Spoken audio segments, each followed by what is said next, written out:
You have her ID? Your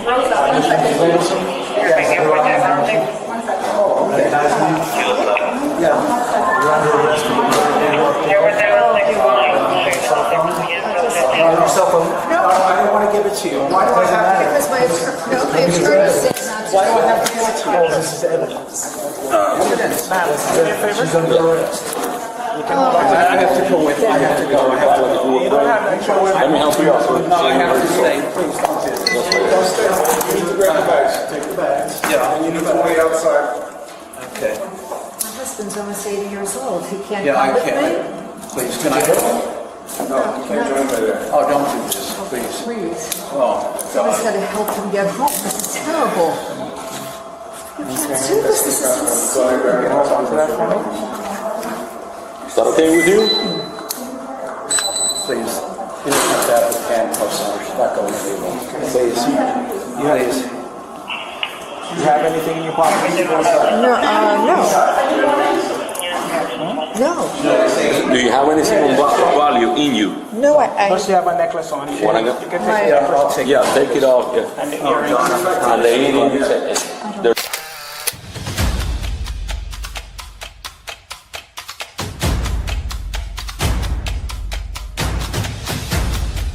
You are listening to the Roberta Glass True Crime Report, putting the true back in true crime.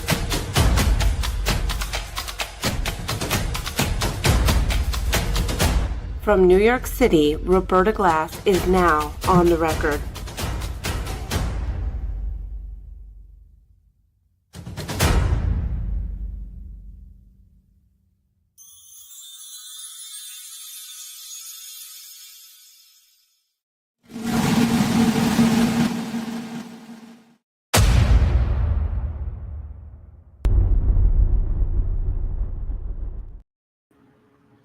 Okay, good morning. How is everybody? Hello, Texas Brat, Tater, no action required. How's everybody doing? We're getting into the final day of Donna Adelson's jury selection and then opening statements at 3 o'clock. Hopefully. I'm not sure whether I'm going to, let me see if I can reduce some of this background noise. It's going to be kind of noisy on my end. Like I said, my air conditioner is broke. So I have some fans going in here. Can we cut straight to the conviction? Just me? Maybe.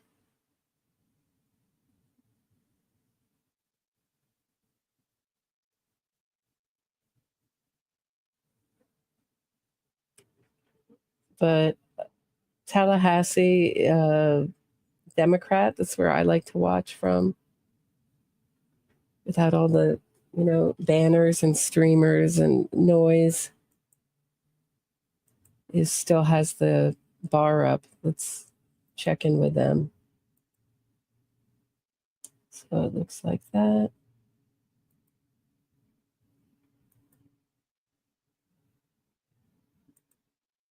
So as soon as they're live, we'll go live.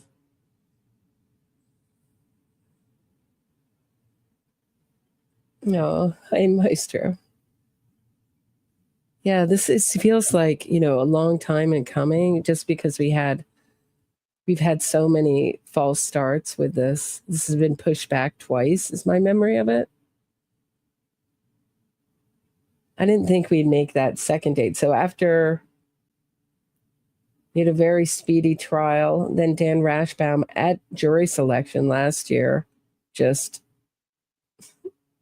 resigned, setting it back about a year and a half. And then they pushed it back one more time, is my memory. Let me know if I'm wrong on that. So it just feels very long in coming. I think it's right after Charlie Adelson's conviction, it really felt like everything was sort of in line to get Wendi next. Like it felt like they were going one by one now. I don't know if that was the plan originally. When I say that they did work this like a house, I don't know if that was originally the plan. So they started with the easiest people, meaning the getaway driver they made a deal with, the shooter, the middle woman, then Charlie, now Donna. And maybe they will end with Wendi. I think there's certainly the public will for the state of Florida to prosecute Wendi Adelson after this.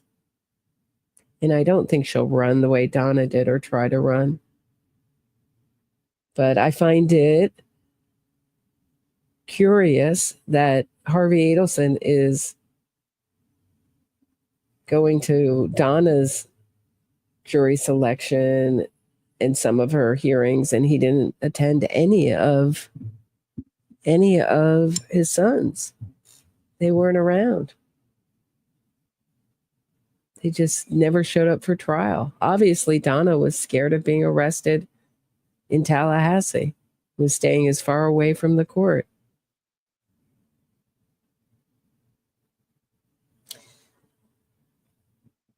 So,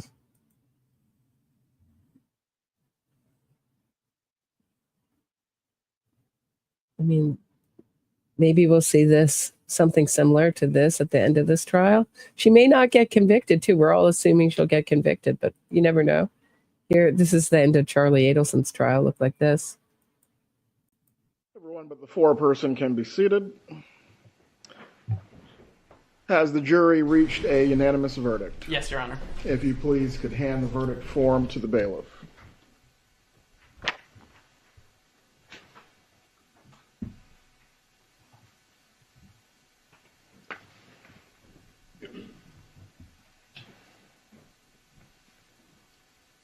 The verdict form is in its proper order. Madam Clerk, please publish the verdict. In the Circuit Court of the Second Judicial Circuit in and for Leon County, Florida, the State of Florida versus Charles Adelson, case number 2016 CF 3036B, verdict. Count 1. We, the jury, find as follows as to count 1 of the indictment, first-degree murder. The defendant is guilty of first-degree murder. Count 2. We, the jury, find as follows as to count 2 of the indictment, conspiracy to commit first-degree murder. The defendant is guilty of conspiracy to commit first-degree murder. Count 3. We, the jury, find as follows as to count 3 of the indictment, solicitation to commit first-degree murder. The defendant is guilty of solicitation to commit first-degree murder. So say we all this 6th day of November, 2023.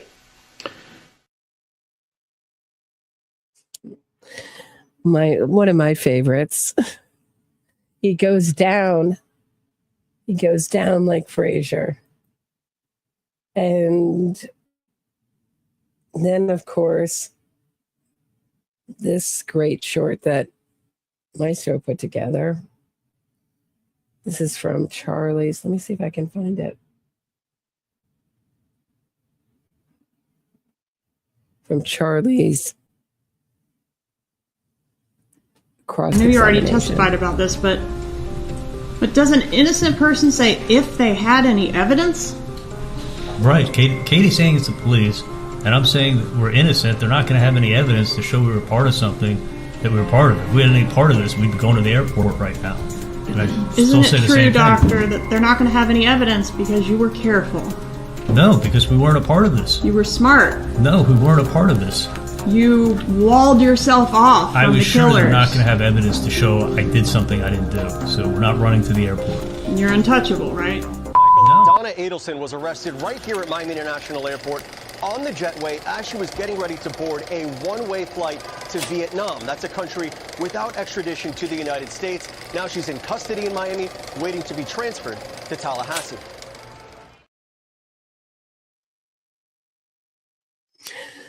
Apparently, according to Sarah Youssef,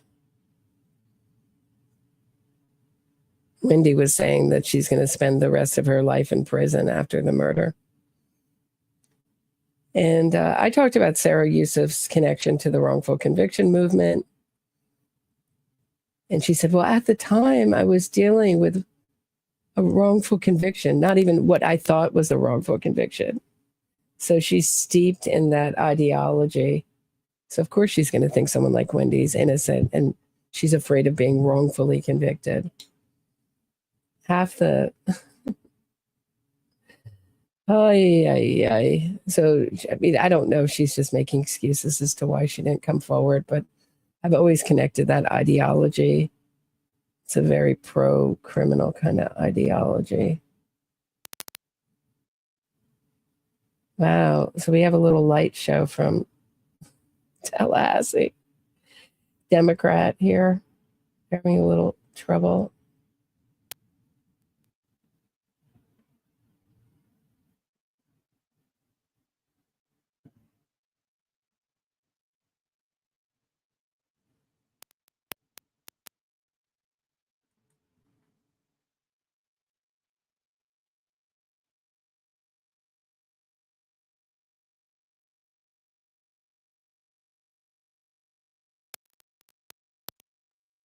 So they're coming on in 4 minutes.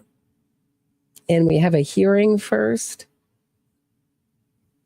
So Judge Everett is going to rule on some motions. One of them is... Oh, really? Thanks, Debbie. All right, I'll switch. Give me a second. Judge has been talking for 4 minutes on somewhere else. All right, let's see. Oh,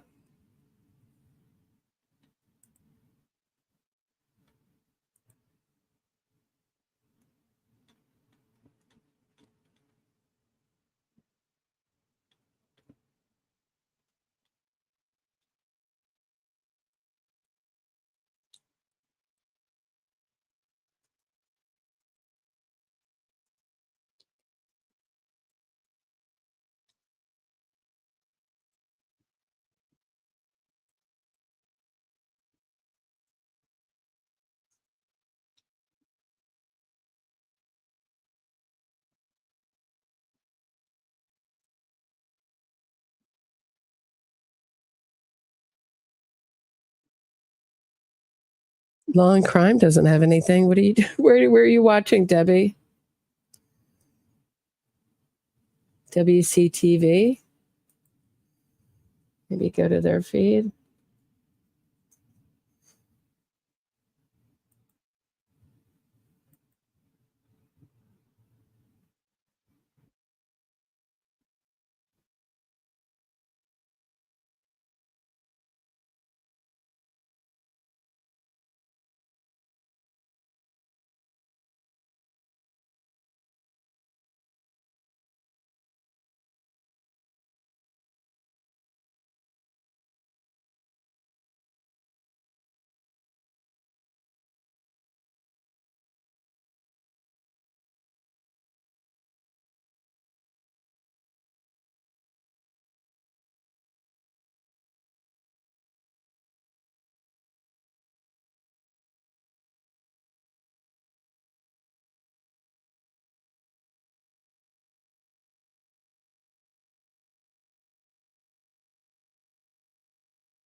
Yeah, we could watch it on. Okay, so I'm going to go back. Yeah, it's not starting till for a minute.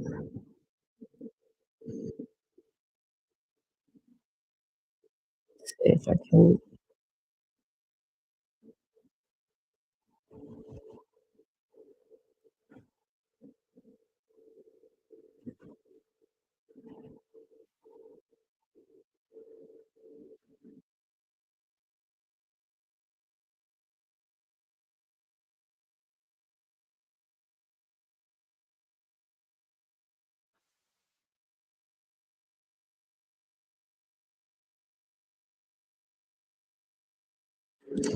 So we have a hearing first, then we have jury selection and the end of voir dire, which will be done in open court. Then we have opening statements in the late afternoon. I don't know if 3 o'clock is late afternoon, but maybe is that late afternoon? Late afternoon.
Okay.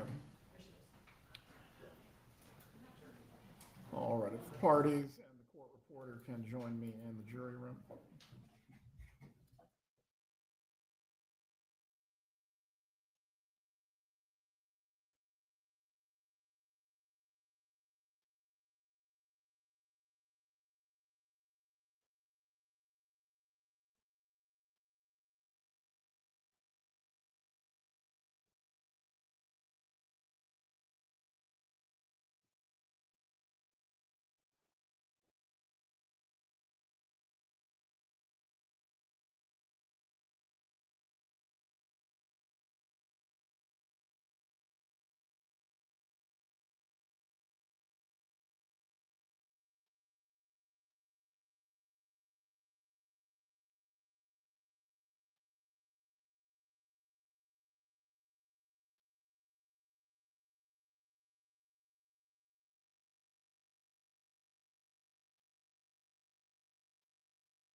Let me set this up. So this is a wiretap between Donna and Charlie, which I should have set up earlier. And she's talking to Charlie. This is now after the conviction. I'm sorry, this is a jailhouse call after the conviction. And Donna invokes a name, and it is Dan. Let's listen one more time, then I'll ask Dan some questions. They're actually from Patreon member Bobby. So after speaking to Dan this morning and knowing what they're thinking up there, and I don't know if we'll make it out in time. I really don't. Because Dan said, you might, or you might do all of it, get to the airport, and they'll stop. And that could happen. It could happen. I don't know, but it's worth a try. Dan, I got to say, this doesn't look too good either, what they call a bad fact. From Patreon member Bobby, is it you that she is referring to? And did you have prior knowledge of her flight? So I'm going to read what I've written here so I don't screw this up. Because I anticipated this question would come. I can't talk about what I said or didn't say because it's privileged. What I can say is that at the time Donna Adelson went to the airport, she was a free woman. What I can say is there was no indictment to anyone's knowledge. We know now there wasn't one. There was no grand jury that we knew was convened. We know now it wasn't convened till after. And there was no arrest warrant that was known of. In fact, we know the arrest warrant, I think, was just obtained hours before the flight. Again, she had offered to surrender at any point in time from 2016 on. I know that because I had made that offer. She did nothing wrong by going to the airport. Okay. Now, I cannot tell you what I advised her, what I knew, or what I didn't know. But what I can tell you for certain is that I acted within my ethical obligations. And what I can tell you for certain is that no crimes were committed by her going to the airport. And that's why she wasn't charged with any sort of crimes related to that. That's what I can tell you at this point in time. And Dan, you're going to see some of the comments, and I'm bringing them up here because look, Jody Arrington, nice lawyer talk. And then we've got this, not good that he had to write a prepared statement to respond. And, you know. So let me answer that. Let me answer that. Please do. So I'm there's very little I can say here because I have obligations to my client, right?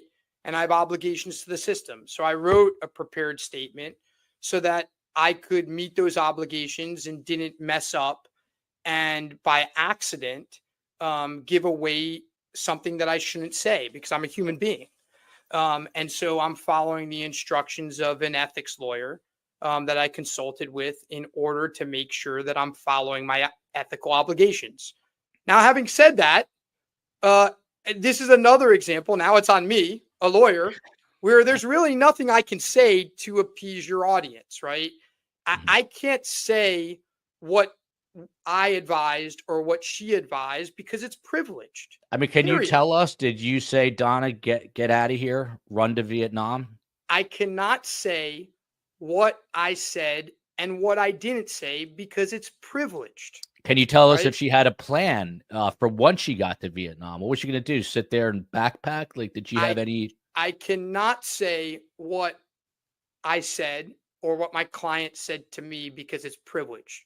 What I can tell you, and it's the most I can tell you, is that there was nothing wrong with her traveling. And the state had the absolute right to do what they did, which is when they learned of her travel, speed up their plans to arrest her. That's the best that I can tell you at this point in time. I'm sure you'll hear more about it at trial.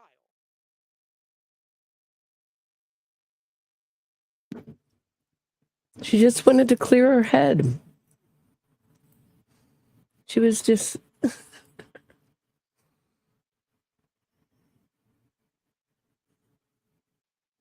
You can't say anything, actually. Well, you can't. I mean, you can't.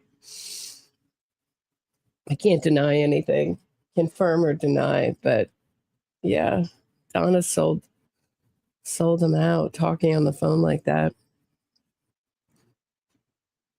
But he obviously knew that she was going and told her there's nothing, get out before you get indicted. They're going to indict you. The grand jury's meeting on Wednesday. She got out on a Monday.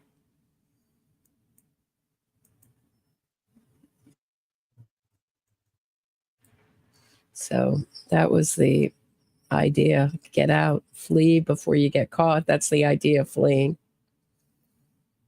She was just vacationing, clearing her head.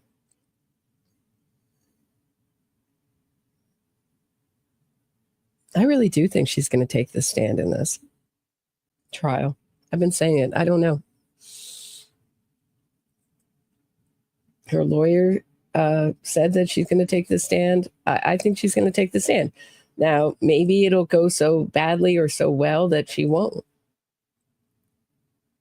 I think that if it were going badly, her trial, that she would want to take the stand and try to save it. Now, she's got something that Charlie Adelson didn't have. I mean, what a dynamic on this family. So Charlie Adelson is going to testify that he was extorted, the same thing he's said on the stand. He was extorted, and that backs up. And that's going to back up Donna's story. And that may convince a few jurors. You don't know. You may get a hung jury on this. Has anybody considered that? Might fall for Charlie's stupid story and Donna's, but this is something that Donna never did for Charlie. She never came and testified for him.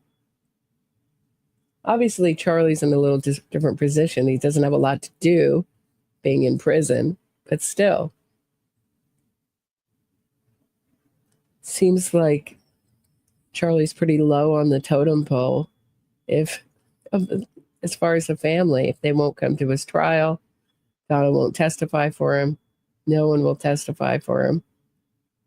It was just his story that no one had heard of before.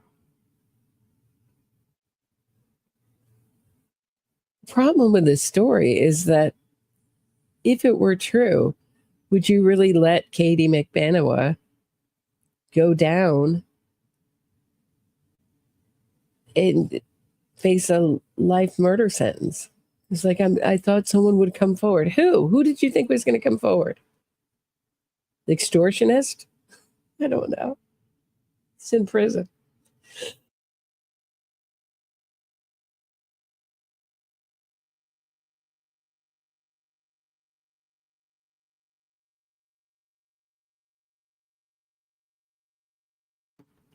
What's the K-turn video?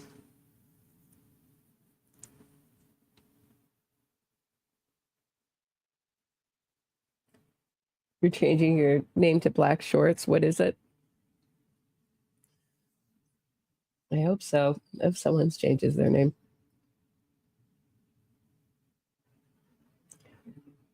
Wendi,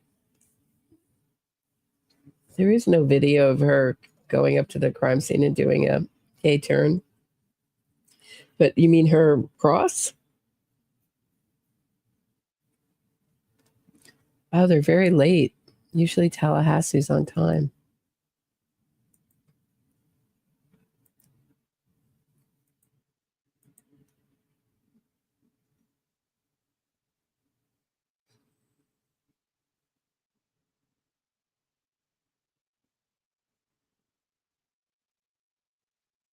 Right. That's right. They gave word to Katie, and then they got taped that Charlie Adelson's lawyer told Katie's lawyer that they weren't talking.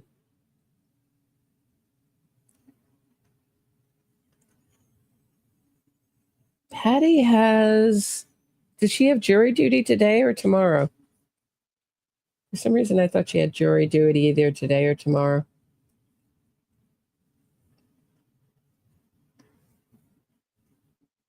I don't think so.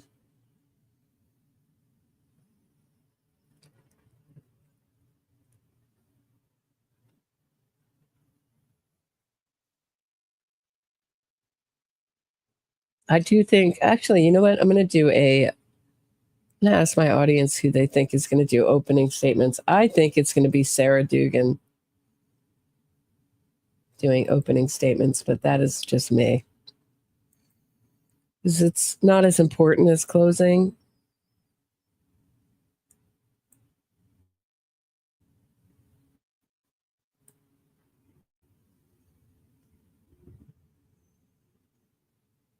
It's more like just like a preview. And I think I think Georgia's going to close because you need a lot more persuasion in closing arguments. But that's where I am at. I'm curious what my audience thinks.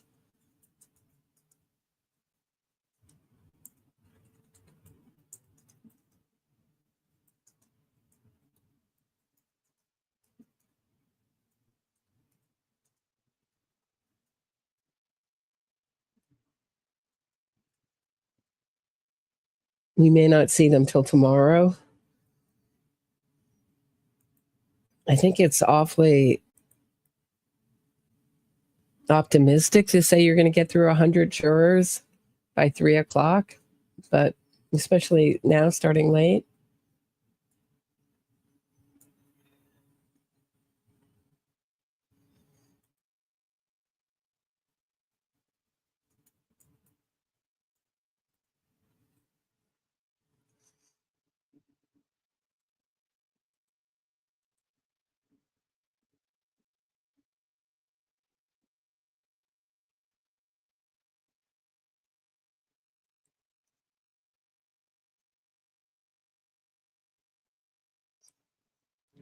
And I'm curious who you think is going to do opening statements for Donna.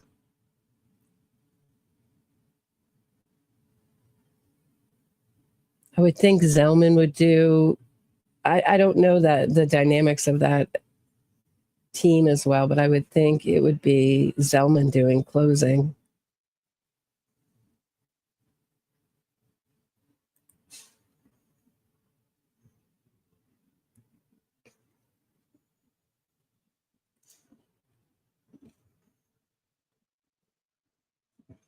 So just a reminder, Sarah Dugan did opening statements in Charlie's trial.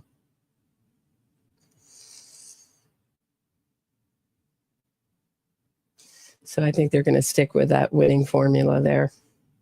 These are all my arguments as to why I know Patty's audience thinks it's going to be Georgia doing both, but I don't think so. And Patty said she thinks Georgia's going to do both. I don't think so. I think they're going to stick with their winning formula from Charlie's trial. That's my thought. What does my audience think? My audience agrees with me. Great minds think alike. Or maybe I just made such a compelling argument as to why Sarah Dugan is going to do opening. Who knows? We got 70-30, 71. Oh.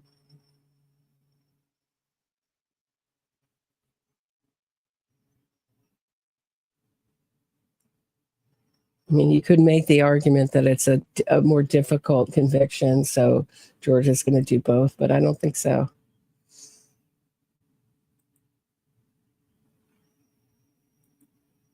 Yeah, bummer that they're starting so late.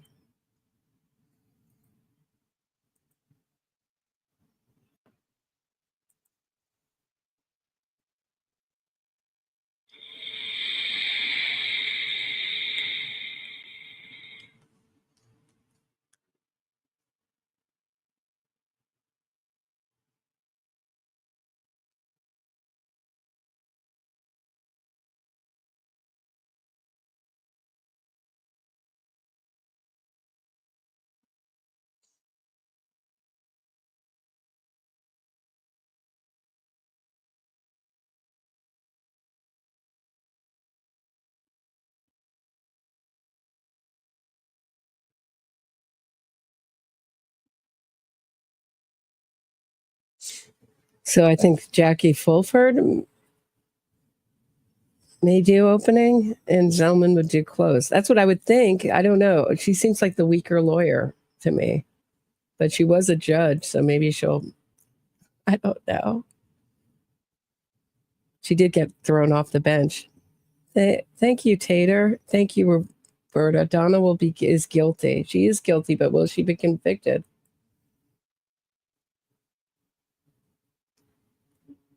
We could get a hung jury in this case. Is Charlie's testimony going to be enough?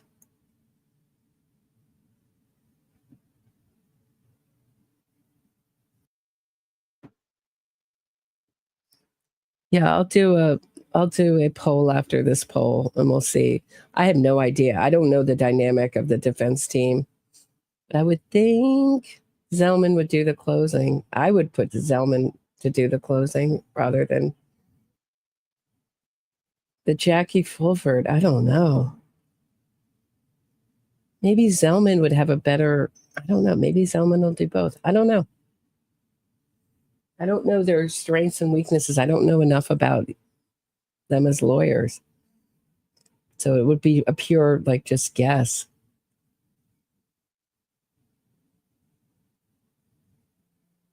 Yeah, maybe Zellman will do the opening and then Jackie Fulford will do the close because maybe she's more convincing.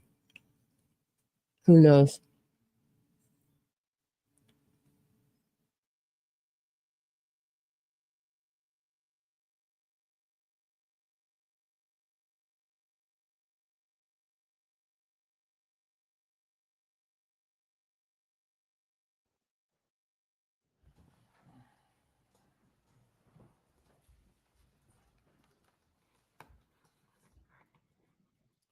Just again to reiterate what we've already discussed concerning jury selection through the process this morning, the parties are to refer to the prospective jurors by their numbers, not by any names. Deputy Hamlin, are you going to be in charge of giving them their numbers? Well, or Deputy Eldridge, whoever is handling it, please double check to make sure the number and the name match so there's no confusion with the record.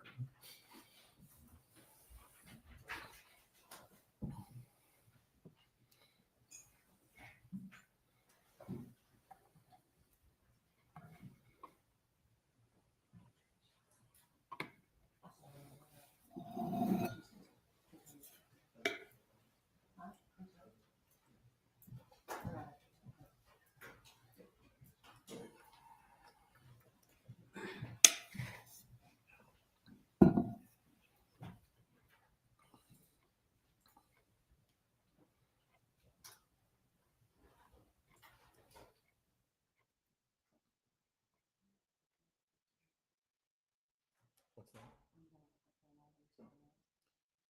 They were sworn in, well, when they were qualified, so the process.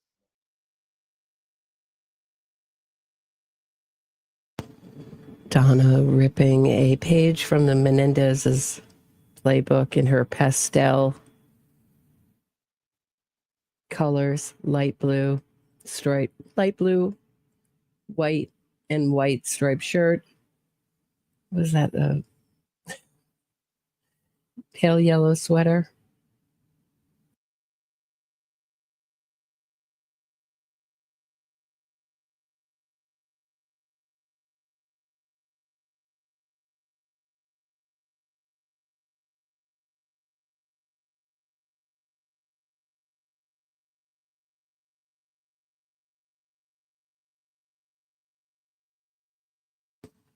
Oh, so she's wearing earphones because she can't hear. She's deaf. Did I call this that she'd be playing up all her ailments? She's saying that she can't hear well enough. Let me remind you that I said that her age is the best thing that she had going for her. So now she's saying that she can't hear. She's telling the jury, because now it's getting serious. So she's limping for the jury. She may have a real ailment, but I doubt it. She's limping and now she has hearing problems. So she's going to have to wear earphones like Robert Durst through the whole thing. Is she going to get a pad for cross-examination? This is ridiculous. It's Durst 2.0. It's Bill Cosby 2.0. Harvey Weinstein. Everyone who's... I called it. Who called it? I called it. Do they make hearing aids for small ear canals? No, but they make big headphones. So maybe they did the hearing in private this morning. That's why we're starting so late. So you haven't heard about any of the rulings. He said we're starting with rulings. So maybe the public was not invited to that.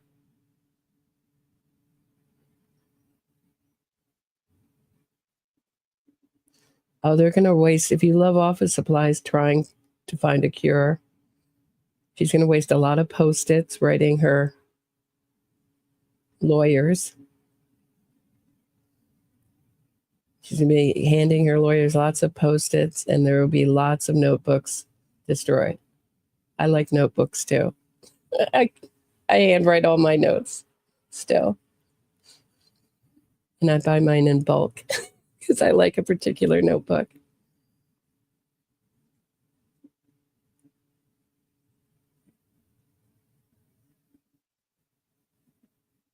Which sadly they stopped making. So I don't know what I'm going to do when my supply runs out. I have about 10 more, about 100. 9 years ago.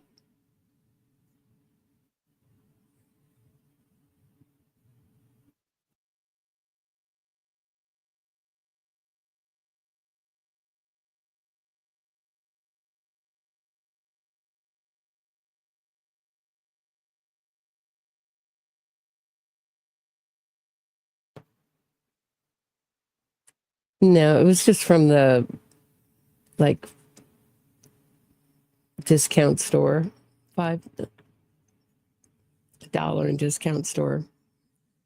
These notebooks, and they were, so the discount store wouldn't sell them to me in bulk. So I went to the supplier, the maker of the notebooks, who was in Brooklyn, and they delivered and contacted them because I was so obsessed with these notebooks. And they just drove them up from Brooklyn and delivered them to my apartment, my Manhattan apartment. So yeah, I got 100 of them. They were $1 a piece. Time. But sadly, they're out of business.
How so, Sailing Nuts? The defense partially won the name change motion? Really?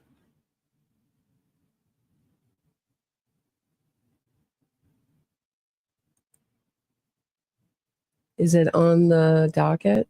On I don't know. How do you say it? On the county clerk court of records? In her records?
I think that's the usual ruling, Sailing Nuts. Yeah, and they didn't bring it up in opening last year in Charlie's trial.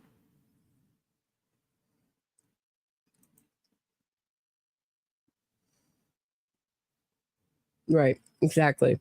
Exactly. We're on the same page.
Oh, it's getting more competitive on the 57. Only 57% agree with me and think Dugan's going to give opening.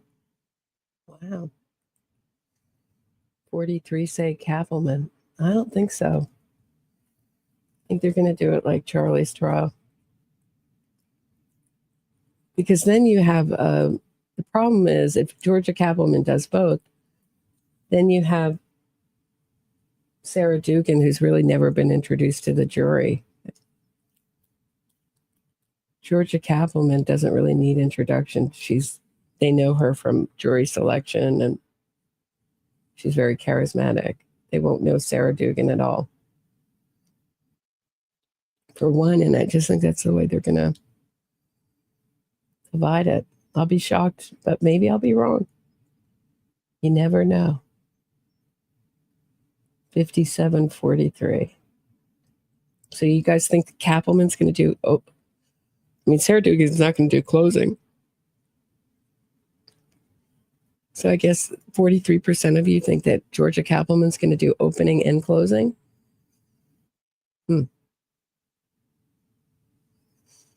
Love to hear the thought behind that.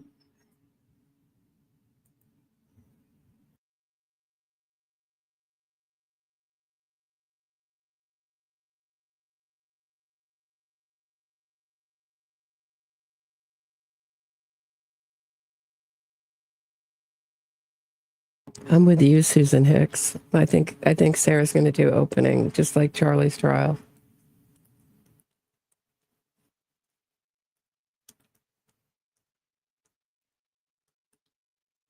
And I agree with you, Forensic Erin. Sarah's going to do the opening.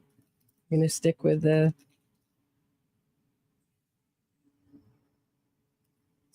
same thing they did in Charlie's trial, I would think.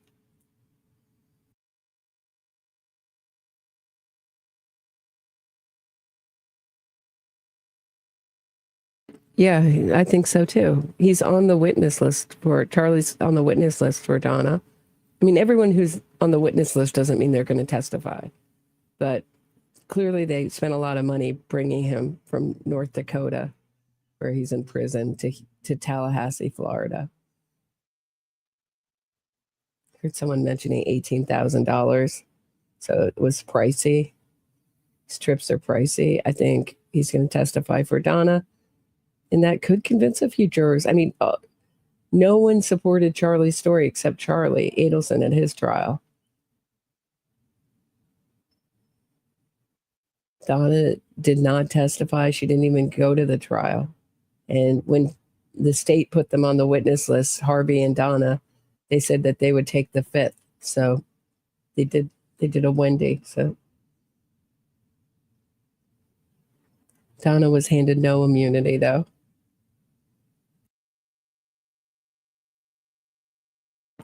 No, she's not the two. I think she's either got jury duty or work today, or jury duty tomorrow, maybe work today. I don't know. She might be there in the afternoon for opening.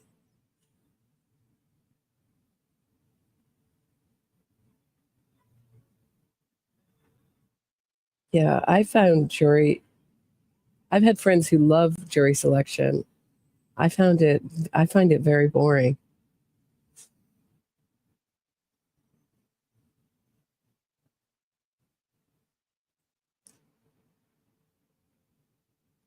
Okay, thank you, Tater. Jury duty starts tomorrow. I knew it was one of these days.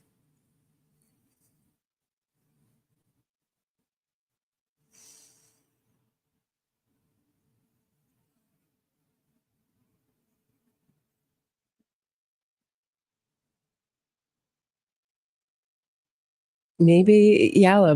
So remember, the defense said that they needed a couple of benches for Donna's family and friends.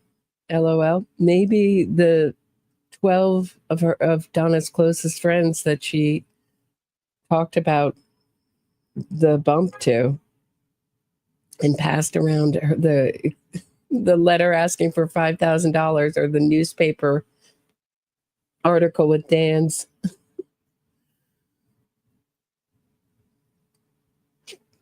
Markel's murder being reported and $5,000 written on it.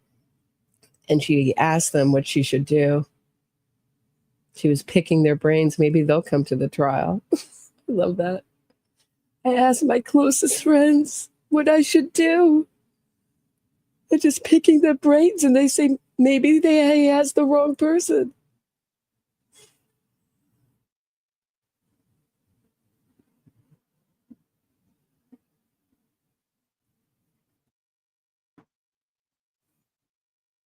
That's my favorite part of that call. I asked my friends at the country club that the Latin Kings were asking me for $5,000 because they thought I was involved in the murder of my ex-son-in-law. And they all told me maybe he has the wrong Donna Adelson. Maybe they're thinking of Donna Adelson, who's not related to Dan Markel in any way. Maybe she's involved.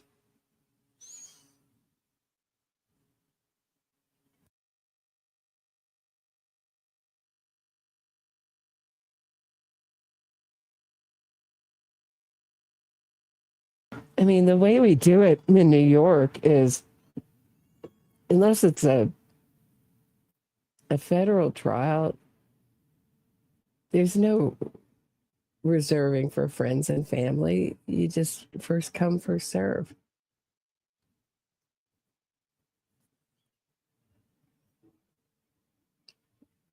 I think it's going to be very limited. But I remember when Charlie Adelson took the stand, the whole courtroom was packed. And then when people found out how miserable it was to sit through Charlie Adelson talking endlessly, it cleared out by the second or third day. There was almost no one left by the time of his cross. Thanks, Joe. They have friends. I was just thinking what it would have been like to sitting here and Donna's fleeing to Vietnam. And I think she has friends very much like her, cold-blooded. Other personality disordered people. Money hungry. Who have all the wrong values in life. But can you imagine sitting through that, listening to her talk about fleeing and getting everything in order? I mean, they knew why they had to know why all the people helping her.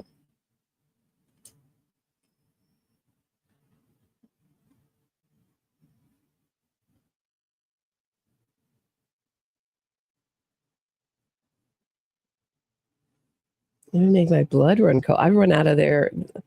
I'd be running out the back door so fast. Oh, you're fleeing a murder conviction?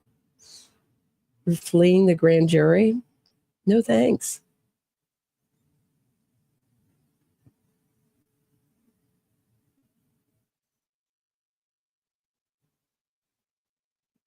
But Donna seems to have done very well in jail.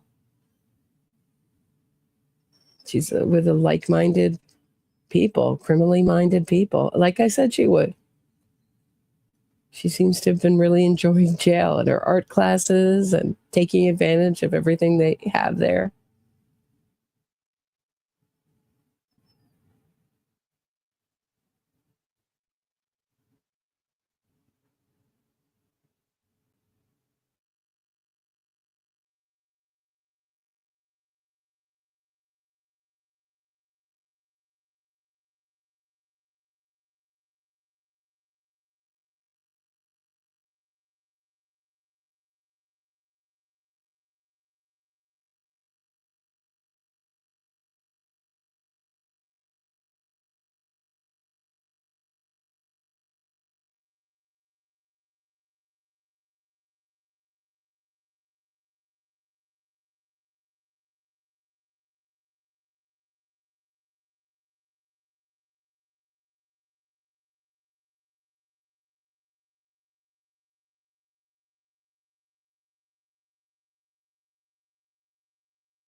of the voir dire will be conducted here together in the courtroom today. Voir dire is a French term meaning to speak the truth.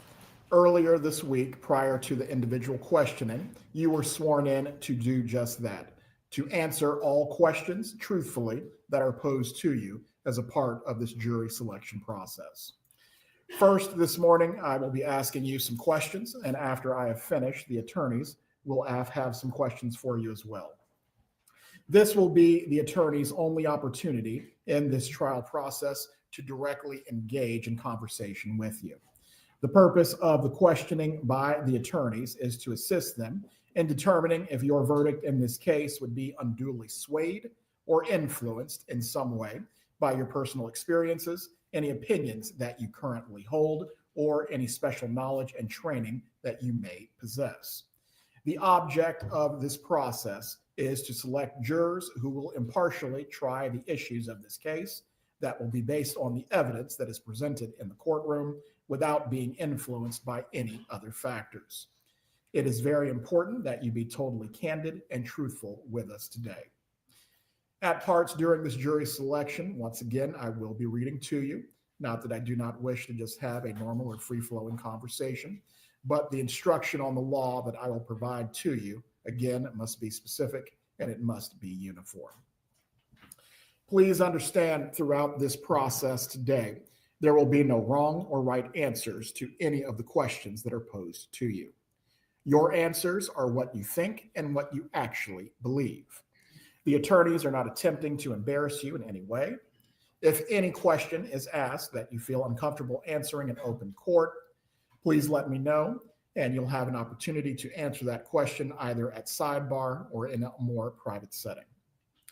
Each party to this case has the right to excuse a certain number of jurors without giving me any reason whatsoever. If you are excused by either side, please do not feel offended or feel that your honesty or integrity has been questioned in some manner. If you are not chosen for this case, it does not mean that you are not fair and impartial. It also does not mean that you could never be fair and impartial. It just means that you may not be suited for this particular case.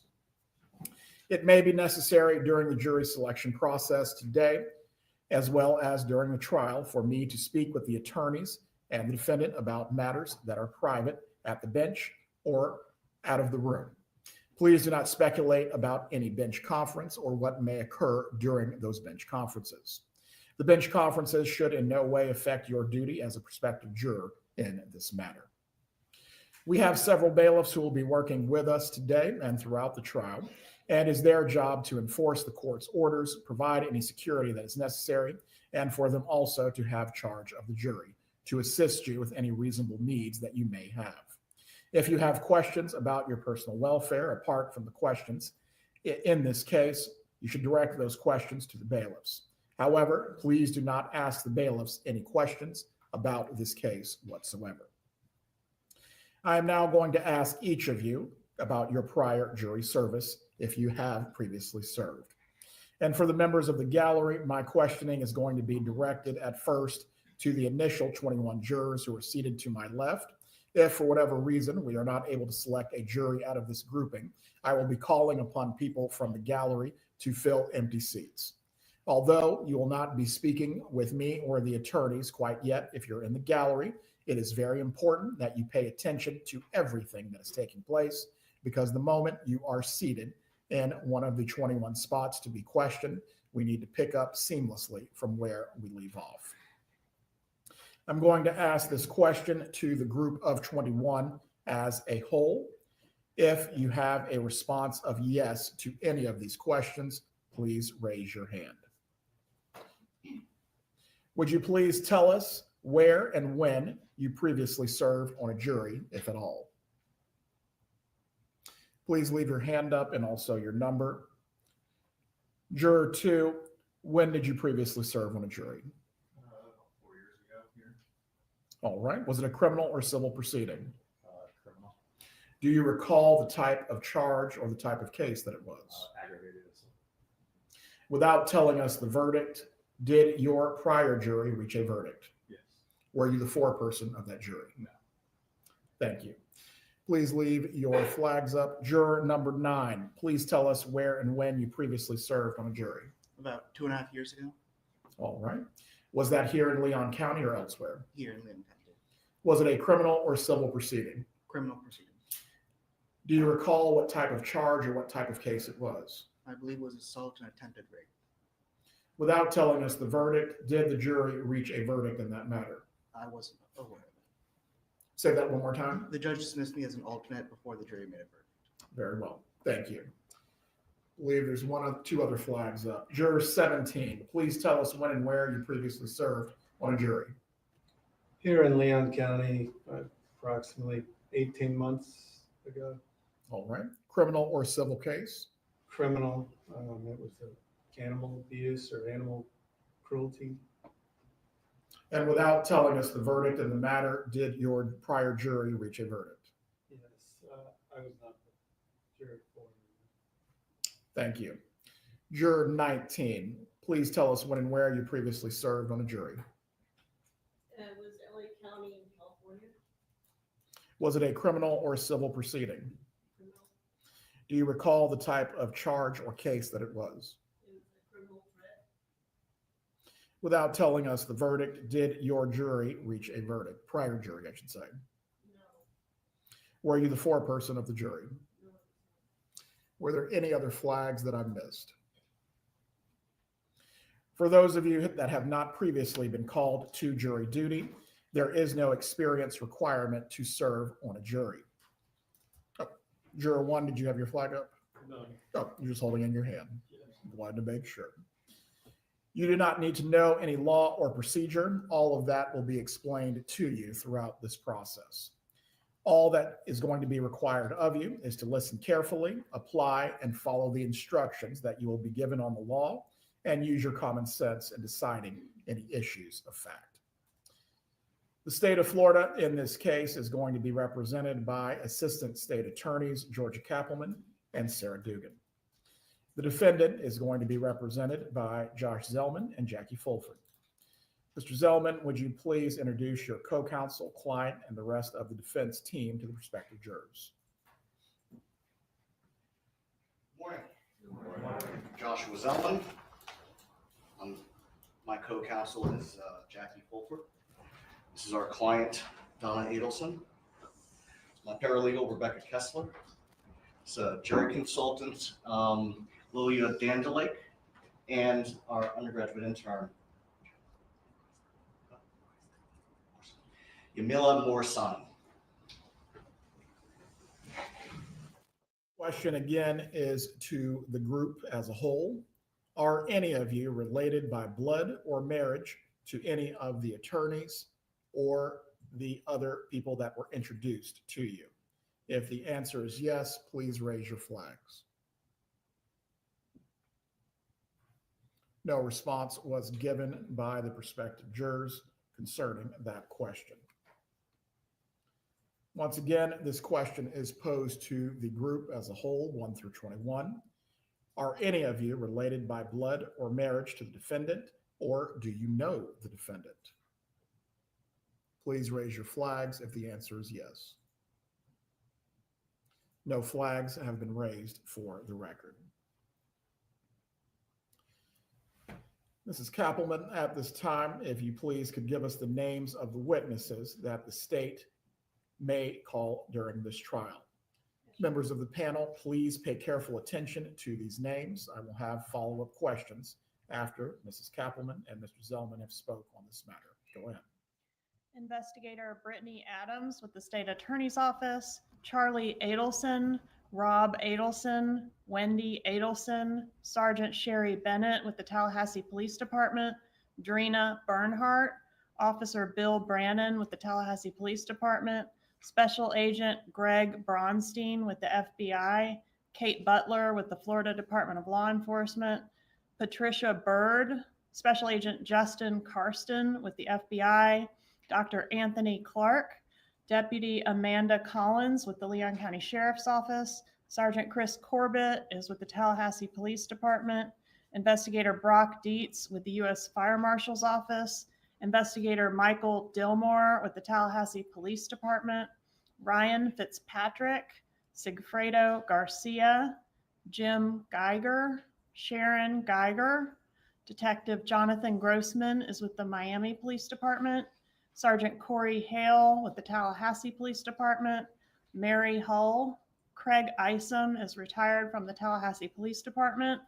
Oscar Jimenez is retired from the FBI. Erica Johnson. Tara Kawas. Special Agent Brian Kendall with the FBI. Forensic Specialist Cornegay is retired from the Tallahassee Police Department. His first name's William or Bill. Jeffrey Lacasse. Clariza Labredo, now with the last name Spoltor. Catherine Magbanoa. Joanne Maltese is retired from the Tallahassee Police Department. David Marcus. Keith McElveen. Investigator Jason Newland with the State Attorney's Office here in Tallahassee. Waldo Nunez, Shadrick Nobles, Dr. Jerome Obed, Scott Radius, Danny Beth Ritchie is with the Florida Department of Law Enforcement, Luis Rivera, Jessica Rodriguez, Carrie Rosanna with the Florida Department of Law Enforcement, Special Agent Pat Sanford with the FBI, Lisa Shelby, Stuart Schlazer, David Sims is retired from the Tallahassee Police Department. Got Robert Schwartz. Yes, Robert Schwartz, Danny Tiero, Detective Josh Turner with the Leon County Sheriff's Office, June Umchinda, Yendra Velasquez Mascaro, Stephen Webster, Sean Yao with the Tallahassee Police Department, and Sarah Youssef. Gentlemen, are there any other witnesses who may be called by the defense that were not on the list that was just read by counsel for the state? Yes, Your Honor. If you may inform the panel as to those names as well, the potential witnesses. Thank you. The additional witnesses that may be called or whose names you may hear: Richard Chagrin, Ann Cunningham, Ron Gutterson, Dr. Ruth Rosenberg, Lisa Carey, Detective Michael Ozemba, Detective Nicholas Kelly, both of them with the Leon County Sheriff's Office, Timothy Kelly, Kristen Adamson, Marisol Descalzo, Linda Bailey, Eddie Barnes, Kelsey Guai with Roll-Off Digital Forensics, Tarana Khan,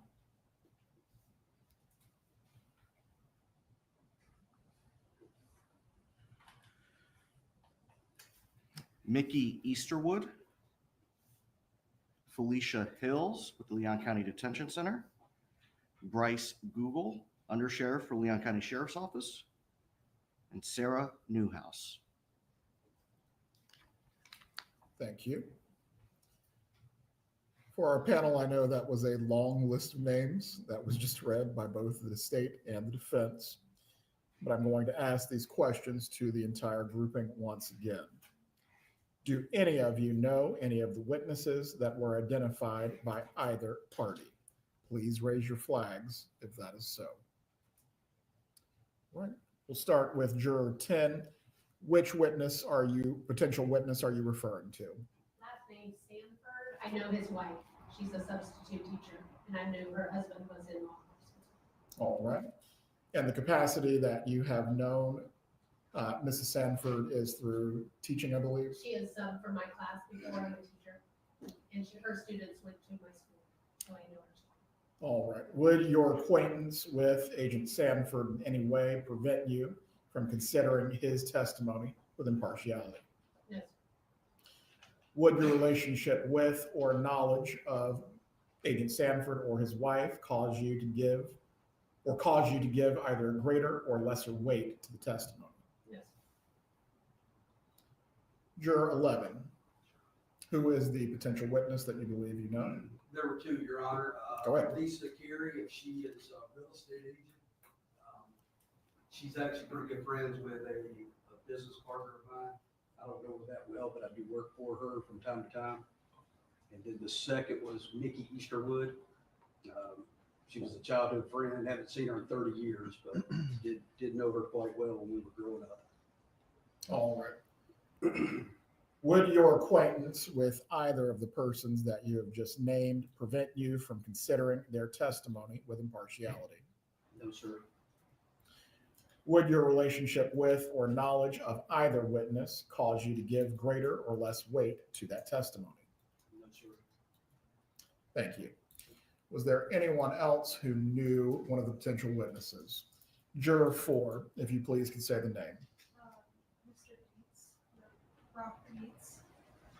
Right. In what capacity do you know this witness? He's the husband, I believe, of my former tutor. Okay. If you could speak up, it's hard for them to hear. He's the husband of my former tutor growing up, my math tutor growing up. Would your acquaintance with this witness prevent you from considering his testimony with impartiality?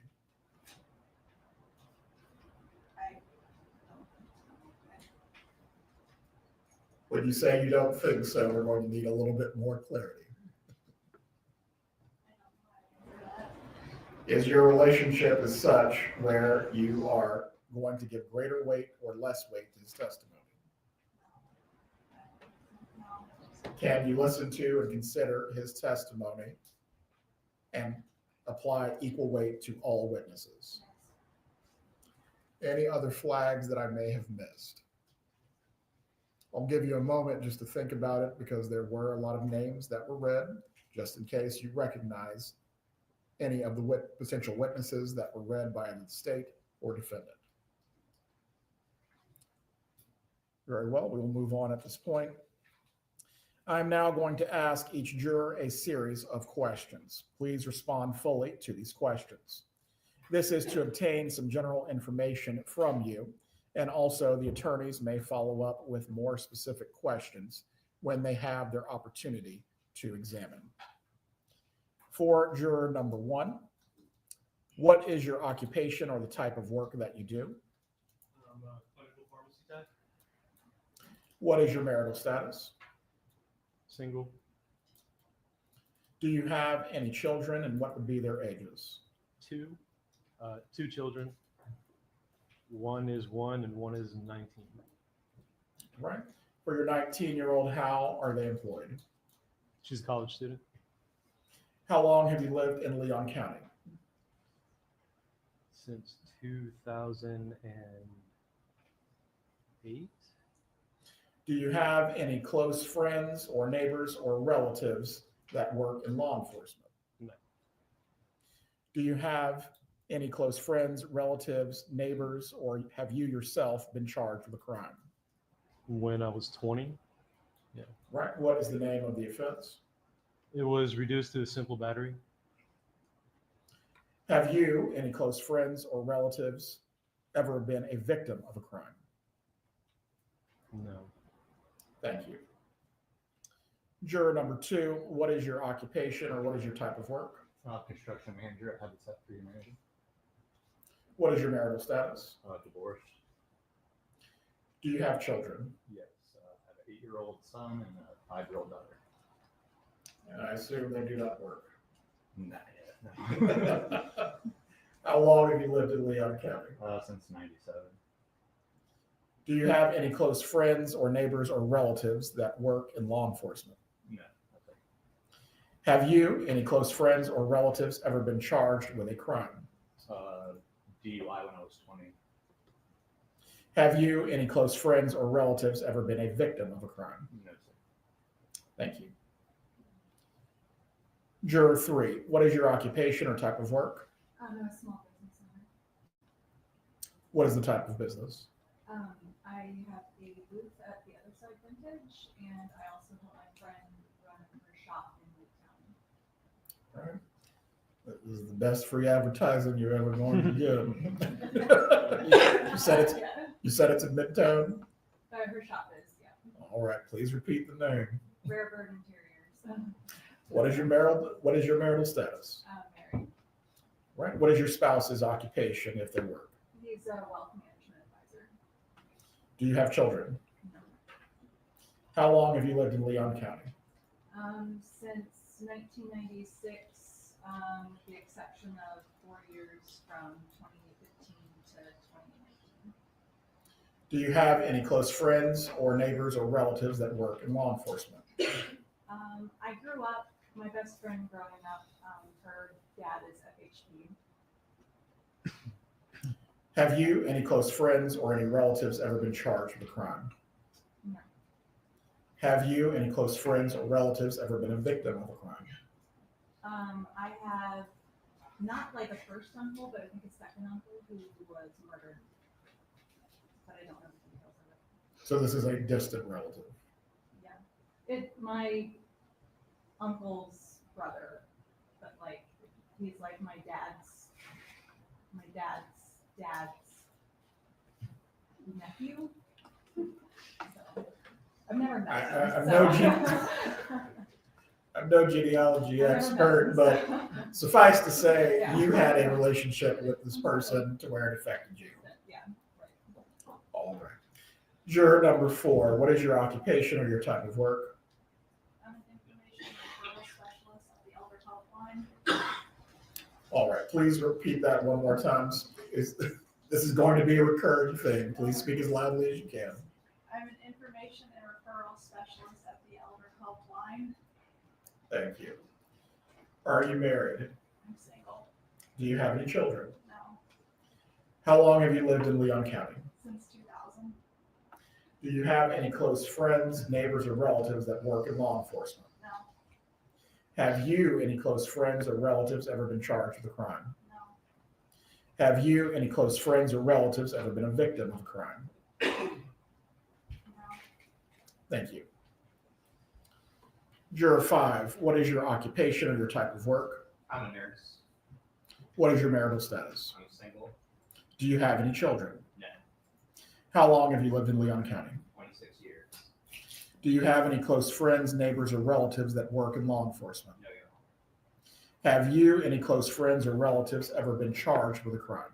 Not that I'm aware of, Your Honor. Have you, any close friends or relatives, ever been a victim of a crime? No, Your Thank you.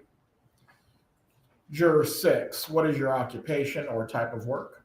Honor. I'm an associate at Walmart. What is your marital status? Single. Do you have any children? How long have you lived in this county? 2022 is when you moved here? All right. Do you have any close friends, neighbors, or relatives that work in law enforcement? Yes, sir. Have you, any close friends or relatives, ever been charged with a crime? Have you, any close friends or relatives, ever been a victim of a crime? Thank you. Juror 7, what is your occupation or your type of work? I'm a pastor, Your Honor. What is your marital status? I'm married. What does your spouse do if they work? She stays at home. Do you have any children? I have 3. What are their ages? Yeah, they're 8, about to turn 7, and almost 3. So they are not working. No. How long have you lived in this county? We moved here in June of 2025. Do you have any close friends, neighbors, or relatives that work in law enforcement? I did. Have you, any close friends or relatives, ever been charged with a crime? Yes, my father was charged with grand theft auto, but it was dismissed. Have you, any close friends or relatives, ever been a victim of a crime? No. Juror number 8, what is your occupation or the type of work that you do? I'm an application developer designer at FSU, and I'm also a PhD student. What is your marital status? I'm married. What is your spouse's occupation if they work? She does work, and she does internal funding and grant coordination for FSU. Right. Do you have children? Yes, sir. We have 2, a 9-year-old and a 5-year-old. And they do not work? No, sir. Just at school. How long have you lived in this county? About 4 years. Do you have any close friends, neighbors, or relatives that work in law enforcement? No, sir. Have you, any close friends or relatives, ever been charged with a crime? Yes, sir. When I was a teenager, I was charged with possession less than 20 grams and obstruction of justice. Have you, any close friends or relatives, ever been a victim of a crime? No, sir. I believe when we did the individual session, we asked you to follow up with your PhD program concerning your ability to serve. Were you able to do that? Well, I needed the specific date range to ask, and I wasn't sure of the dates, so I haven't really been able to talk to my professors about when to ask for an allowance for. Unfortunately, I have everything drafted up and ready to speak with my advisors and everything, but I wasn't sure of when to ask for. What we're anticipating right now would be tomorrow through September 5th. Okay, yes, sir. I can get in touch with them today. Thank you. Judge, we had discussed possibly going through the night. If we need to get there, but first, for the dates that we know are firm, let's start with Friday through September 5th. Thank you, sir. Juror 9, what is your occupation or your type of work? I work as an IT specialist for the state of Florida. What is your marital status? Single. Do you have any children at all? No, sir. How long have you lived in Leon County? 27 years. Do you have any close friends, neighbors, or relatives that work in law enforcement? No, sir. Have you, any close friends or relatives, ever been charged with a crime? No, sir. Have you, any close friends or relatives, ever been a victim of a crime? No, sir. Thank you.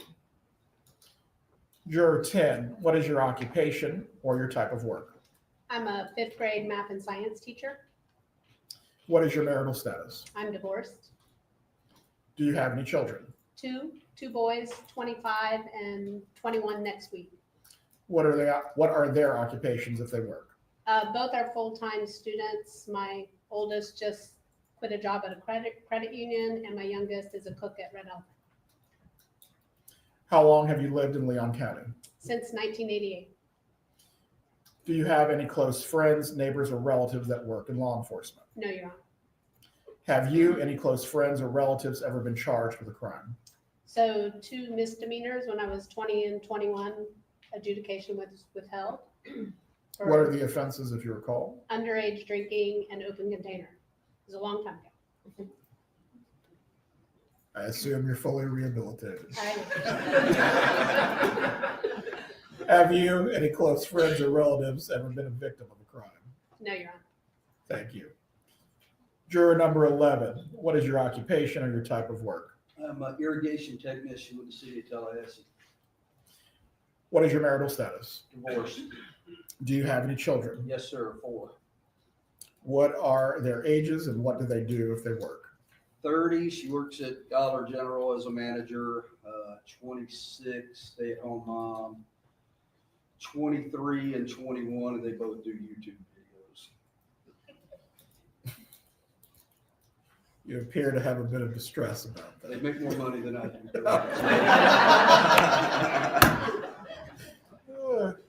Stand corrected. How long have you lived in this county? Raised here since 76, left in 2006 for the military for 20 years and came back 2017. Have been here since. Do you have any close friends, neighbors, or relatives that work in law enforcement? No, sir. Have you, any close friends or relatives, ever been charged with a crime? I was arrested a year and a half ago on a warrant, a felony warrant. Turned out not to be me. It was a brother using my identity.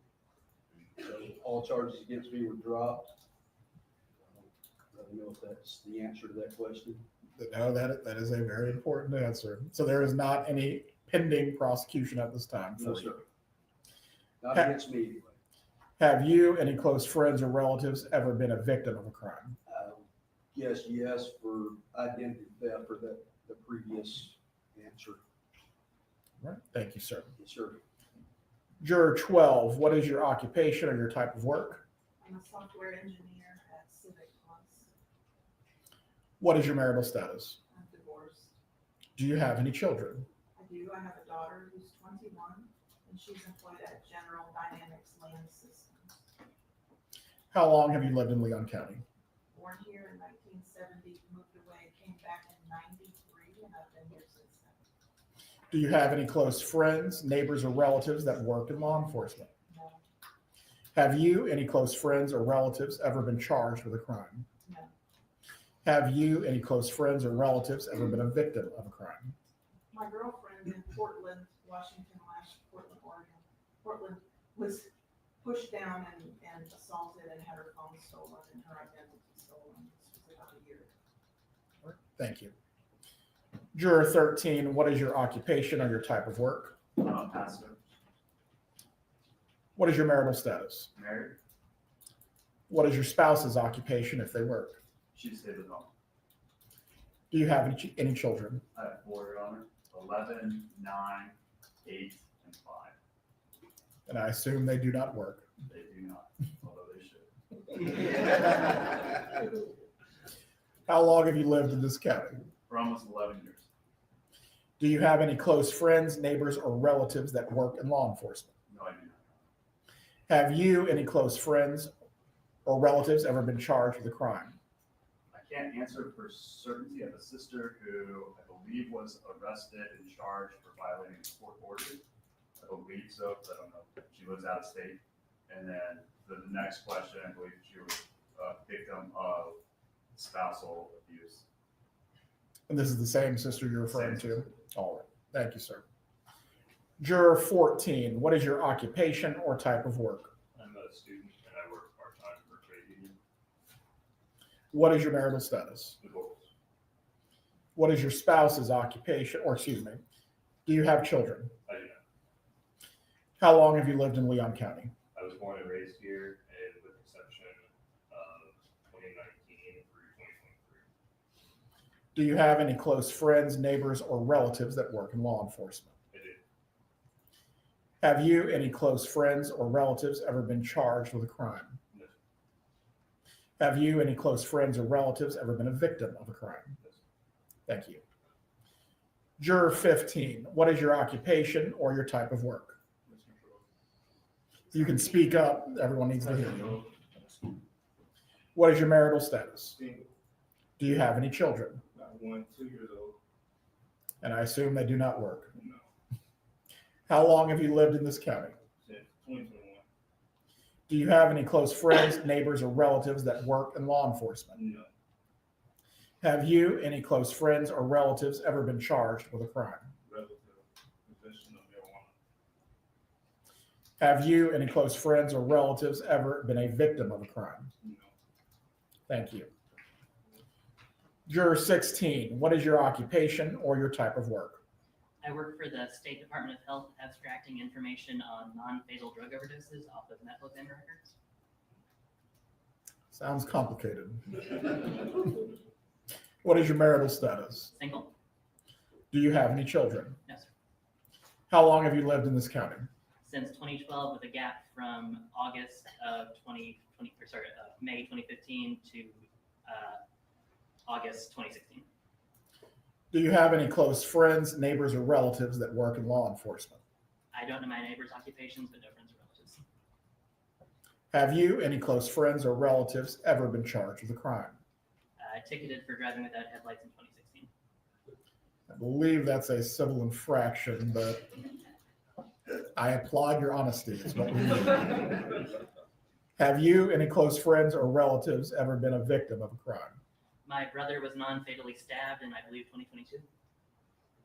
Thank you. Juror 17, what is your occupation or your type of work? Work in healthcare IT, currently for Gainwell Technologies, engaged in a state Medicaid claim system implementation project. I'm sorry, say all that again. Healthcare IT, I work for Gainwell Technology, engaged on 2 state Medicaid claim system implementation projects currently. Right. Was everyone able to clearly hear? They're going to need to speak up, Judge. All right. If there's a microphone near you, if you can angle it back to the 3rd row so that way everyone can be clearly heard. In the process, don't tap the microphones, might cause some feedback. One more time, Juror 17. Healthcare IT, I work for Gainwell Technologies, engaged on to state Medicaid claim system implementation project. What is your marital status? I'm married. My wife is an office manager, works for a local communication firm. Right. Do you have any children? I do. A 20-year-old daughter. She's a full-time student at Florida State and works at a puzzle room place, mystery room place. How long have you lived in Leon County? 50 years, all of them. Do you have any close friends, neighbors, or relatives that work in law enforcement? I do have a brother-in-law that works for FWC. And that's the Wildlife Commission you're referring to? Yes. All right. Have you or any close friends or relatives ever been charged with a crime? I was arrested for trespassing when I was 15. Have you, any close friends or relatives, ever been a victim of a crime? No. Thank you. Juror 18, what is your occupation or your type of work? Entrepreneur. If you could elaborate on that a little bit further. I would like to discuss all work-related issues in sidebars. That's fine. What is your marital status? Single? Do you have any children? No. How long have you lived in this county? 8 months? Do you have any close friends, neighbors, or relatives that work in law enforcement? No, Your Honor. Do you have any close friends, relatives, or neighbors that have been charged with a crime? Or have you as well? Go ahead. I'm estranged from my family, but there's potentially some friends there. Have you, any close friends or relatives, ever been a victim of a crime? No, sir. Thank you.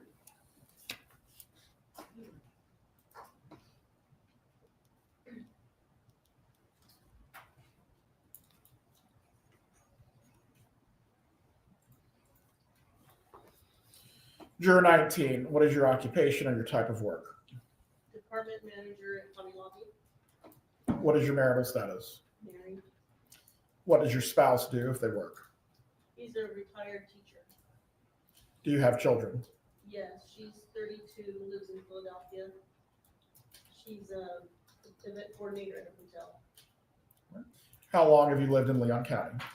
Since summer of 21. Do you have any close friends, neighbors, or relatives that work in law enforcement? My dad's a retired deputy sheriff. Have you, any close friends or relatives, ever been charged with a crime? No. Have you, any close friends or relatives, ever been a victim of a crime? I had somebody break into my house and steal some of my stuff. Thank you. Juror 20, what is your occupation or your type of work? I am a retired claims adjudicator for Social Security disability. What is your marital status? Widow. Do you have any children? Yes, 2 sons, What are their ages? 44 and 31. Do they work? The 44-year-old does. The 31-year-old is currently incarcerated. How long have you lived in Leon County? Since 1984. Do you have any close friends, neighbors, or relatives in law enforcement? I have a nephew that's a corrections officer for the last 30 years, and I also have a cousin that's with the Gaston County Sheriff Department.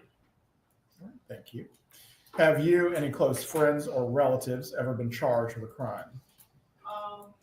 Back in my late 20s, I had a charge of public assistance fraud, but adjudication wasn't failed. Have you, any close friends or relatives, ever been a victim of a crime?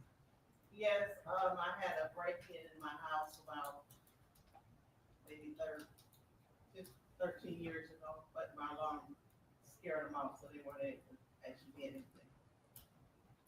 Thank you, ma'am. Juror 21, what is your occupation or your type of work? I'm currently unemployed, but I am a full-time student. What is your marital status? Single. Do you have any children? No. How long have you lived in Leon County? For almost 22 years. Do you have any close friends, neighbors, or relatives that work in law enforcement? Yes. Have you, any close friends or relatives, ever been charged with a crime? No. Have you, any close friends or relatives, ever been a victim of a crime? No.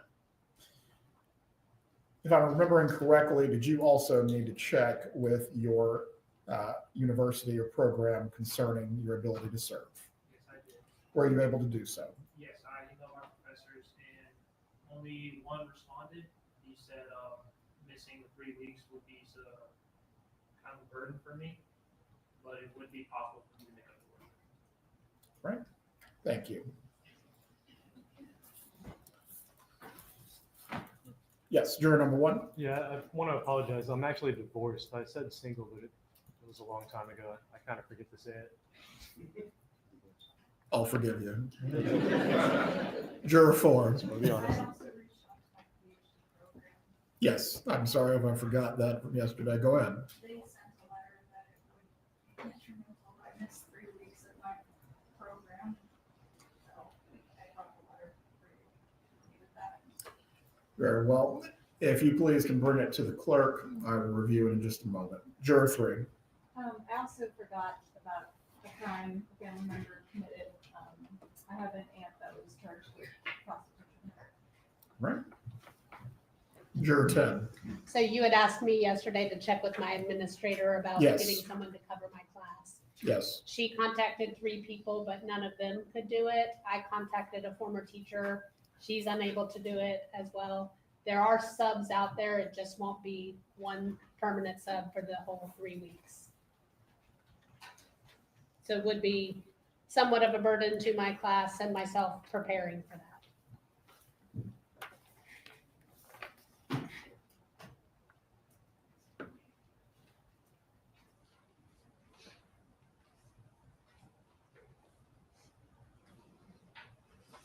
Parties can briefly approach.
What is your marital status? Married.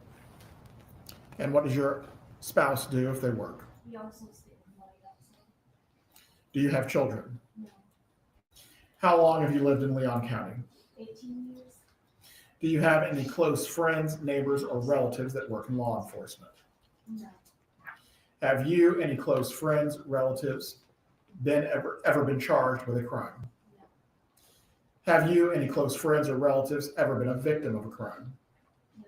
Not anymore.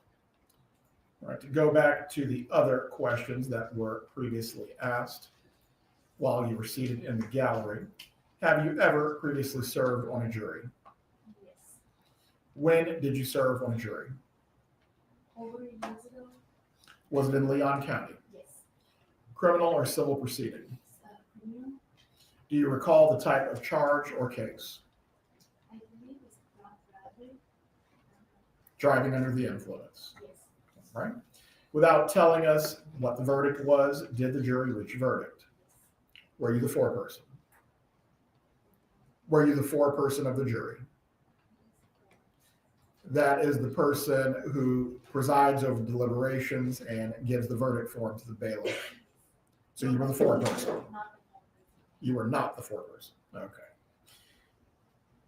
Do you know either of or any of the attorneys or their staffs?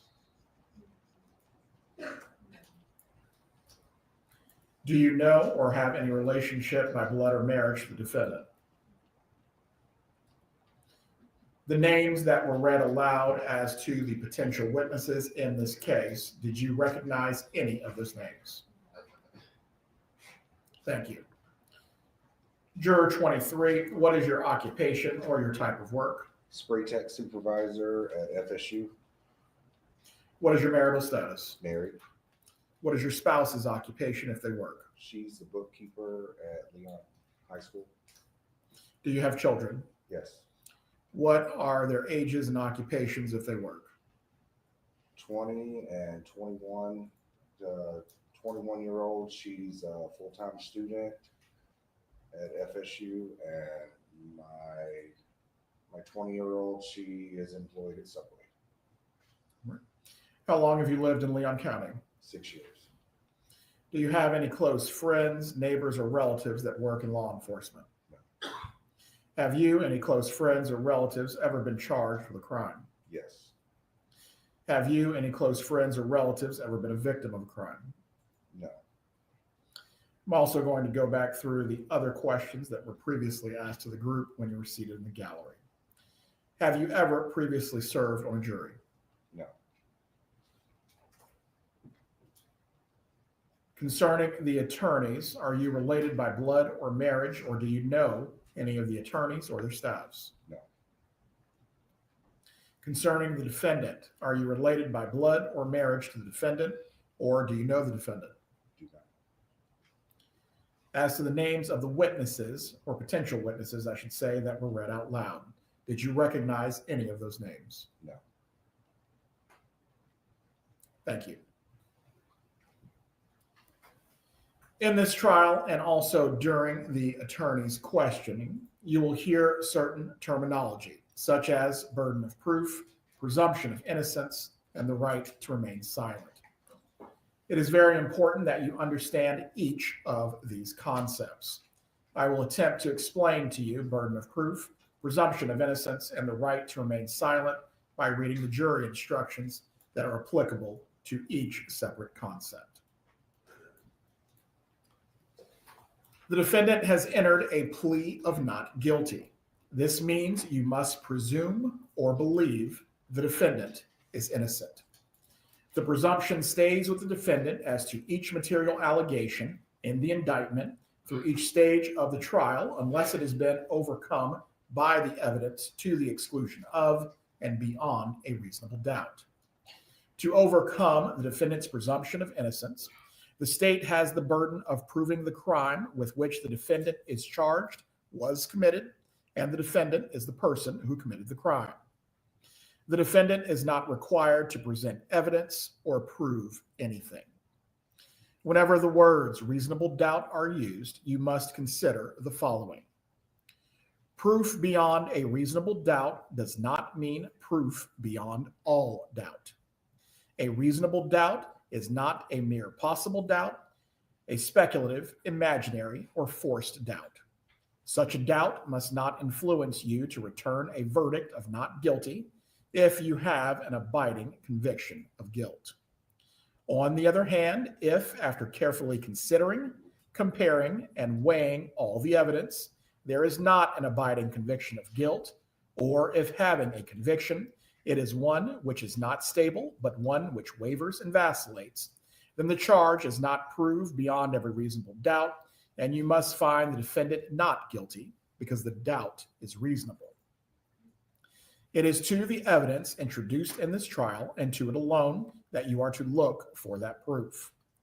A reasonable doubt as to the guilt of the defendant may arise from the evidence, conflict in the evidence, or the lack of evidence. If you have a reasonable doubt, you should find the defendant not guilty. If you have no reasonable doubt, you should find the defendant guilty. In every criminal proceeding, a defendant has the absolute right to remain silent. At no time is it the duty of a defendant to prove his or her innocence.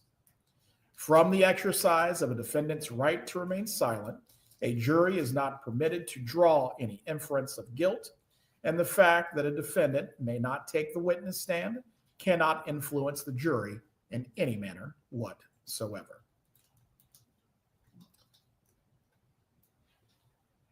The attorneys at this point are going to have their opportunity to ask you some questions. What they say now or at any other time during this trial is not to be accepted by you as evidence or any instruction on the law itself. They are simply going to be asking you questions. Please do not infer anything or read anything into the questions that you will be asked. Before I turn over the inquiry to the attorneys, let me remind you to please answer their questions honestly and forthrightly, and also volunteer any information that you believe may be important. Is counsel for the state prepared to inquire? Yes, Your Honor. May I please the order?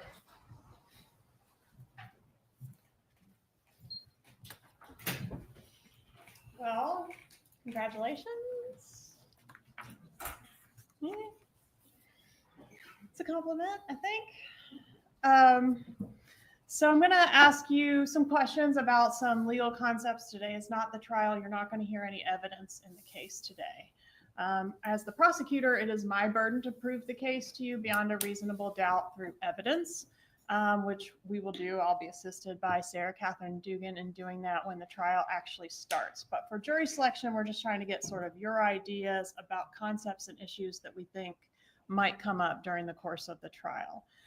And it's important and will be less painful, certainly for me and probably for you too, if you guys will participate and raise your paddles and answer.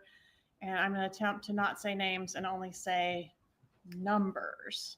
So this is obviously an important case. I know some of you probably don't mind speaking up. Many of you probably are shy and less likely to speak up. So I would encourage my shy guys to please participate as well, because your voice is just as important. Let's see. So I want to identify sort of like my leaders on the group. Do I have folks that supervise people at work or have supervised people in the past? Start on the first row because I'll probably have several of you. Juror 2. Yeah, construction manager, so local volunteers, 30 volunteers all day, Saturdays, building houses. So. Some cats to herd there. Yes. Okay, thank you. Anybody else on the first row? Yes, sir.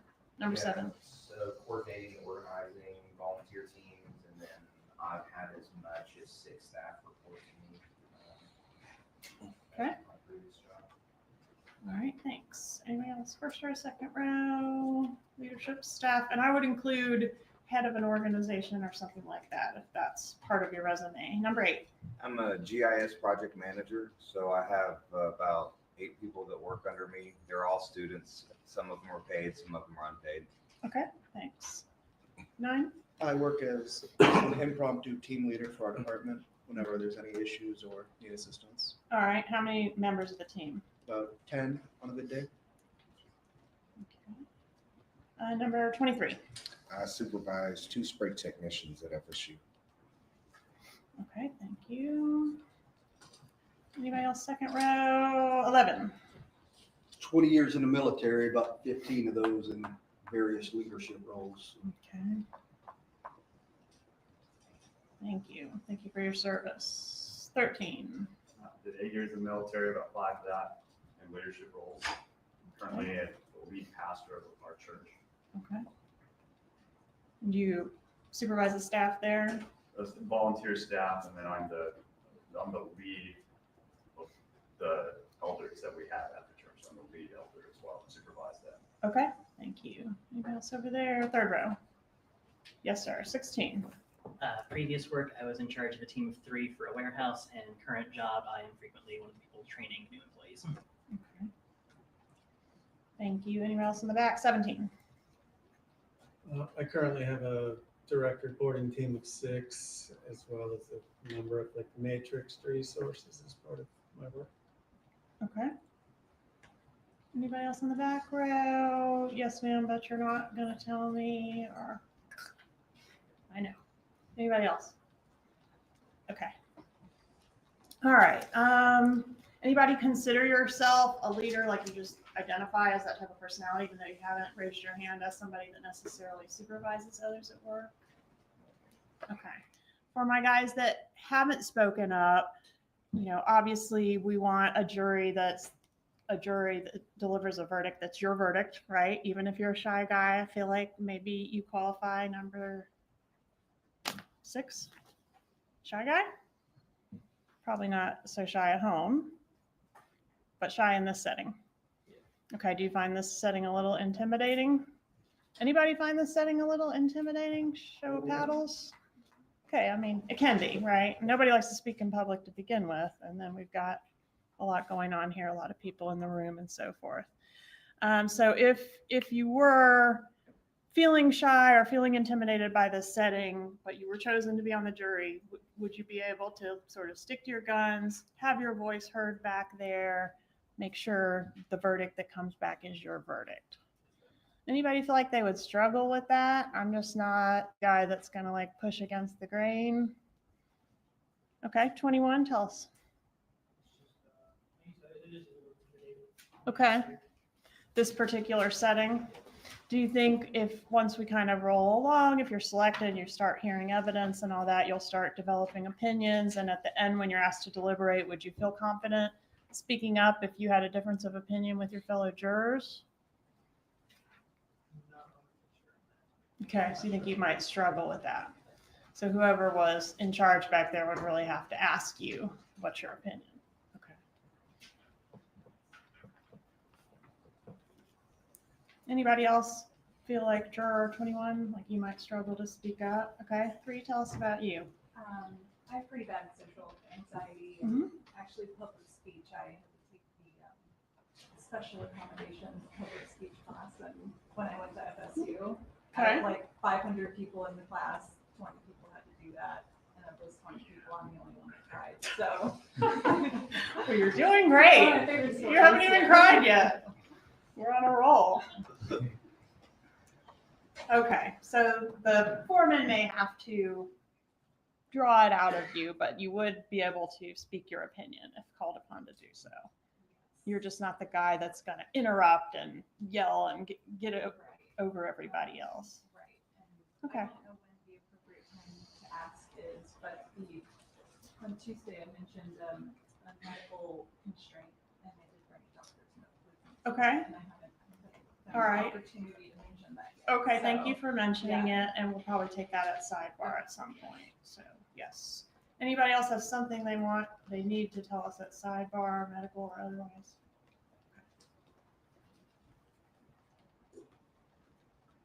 All right, so for my folks that have been on a jury before, raise your paddles again, front row. Yeah, okay. Was it a good experience, a bad experience? Don't really remember. It's good.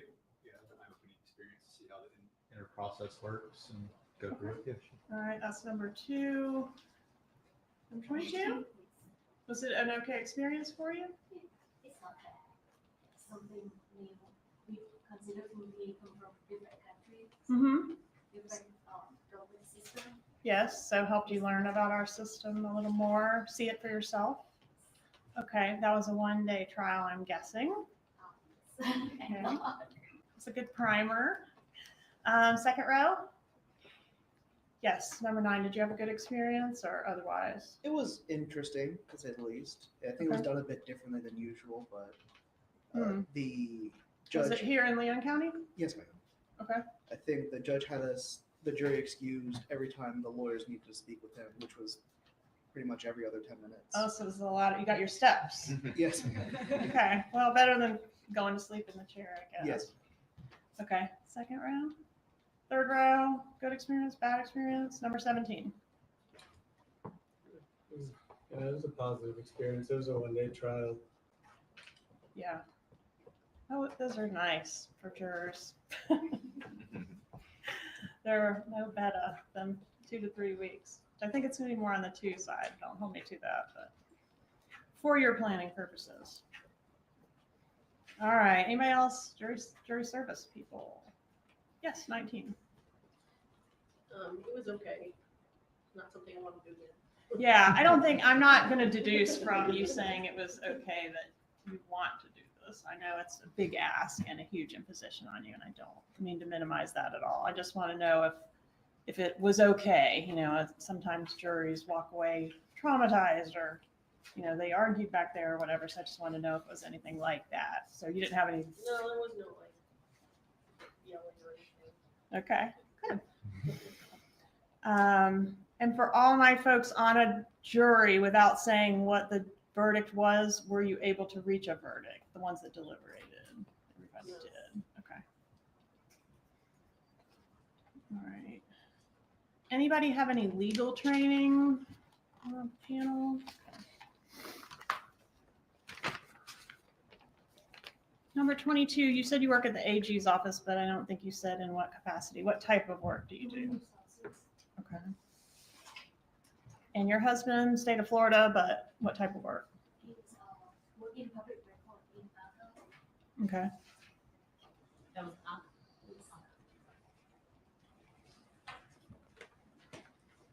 All right, so I touched on this a little bit already. The burden, and I think the defense will emphasize this, is mine. So that means that I have to prove the case to you with evidence. It's completely my burden, the whole thing. So they don't have to do anything. They don't have to put on witnesses.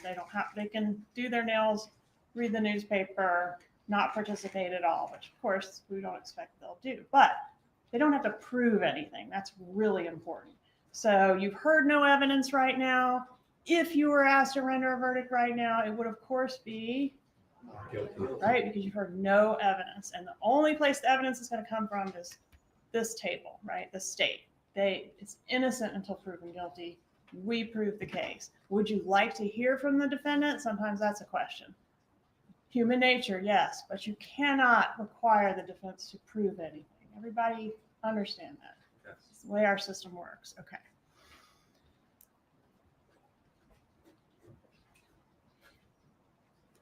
All right.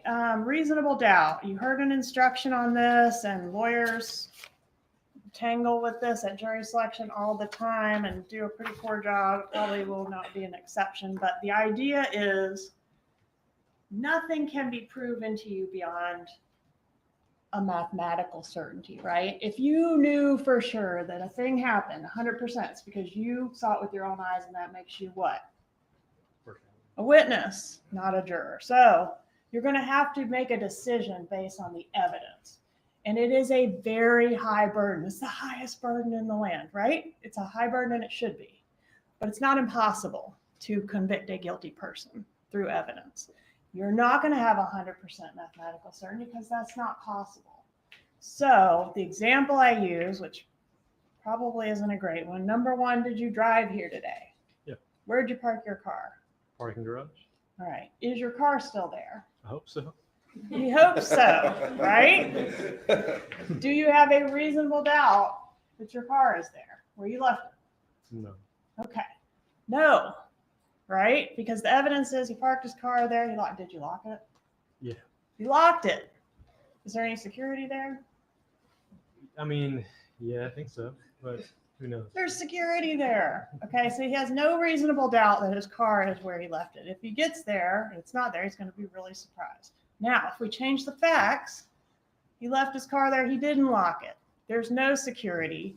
There were 2 or 3 very suspicious looking guys lurking around the car when he left. And when he left, he said, "You can have it if you want it. I left the keys in it." Okay, no, we're starting to change the facts, right? Now he has a reasonable doubt that the car is there. He basically invited somebody to take it. All right, so you as the jurors will decide, is this doubt reasonable or not, right? So I'm gonna say a bunch of words and they're gonna say a bunch of words, but ultimately at the end of the day, when you get back there and you're assessing a doubt, I have a doubt. Well, tell me about it. You talk about it. Is it reasonable? That's your question, right? And you decide what's reasonable or not. Okay? Shaking of head. Parties can approach briefly.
Juror 24, what is your occupation or your type of work? I'm retired from the United States Postal Service as an electronic technician and as a veteran in the United States. What is your marital status? I'm married. What is your spouse's occupation if they work? She's a nail clerk. Do you have children? I have an 11-year-old boy. And he does not work. He does not. How long have you lived in Leon County? Since 97. Do you have any close friends, neighbors, or relatives that work in law enforcement? I do not. Have you, any close friends or relatives, ever been charged with a crime? I have a brother who was convicted of armed robbery. Have you, any close friends or relatives, ever been a victim of a crime? No. Also, to inquire as to the other matters that the court previously raised, have you ever served as a juror previously? No. As to the attorneys, are you related by blood or marriage to any of the attorneys, or do you know the attorneys or any of the persons that are part of their staffs? No. Are you related by blood or marriage to the defendant, or do you know the defendant? No. Concerning the names of the witnesses that were previously read out loud, do you recognize any of the names of the potential witnesses? No. Thank you. Juror 25, what is your occupation or your type of work? I am a sales account manager. What is your marital status? Married. If you can just say it again and try to speak up as much as you I'm can. a sales account manager. Thank you. And your marital status again? Married. What is your spouse's occupation if they work? He works in sales. Do you have any children? I have two. I have a 4-year-old and 11-month-old. And I assume they do not work. No, sir. How long have you lived in Leon County? 5 years. Do you have any close friends, neighbors, or relatives that work in law enforcement? No, sir. Have you, any close friends or relatives, ever been charged with a crime? My 4-year-old's father has previously been charged with felony drug-related stuff. So you don't know the exact name, but something relating to the possession of drugs. Yes, and distributing. Have you, any close friends or relatives, ever been a victim of a crime? No, sir. Going back to the other questions that the court previously raised with the group, have you ever previously served as a juror? No, sir.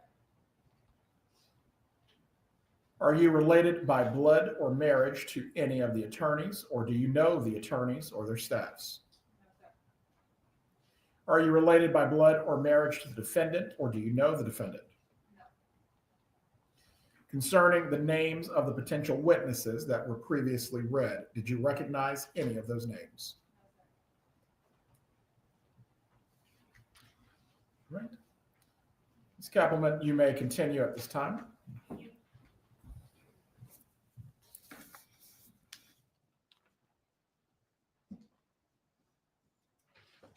For my new folks, any leadership or management experience, maybe in your time in the Navy or elsewhere?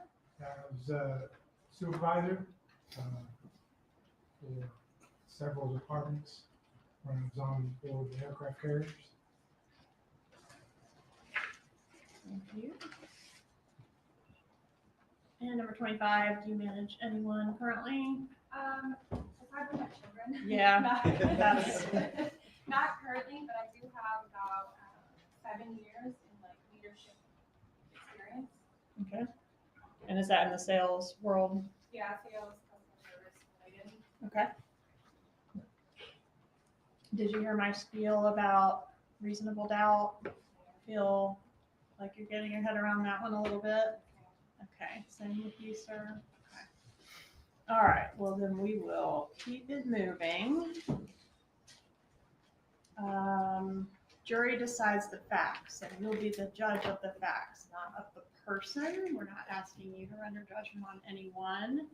But still hearing that, some jurors sometimes feel like this is too heavy. This is a very serious case. Is there anybody that feels like, I'm not sure I could make a decision knowing how serious the case is? For whatever reason. First row? Second row? Third row, guys? No. Okay. So your job will be to hear the evidence and to make a decision. Have these crimes been committed? And is this the person that committed the crimes?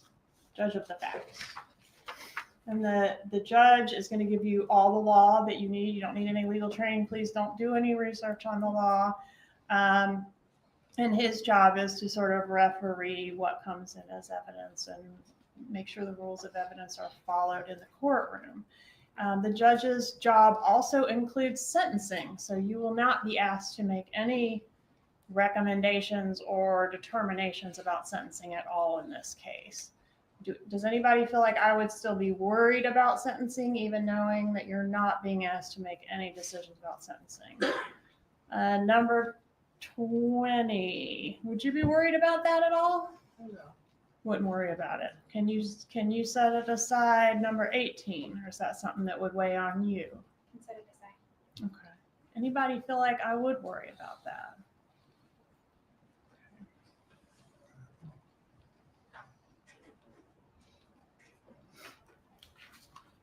All right. Many of you have had some kind of interaction with law enforcement or close friends or family members that have. Have any of those been significant, meaning they've impacted you in some way personally? I mean, if you had a DUI 20 years ago and it was handled fairly, I don't need to know more about that. But if something has really colored your view of the criminal justice system or impacted you personally, we had some folks that had some quite serious cases that friends or family members have been involved in. I want to know, was the person treated fairly? And how has it impacted you? First row, anybody volunteer to say, I've been impacted by crime in a way that has deeply affected me? Okay. Second row, anybody treated unfairly? We had somebody that was falsely arrested. That's a big one. My brother got pulled over in a vehicle and didn't present ID, told him he was me. He was in possession of drugs. Mm-hmm. For some reason, they let him go. He was going to be an informant for them or something or other, I don't know. And then when they couldn't get a hold of him, naturally, they issued a warrant for me because he used my ID. Yes, sir. So once I found all that out and got a hold of the right folks, the system actually worked well for me once they got dash cam and body cam video and was clearly able to see it wasn't me. I was able to get everything resolved. So sure, but really what a bad headache to experience get early there. on and turned out pretty positive because the evidence did. Okay. prove Anything like it is. about that you think would bleed into your deliberations on this case? Oh, I think the cops are all crooked, all arrests are false, anything like that? No. Okay. Second row, anybody else deeply affected by crime? Any crime in your life? Okay. Third row, anybody fall into that category?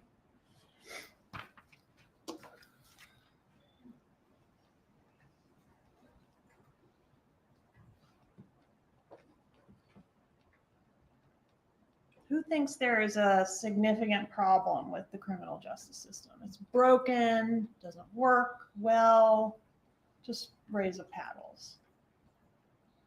I'm a little broken. Okay, I'm seeing a couple little paddles. Little broken, not perfect. Not perfect. Not perfect. We can all agree with that one, I think. Anybody feel like you have such strongly held views in that regard that you think it could impact your ability to follow the law and render a fair verdict in this case? Seeing shaking of heads. Okay.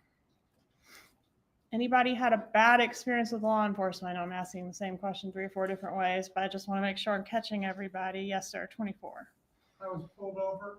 My plate came up with a stolen plate from another state. And I had guns drawn on me, and they figured out that it was from another state finally, but have guns drawn on you is not a fun thing. It's a bad experience. Yes.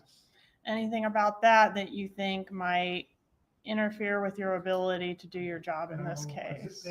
They offered a lot of apologies after that. And the guy said, Too little, too late. yeah, it was. And I was headed to work, so Yeah. luckily I was not late. You were not falling asleep at your desk that day. Before you continue, I'm curious, did you have on the mail carrier uniform? I had my uniform on, but I'm an electronic technician. I see. Fix the machines. Please continue, Ms. Kaplan. All right. Law enforcement officers. So several of you have either backgrounds in law enforcement, yourself or a close friend or family member that's been in law enforcement or is in law enforcement. And the reason why we inquire about that is because we want to make sure we have jurors that, obviously you heard my list, there's quite a few law enforcement officers on the list. So jurors that can listen and be critical of law enforcement. So open-minded. If you learn that they have specialized training and experience and are qualified to, have authority on some topic more than the average person, then great, you can believe them more than the average person. But we don't do that just because they're wearing uniforms. So we don't automatically believe everything they say. We don't automatically disbelieve everything they say just because they're law enforcement. Anybody feel like they struggle with that? And the defense may get up and say, so-and-so, your father was a law enforcement officer. Somebody was. Whose dad is? Okay. Your dad isn't a law enforcement officer. Don't you automatically believe what law enforcement says? And, maybe that was true before coming in here. Probably not for you. But the instructions of the court are level playing field. Can everybody apply the instructions of the court on law enforcement? Okay. They can make mistakes, right? They're also not perfect, like the system. Okay. What are undercover operations? Anybody know? Volunteers? Just let me flounder up here. Number one, undercover operations, like a law enforcement operation that's undercover. What does that mean? When the people don't know that the cops are there trying to figure stuff out. Yeah, like the cops are posing as not cops. Right. Posing as someone else. So they're tricking somebody, right? Anybody uncomfortable with the idea that law enforcement is permitted legally to pose as somebody else and trick criminals to get information and to solve cases? Anybody feel uncomfortable with that? What do you think? 13. I see the benefit of it. I think the technique in which it is executed is the one that catches my attention. What do you mean? So if somebody, it all depends on who it is that they're going after and the subject themselves, right? But if a law enforcement officer is posing as somebody in order to try to entrap people. Yes. Okay. Entrapment would be crossing that line. Who are not intending to commit a crime, I would take issue with that. Okay. So entrapment would be exceeding their authority to pose as someone else. But for the sake of this argument, let's assume it's not an entrapment situation, but it is a situation where an officer is posing as someone else. No problem. Okay. Anybody feel like that's not fair? That's not cool? What do you think, 11? I think if there's justifiable means to be there doing undercover work, then I'm okay with it. Is it necessary though? What do you think? 5. It depends on the context of it. Sometimes it is necessary. I feel like for police officers, because depending on the crime that's committed, police officers not always go in. It depends on, like you said, entrapment. It depends on the context. Sure. If you're trying to entrap criminals, whereas if you're trying to just, how do I word this? Depends on the context greatly, because you can't legally try to coerce them into a crime. Right. You are. Hey, I'll give you $50 to take this crack rock over there and sell it to that guy. That wouldn't be okay, right? But what about like posing? Typically, we think of, narcotics operations. If you're trying to infiltrate these higher levels where you really can't have access to investigate those people unless you send someone in posing as a fellow Confederate, right? Everybody okay with the concept? Within limits, of course. Okay. What is premeditation? This is a premeditated murder. What does that mean? It's like you planned it. It's like you planned it. Okay, that was juror 23. So what type of evidence would show premeditation? Bloody footprints, clothes, a weapon. Okay, how does that show the operation of the mind, though, the intent? Oh, well, if you find somebody with their fingerprints on the weapon, then that's not admitting full guilt right there. I mean, but that's pretty damning evidence. Okay, yeah. What about for intent, though? Number 16, what do you think? How do I prove premeditation? I didn't just haul off and kill someone on a whim. I thought about it. I had a conscious intent that crime be committed at the time it was committed. How do I prove that? How do I prove what someone was thinking? I think we would have to rely on evidence that predated the moment of the attack. So if you had like any sort of records or definite plans or things that were found, like Map of the bank, right? That's how they do it in the movies. They roll it out on the table, get the blueprints and that sort of thing. What else? What other type of evidence might prove intent? 15? You think of anything else? Conversations. I'm going to kill that guy, right? And that's pretty good evidence that you plan to kill the guy. What about motive? Motive, would that be important for your consideration, number 7, of intent?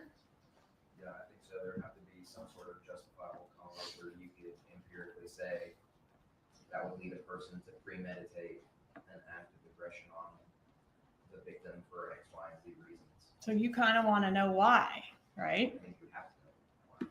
Well, I mean, sometimes you can imagine a scenario where the manner of the killing might prove intent. Sure. Shooting once is different from shooting 100 times, right? As far as if you're trying to evaluate intent. So that could be part of it, but certainly motive is very important and jurors want to know why. So the why could potentially be important. Everybody agree with that? What do you think? 12. Any other ideas of what type of evidence? Like, how are you going to prove? You see the problem. How do you prove what someone was thinking? Right, certainly in the records that they've considered it, discussed it, solicited someone to help with it, or done searches about how to efficiently execute the crime beforehand and that sort of evidence. Okay. Would you be open to all those types of circumstances to try and show what the person was thinking, as opposed to the type of evidence I laid out right away, which was, I'm going to kill that guy. Right. And that's great. But if you don't have that, can you evaluate all the other circumstances? Yeah, and you have to see if they push you beyond the reasonable doubt.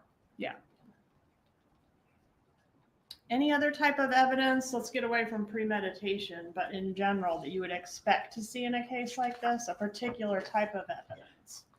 Number 23 mentioned fingerprints, clothing, anything else like that you guys are kind of expecting? Financial records. Gun residue? Financial records. Financial records? What kind of financial records? Why would you be expecting that in this case or a case like this? If, from what we were told earlier about the case and the charges, if you're soliciting it, setting aside money, or transferring money to someone. Right. So if it's a murder for hire, you'd expect some kind of money to be involved, some type of transaction. Okay. Somebody else down here? Text messages, phone calls. Okay. Yes, sir. Number 6. If I remember correctly, I remember hearing coming from Miami to Tsllahassee, so like gas station receipt. Okay. Some evidence of that travel. Okay. What else? It's so fun when y'all help me better. Okay. So you know it's a murder for hire. You know there's more than one person involved. You, though, as jurors in this case, will only be asked to decide the involvement and guilt or not guilt of one criminal defendant. Are you able to set aside your thoughts and feelings about the other people that may be involved in the case and focus your verdict? How does the evidence relate to this defendant? Everybody feel like they can do that? Okay. If the evidence shows that the defendant is not the one that pulled the trigger, does that make a difference? What do you say? Why are you shaking your head no, number 15? Why doesn't that make a difference? Okay, so even if you don't pull the trigger, you can be charged with murder? But what? Please speak up, number 15. Okay, you could be charged with accessory, but you don't think murder. Who else, by a show of hands, thinks if you don't pull the trigger, you cannot be charged with murder? Nobody? Why not? Number 2. If you're, if you hire someone or something like that, definitely you're not committing the crime personally, but if you're telling someone else to do it and they do it, then that, I think something pretty close to it, yeah. Maybe Okay. not murder itself, but it might be some type of Maybe not murder itself, but it might be something close. What do you think? Number 20. It's the way the law is written. Mhm. You don't have to pull the trigger, but you can still be charged with murder. The law allows that you can still be charged with murder. Okay. According to the law of our state, and the judge will give you the law. You do not need to know the law. I tricked you and I'm sorry. But you can be charged just the same as if you pulled the trigger if you also did some act or said some word to cause that murder to be done, some affirmative act to cause that murder to be done, and you intended it be done. Okay? It's called a principle. So, court reporter and I are going to do a bank heist, and we know when we go in there, the first thing we're going to do is kill the security guard. Okay, that's our plan. We both understand that that's what we're going to do. But I'm the shooter. She's the bag lady. She's going to get the money. We go in there, we do it, we're successful until we get caught. We can both be charged with first-degree murder of that security guard, the same as if she had pulled the trigger. Is that fair? How is it fair? 23. Y'all planned it together. But I pulled. I didn't hear you. Y'all planned it together. But I'm the one that pulled the trigger. Shouldn't I be worse off than her? She knew what was gonna happen. She did. That's been proven beyond a reasonable doubt. So you agree with that law? Yes. Anybody disagree with that law? I do not think it's fair. It should be, as juror number 2 thought walking in here, something close to it, but not exactly the same. Okay. Now that I gave you the spoiler, you won't admit it. All right, so number 2, knowing that now, would you be able to follow that law? Yeah. What do you think, number 15? If the law says we can both be convicted of first-degree murder and it's proven, would you be able to convict her of first-degree murder even though she didn't pull the trigger? You would be able to follow that law. You cannot hear him. Number 15, please speak up as much as you can. You would. If there was a law that the judge reads you in this case that you did not agree with, would you be able to follow it anyway, or do you think it would be incumbent upon you to do what your gut is telling you? What do you think? Number 16? Since we're here to decide if something followed or broke the law, I would go with the law. Go with the law. Number 8? Yeah, definitely. Follow the law no matter what, even if you don't like it? Yeah, it's not me to decide the law. It's just for us to stick to it. Okay. It's the legislature's job. We're going to leave that to them. Okay.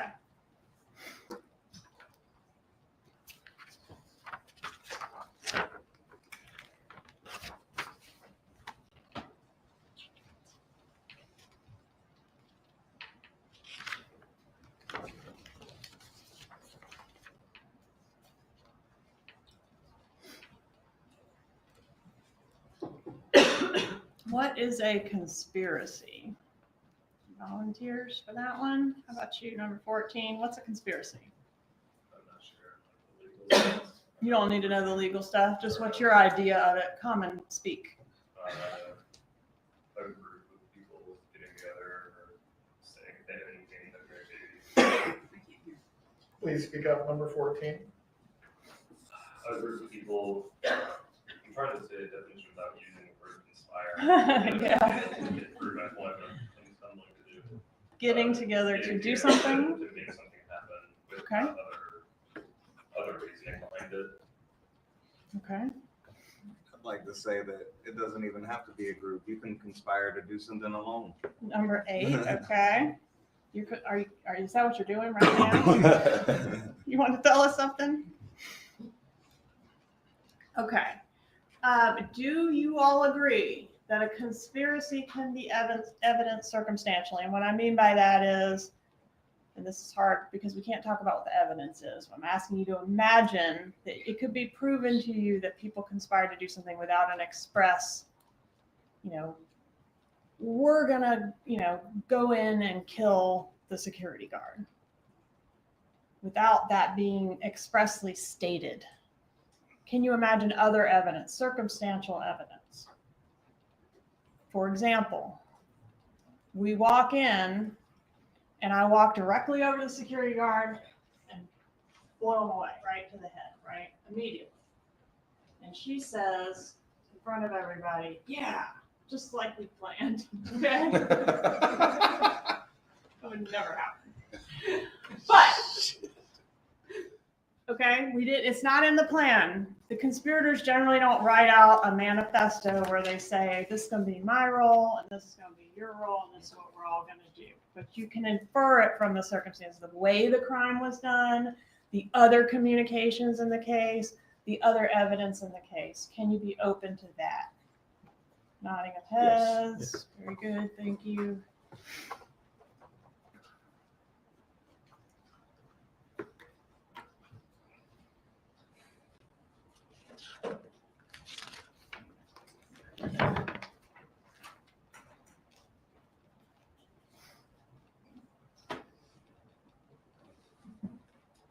Does it matter how long it takes to make an arrest in a criminal case? You guys all heard the statement of the case. This crime occurred in 2014. Number 6, how old were you in 2014? 9. Can you even care about something that happened when you were 9?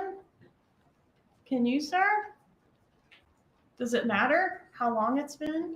I think as long as the crime that you're being charged for is within the statute of limitations, I think it's fair to be arrested for a crime that you could have committed. Sometimes it takes years to build evidence and things like that. Anybody feel like it's too long? I just can't consider evidence from 2014. I was 9.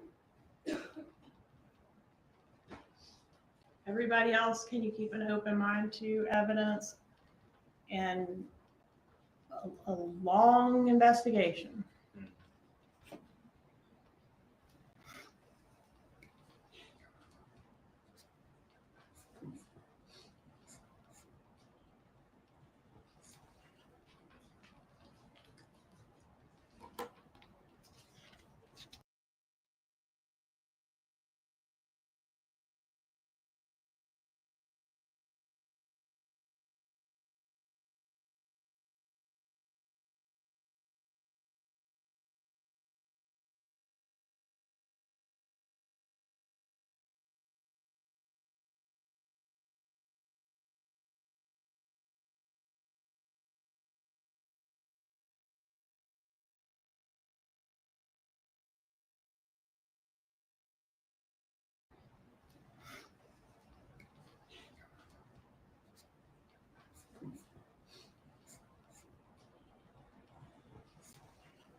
a long investigation.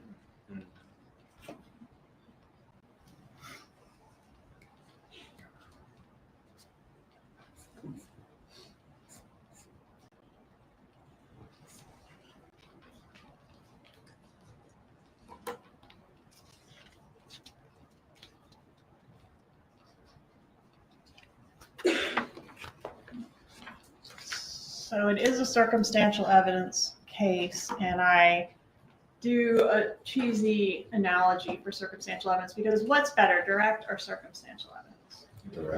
Direct. Everybody knows that, right? So powdered donuts. You have 2 kids. Who's got 2 kids? Well, your kids are too young to do this scenario, but let's imagine they're a little older. All right. So 2 kids, a bag of powdered donuts. They're not supposed to be eating the donuts before dinner, but you walk in and one kid who happens to be the kid that really loves powdered donuts and asked you 20 minutes ago if you could have a powdered donut, to which you responded no, is covered in powdered donut dust. And the kid says to you, my brother did it. What type of evidence is that? The statement, my brother did it. No, it's not. That's direct evidence. Direct evidence. I was here. I saw him eat the powdered donut.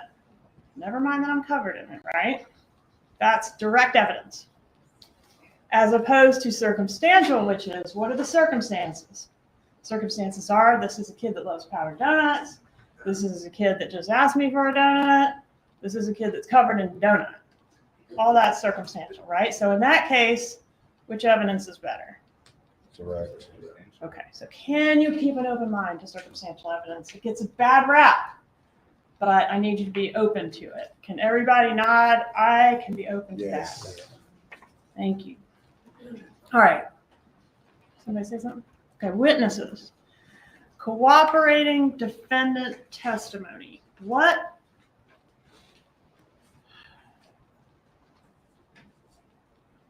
I guess I just want you to agree to keep an open mind to it. This is a person who's been involved in the crime, and you absolutely should consider that character of that person and what motivations that person may have in play. You should consider that. But can you keep, that doesn't necessarily mean they're lying, right? They can also be telling the truth. Can you agree with that? Okay. Is there anybody that feels like I cannot keep an open mind to the possibility that a cooperating co-defendant might be telling the truth? What about you, number 6? Can you keep an open mind to that? Is it possible that a cooperating co-defendant could be telling the truth, maybe to try to get something for themselves, but could be telling the truth? 15? 14? 13, why does a cooperating co-defendant come forward? Could be cover their own tracks. Could be what? Cover their own tracks. To cover their own tracks. Yeah, to put it off on somebody else. Okay, good. What else? What else could motivate a cooperating co-defendant? 19? You're on ice, 19. I actually have a volunteer, number 6. They have a deal? Please speak up. They have a deal to shorten it. Yeah, they might be trying to get something to help themselves. Does that mean they're lying? No, it could mean that. But it could mean they're telling the truth to get something. Is that right? Do you agree with that, 19? Okay, can you keep an open mind to that type of testimony and weigh it with all the other evidence in the case? You're going to observe the witness. You're going to hear what they say. You're going to see if it fits with everything else. And you're going to make a decision about their credibility based on all that, including the fact that they have this motive or whatever. Can you do that? Everybody feel like they can do that? Okay. Unsavory witnesses. That's a very nice way of putting this topic. So there could be witnesses in the case that you all do not want to have a beer with or a cup of tea with.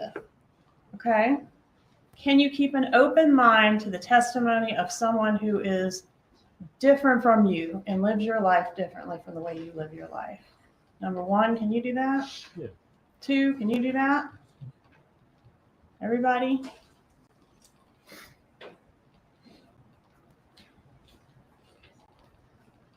If you don't hear a particular type of evidence that you're expecting, can you keep an open mind to the type of whatever evidence that there is and render a verdict based on that? I just don't want you guys to walk in thinking, oh, there's no gun. Can't convict of a murder without a gun. Is there anybody that's like that? There's a particular thing that you require.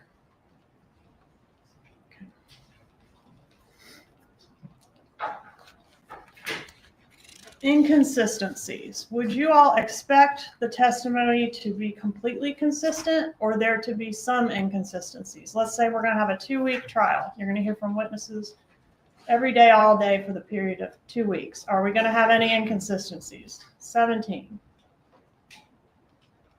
Purely a guess, but based on the duration, probably somewhere in. Okay. Every single one of you went back in the room back there and answered the questions in private. And I was sitting back there, Ms. Dugan was sitting back there, and we were wearing the same outfits all day. If we isolated each one of you and asked you, what can you tell me about what Ms. Dugan was wearing yesterday or the day that you were back there? Let's assume it was all the same day. Do you think we could get some inconsistencies? Might get some blue, some black, dark pants. I think it was, we might get a lot of different answers, right? Does that mean that anyone's lying? Okay. Now, you all will have to weigh inconsistencies, which are going to occur naturally in a case like this. And you will decide, is this a point on which this inconsistency is important and equals a reasonable doubt versus this doesn't matter at all, right? Can you do that?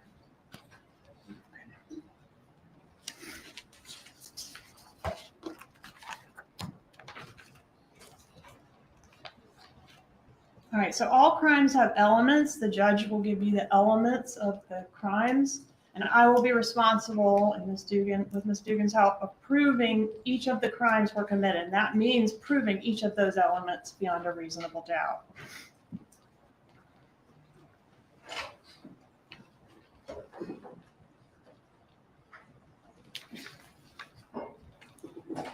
Number 7, what does a killer look like?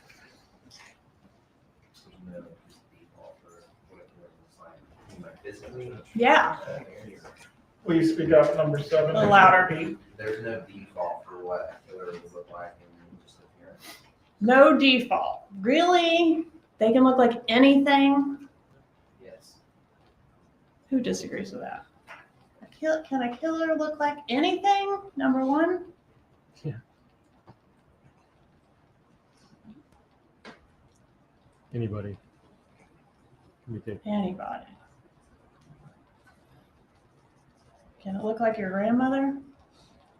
My young people? Number 5. Can a killer look like a granny? I mean, it's not like you in picture, but like anyone is capable of has the capacity to post. You could keep an open mind to the possibility that a grandmother could be a killer. And that's kind of a tough one. Can everyone keep an open mind to that possibility? Yes.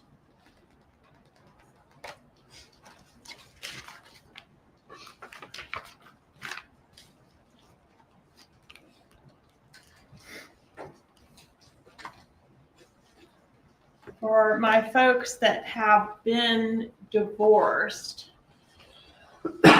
any custody battles? Raise your paddle if you've been involved in a custody battle. Okay, so just divorces. Anybody in a particularly messy divorce? Ugly divorce? Highly litigious divorce? Anybody go to court for their divorce? Did go to court, okay, but it was not particularly nasty. He never showed up, so Oh. it was very. You won. Yeah. Okay. Okay, so you guys haven't personally experienced this, but does everyone agree that those types of issues, domestic issues, divorces, custody battles, those are things that are highly emotionally charged? Yes.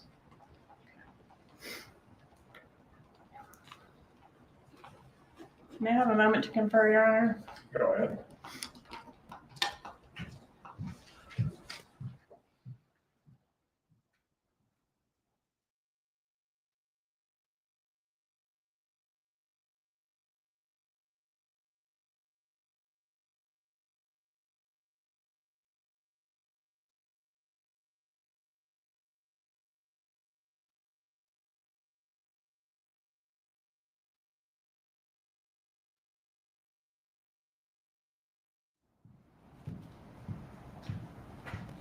For my folks that have been on a jury before, what is a hung jury?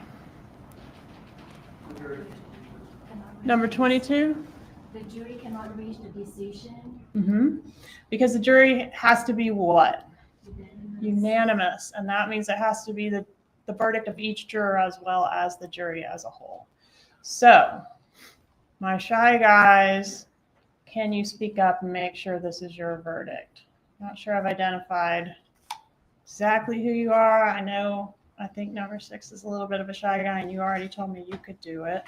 Who else considers themselves a little shy? Nobody? At first I am, but once you get to know me. Okay. Are you going to return a verdict that's your verdict? Yeah. What if you get back there and everybody's against you? I mean, this is someone's life, so I don't really care about it. Okay. I would encourage you to listen to your fellow jurors, and if you Sure. change your mind, great, because your mind's changed, and it's then your verdict. Right. But I just want to make sure I've got folks that aren't going to be like, it's Friday night or whatever, Everybody promise to do that? All right. Anybody have something you feel like you need to tell me? I didn't ask the right question. I didn't call on you. Something you think I should know about you that's related to the topics we've touched on. All right. Thank you very much. For the defense inquirers, we are going to take a brief break for about 10 minutes. You'll have an opportunity to stretch your legs, use the restroom, or look at your phones or devices if you need to. This break will be for everyone, but that is both in the box and also in the gallery. While you're on your break, you're not to speak to each other concerning this case or at all. Do not speak to anyone else concerning this case as well. We will resume with the jury selection at 1:30. You may use the restrooms and leave the courtroom at this time.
Wow, this part of jury duty I find fascinating, but it's certainly scary that you might get someone who isn't going to follow the law, or I get worried that we're going to get someone who's so much of our juries have been brainwashed by decades of wrongful conviction propaganda, like making a murderer, like serial. Pick the new Jesse Smollett documentary, whatever it is. I worry about that. I love that question. Can a grandma be a murderer? Correction. Speaking of looking at someone quickly, and Donna has a pink and white striped shirt on, not a powder blue. I'm going to switch back to Tsllahassee stream. And I'll switch back to Law and Crime. This gets wacky. Like the whole stream just got frozen. So what was going on? You would refresh and it would stick at the same part.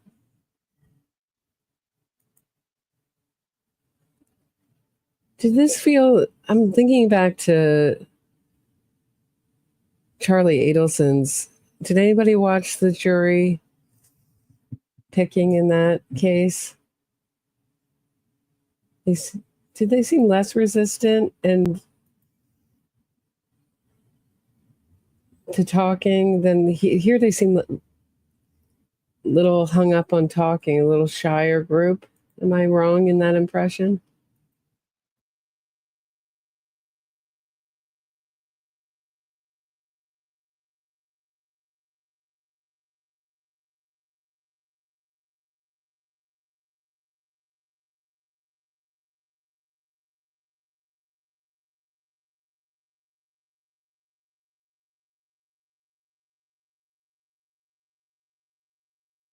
Yeah, I set up a separate feed. If they get to opening statements today, we'll go to a separate feed. Yeah, they're not speaking up. A lot of their answers are concerning.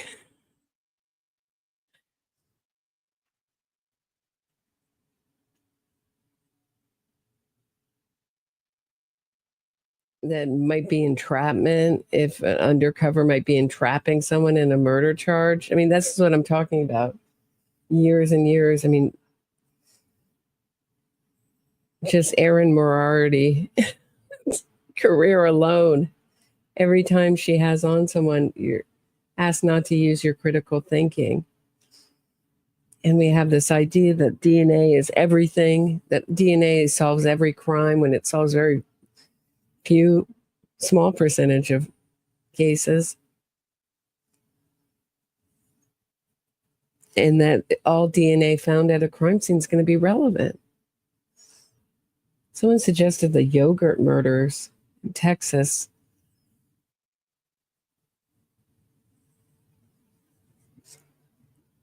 And that's another one where they're staking everything on some DNA found on the crime scene. You don't know when that was put there or why.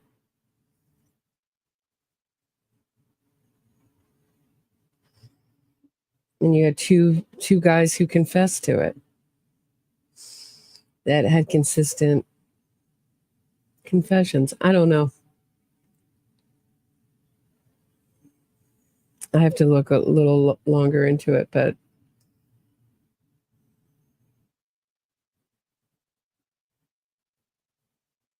I mean, everything is being staked on this DNA.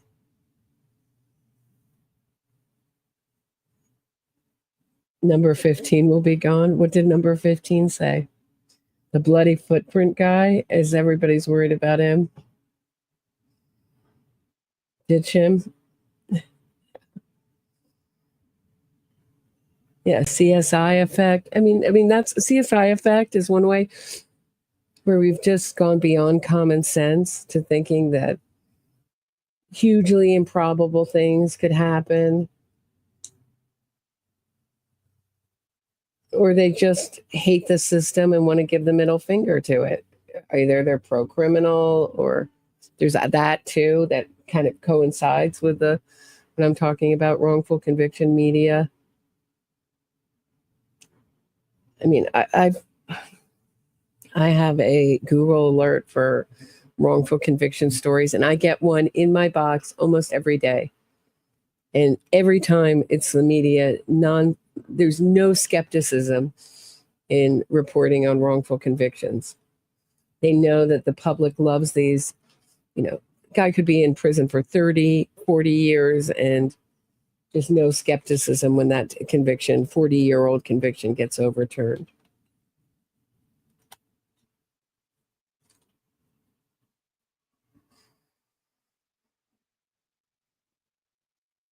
And then when they reoffend, they'll say, well, an innocent man reoffended who got their conviction overturned. They don't even say overturned. They say was wrongfully convicted, like it was a fact, because they had their conviction overturned for whatever reason.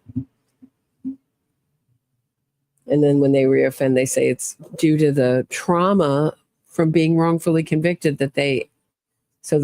strangely they got out, they got their conviction for a murder charge overturned, and then they murdered someone 3, 4, 5, 6 years later. I think we've just lost all common sense in this country. And our media has just totally fallen down on the job.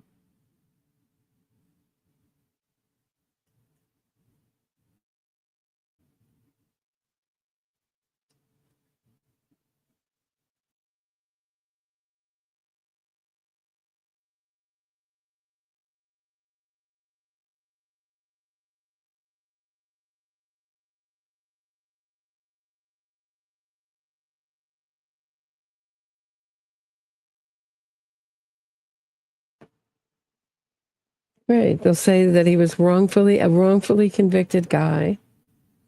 They'll say, sailing nuts, I'll explain to you. He was wrongfully convicted. They say the years from being in prison wrongfully affected his psyche, and then he reoffended. Right. When he reoffended, he killed someone. It's happened very famously, case I covered, where a man tried to push an officer into the highway, into moving cars, tried to kill an officer, pulled him over he was speeding. Right, wrongfully accused, wrongfully convicted. We got our media and our American public is just in love with this story.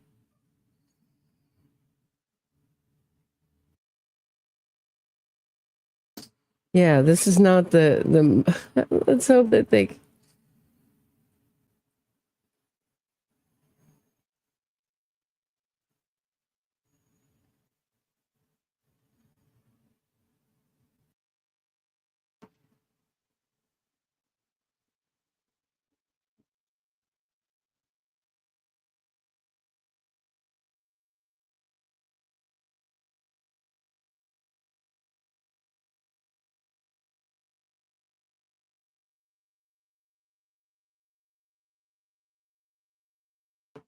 Yeah, I covered Sarah Yusuf before the deposition got out. In her past, she worked with Chesa Boudin, who's the Weather Underground terrorist son. He got removed from office as a DA for being so pro-criminal. Sarah Yusuf worked for him. So I covered her history of being in the wrongful conviction movement. And strangely, it was until she saw Phil Markel's victim impacts statement that she came forward. But if she had come forward years before, Wendi Adelson might have been arrested first before Charlie.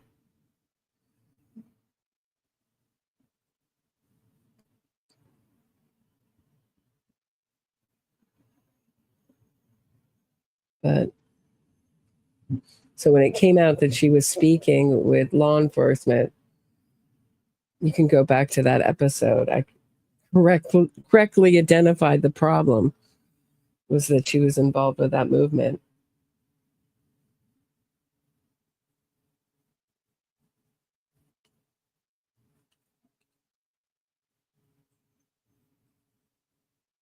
That sees convicted criminals as victims.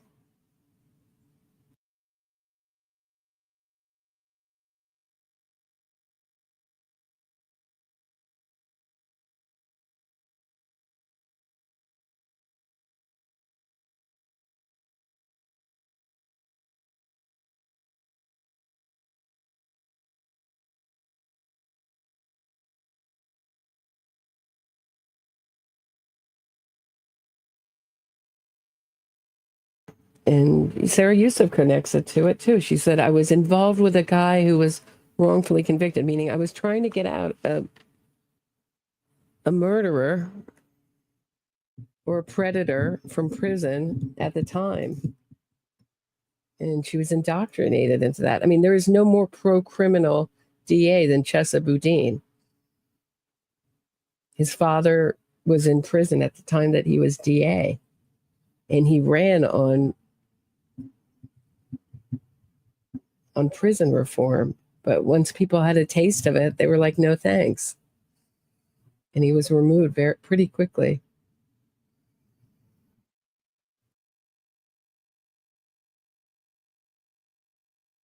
You think? I don't think any of this family ever would.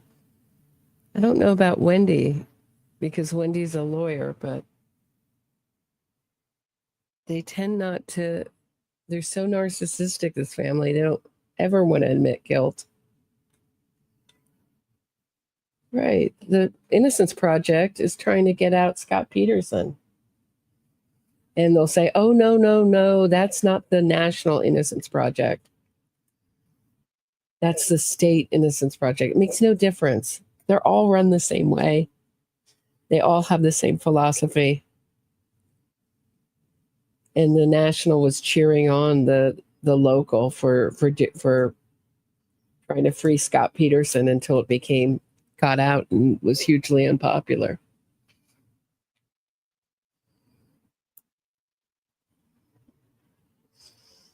So it's like a little bit like saying, McDonald's headquarters is different from McDonald's, down your street. It's the same burgers, the same thing, same philosophy.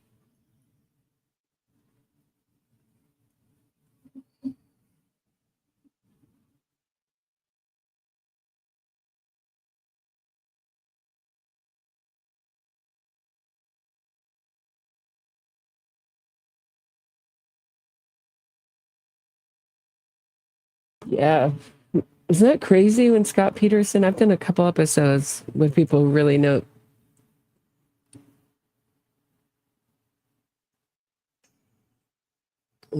the case.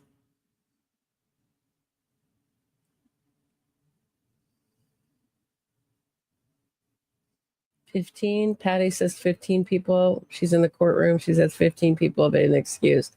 Good. I hope one of them is that entrapment guy. 26 replace. Get out, entrapment, dude. Mr. Entrapment needs to go. The police are entrapped. Do you have trouble with an undercover operation? Well, only if they're entrapping someone. Thanks.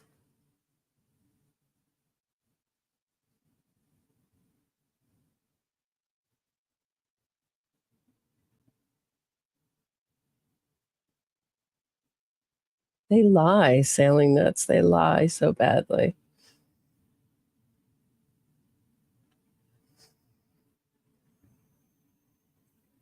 And the Texas Innocence Project is one of the worst. They get out some of the most dangerous, scary people. Not different than any other state, but they seem to have more success, that state, than anywhere else, strangely.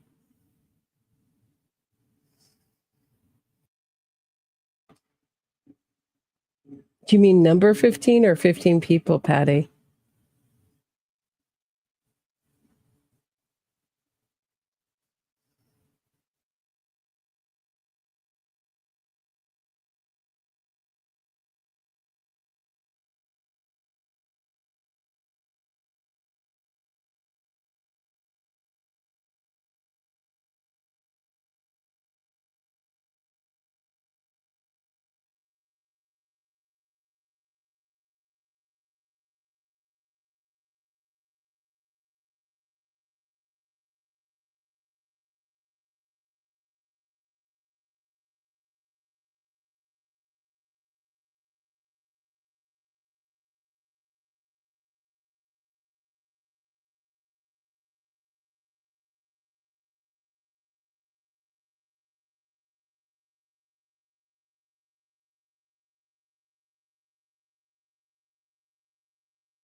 Can everyone here agree that 12 heads are better than one?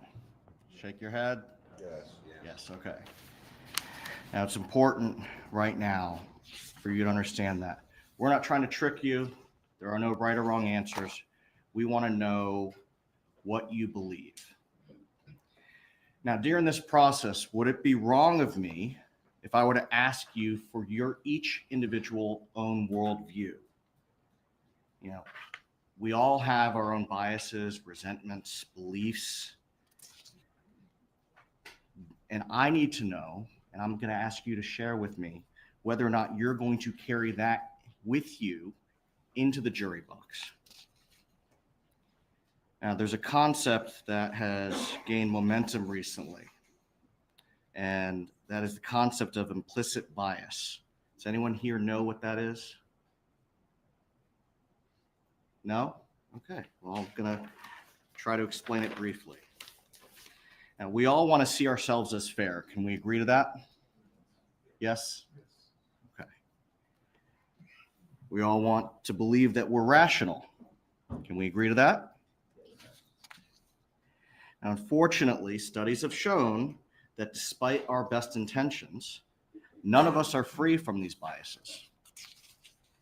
Implicit bias refers to unconsciously held beliefs that don't necessarily reflect our conscious belief. So, for example, you walked into the courtroom either Tuesday or Wednesday, and you saw a gentleman in a black robe. When we see someone like that, we can assume that they're a judge. And you made that decision pretty quickly. Is that correct? Okay. So what if you were to walk into a supermarket and there's a big burly guy with a long beard, clad in leather, and he's walking to a motorcycle? Let's see. Number 5, when you see that, do you see someone who's adventurous? Yeah, I mean, that's the ride a motorcycle. How about dangerous? Not necessarily. Okay. Now, you're making a quick judgment when you see someone like that, right? Implicit bias, right? Correct. I'm sorry? That's kind of almost implicit bias, right? Yes, yes. Now, in that same token, you all walked in, whether it was yesterday, Tuesday, or today, and you look over at the defense table and you see my client, Mrs. Adelson, do you wonder to yourself, I wonder what she did? Number 2, you think to yourself, I wonder what she did, or I wonder what she is accused of doing? I don't look that far into it. I mean, I don't know her from the next person, so I would just treat her like another person. Okay. What about number 9? No, sir, I didn't have that question. Well, which one did you ask yourself? I wonder what she did, or I wonder what she's accused of doing? Neither. Did anyone ask that question of themselves or say that to themselves? Number 23. Yeah, I was wondering, what she is accused of. Okay. I saw a paddle over here. Number 25. What did you think? Yeah, like initially, I mean, it's just human nature to be curious. It's like, I wonder what this person was accused of. Now, do any of you have anxiety or are claustrophobic that if you're in lengthy deliberations that you might want to just leave the jury room? Anyone at all? Now, going back to implicit bias briefly, does everyone here agree, let's start on the first row, that you will make an effort to be conscious of implicit bias when you're considering the evidence in this case? Second row. Third row. Thank you. Now, when we were back in the jury room the last couple of days, some of you answered some of the questions. I think I might be able to, or I believe so. And you recall that we asked you to clarify that. First row. Okay. Why do you think we asked you that? Anyone? Because sometimes, I'd say just about every day in our lives, we face bias, because we, have a perspective of what the world should be, and we can only deal with bias if we can consciously are aware of how we feel and what's going on around us. Thank you. Does everyone agree with that response? I need verbal. Yes. Thank you. So if a witness were to say, I think I saw this, is that the same as them saying, I saw this? No.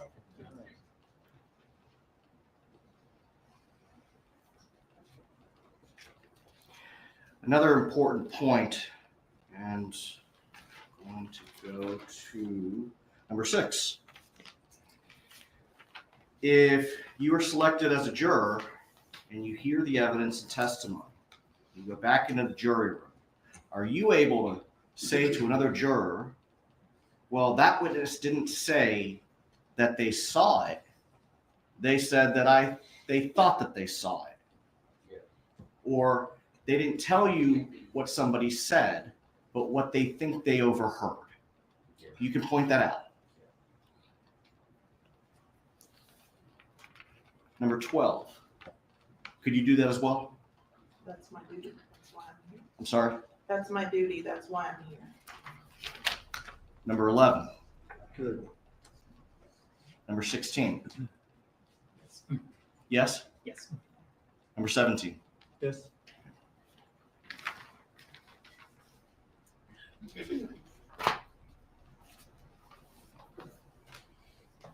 Ms. Kappelman covered the leader, so some of what I was going to cover has already been addressed, so I'm not going to repeat it, and certainly not here to waste your time.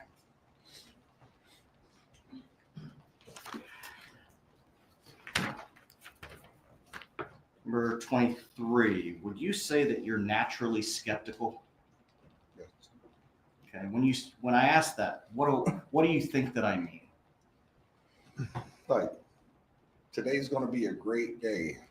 And sometimes you're like, yeah, this something can go wrong. You better not, put all your eggs in one basket, so to say, and think everything's gonna be great. You have to be open and know things can go wrong. Do you question when somebody says something to you? Would you question whether or not they're being honest? Yes. How do you determine whether or not they're being honest with you? The normal things, look a person in the eye, if they're fidgeting in their seat or, not able to stay still or, they have conflicting statements or whatever. Let's see. Number 19. Would you agree with that? Are you skeptical? Are you naturally skeptical? Depends on the situation. Give us an example. Oh, well, like he said, it's going to be a great day. I have to keep an open mind because I have no idea if it's going to be a great day or not. You trailed off at the end. I have no idea if it's going to be a great day or not. Are you hopeful? Not really.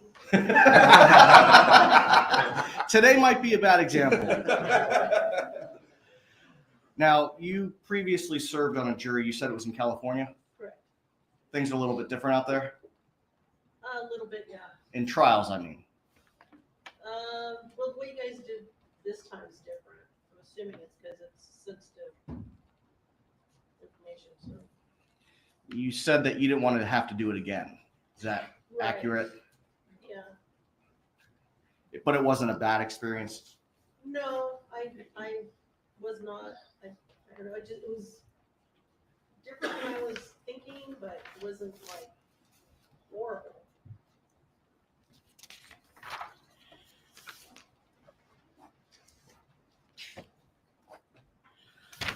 Let's see. Number 13. How do you avoid misunderstandings with people? Through conversation. Can you give us some techniques? Primarily through asking questions to not only hear what they're saying, but then to get at what they're intending to communicate as well. both verbally and then non-verbally. So it's important to listen. Yes. Number 14. Do you agree? Any other examples of how to avoid misunderstandings? Anyone at all? I'm going to call it yes, number 16. Being aware of what you've actually been told versus what assumptions you're making. I couldn't hear you. Being Sorry. aware of what information you've actually received versus what assumptions you've made. Okay, so avoiding assumptions. Okay. Number 12, I saw your. Oh, I was just gonna say that it's good to confirm your understanding of what someone has said, if that's possible. So in other words, repeating back what somebody has said to you to confirm that you understood it the way they intended. Exactly.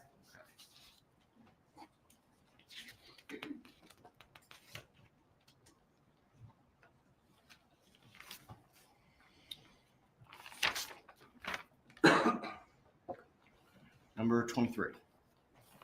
I'm sorry, number 11. Yes, sir. When you were falsely arrested, how did you feel about the criminal justice system? I was a bit irritated with it at the time. Okay. How long did it take to correct? About 3 weeks in total. I was bailed out immediately, so I only spent about 8 hours in a holding cell, but about 3 weeks of back and forth before I was fully cleared. It's actually pretty quickly. I thought so, but I was rather persistent. Number 23, you agreed that that was a pretty quick turnaround? Oh, yes, yes.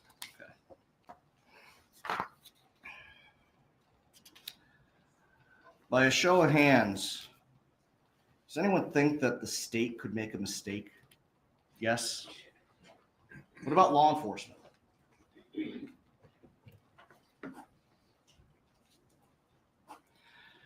What about the state's theory of a case? Does anyone think that the state can be wrong in their theory of what happened? Yes. Did anyone not raise their hand? 23? Oh, no. Oh, I raised okay. my hand. Just making sure. Now, does anyone know people who keep large amounts of cash on hand? That's number 26. Do they have a distrust of the banking system? Yes. Now, I know at least my generation, my grandparents and my great-grandparents certainly had a distrust of the banking system. The Great Depression, people lost everything, right? I think we're starting to get into a point where I might not be able to relate with some people. So, number 6, do you think that it would be inappropriate or illegal for someone to keep large amounts of cash?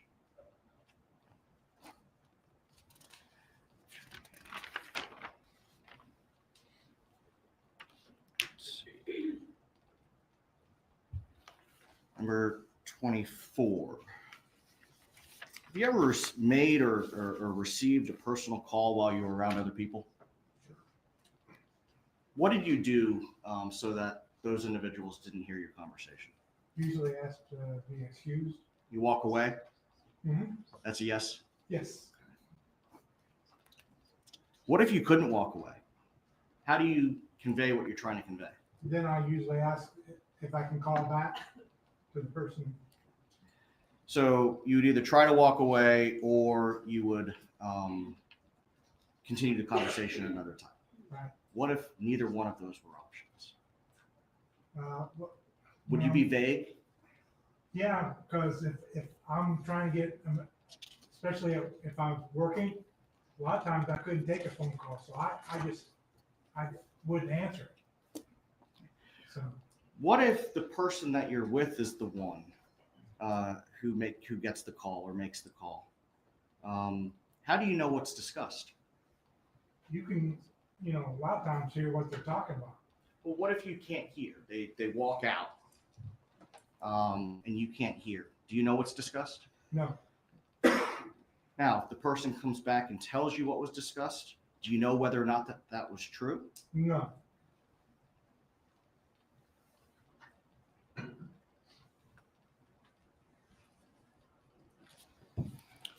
By a show of hands, has anyone ever said something that they regretted? Thank you.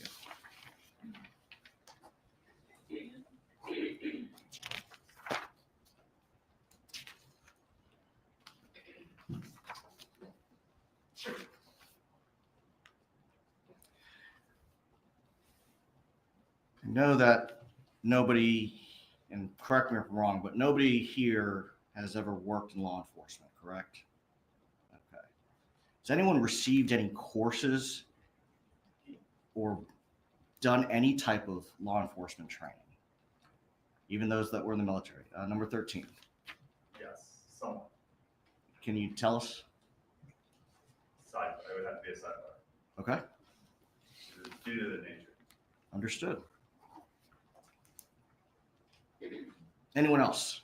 What about private security, private investigation? Anyone? Does anyone here like to travel? Got a few that don't. You don't like to travel? Number 9? No, sir. Okay. For those of us who like to travel, let me pick on somebody. Who raised their hand? Number 25. Is it generally less expensive to stay in an Airbnb or a hotel for a lengthy trip? I guess it depends on the area, but I guess recently Airbnbs kind of seem to be cheaper.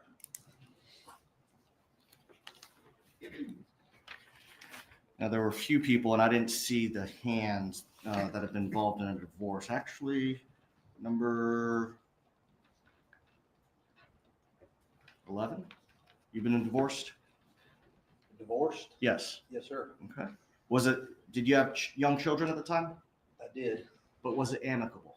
It was.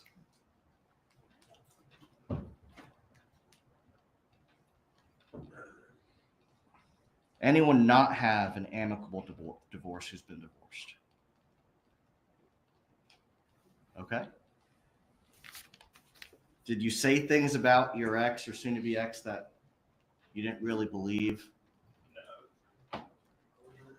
I'm sorry? No, it was pretty cordial. Oh, it's pretty cordial. Okay. For me on my side. Oh, on your side. I was pretty nice. What about the other side? Yeah, Not quite as much? I would not. Do you know how she spoke about you during the divorce? Yeah. Was it nice? No. And that same note, by a show of hands, has anyone ever spoken poorly or said mean things about somebody else? Pretty much everyone. Does that mean that you hated the person? Anyone? The fact that there are no paddles up tells me that doesn't mean they hated them. I think it means we're just mad at the time. Thank you. By a show of hands or paddles, has anyone jumped to a conclusion before? You hesitated. Well, I don't like to admit, but I suppose I have. We're human. We tend to do that. It's not just analytics. We also have emotions that come into play. And that's how we interpret things, right? Now, for all of us who have jumped to conclusions, was our initial conclusion always correct? No.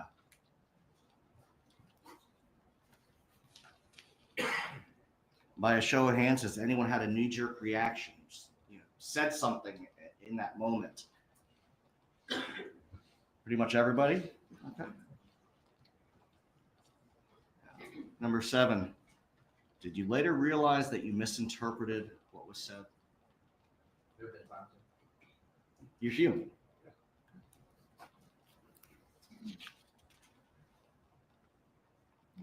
By a show of hands, has anyone ever planned a party?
Now, I'm a visual person. So I wanted to list out some things that I wanted to talk to you about. So we're going to start with some definitions and concepts that I want to see how you interpret it. We're going to talk about the presumption of innocence, the burden of proof, jailhouse snitches, and we're also going to talk about some of the legal concepts that you're going to be asked to determine. Now, I think we've made it pretty clear. The law is going to be coming from the bench. I want to make sure that you can follow the law and that you understand what you're supposed to be doing. So I'm going to call on somebody new. Number 18. Can you tell us what a presumption is? When you are making an assumption. Is it an assumption? Now, it's just like the presumption of proof of innocence. You're not making an assumption there, are you? It's something that you believe up until a point, right? Okay.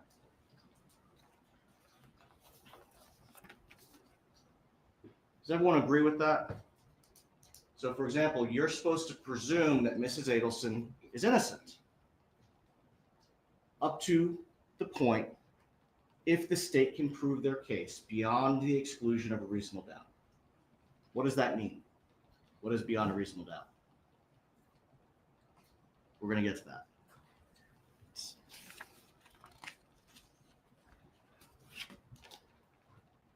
Now, Ms. Kappelman already talked a little bit about what direct evidence is and what circumstantial evidence is, right?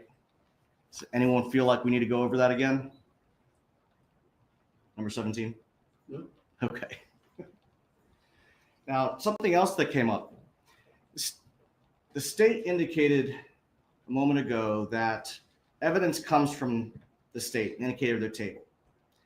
Evidence actually comes from the witness stand and in the form of exhibits, things that are presented to you. It's important for you to understand what I say, what Ms. Fulford says, what either the prosecutors say isn't evidence. It's argument. Number 20. You understand that? Yes. Number 14? Or, yes.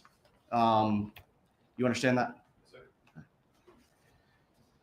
So if you interpret evidence different than we argue, what are you supposed to do? Discuss it. I'm sorry? Discuss it. And you're going to discuss it back in the jury room. Good. Does everyone agree with him? Yes. I have one confused look. Number 19.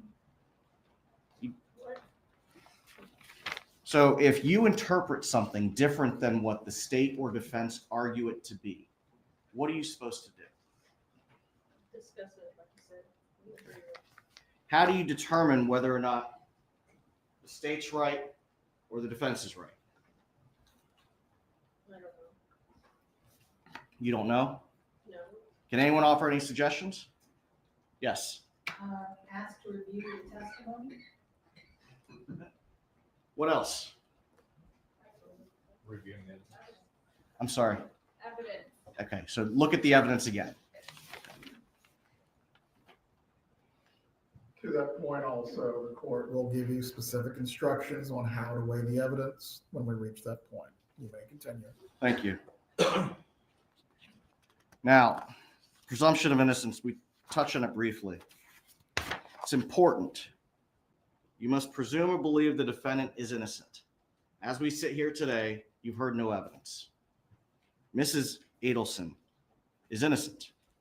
The presumption stays with her as to each material allegation in the indictment, unless it's overcome by evidence.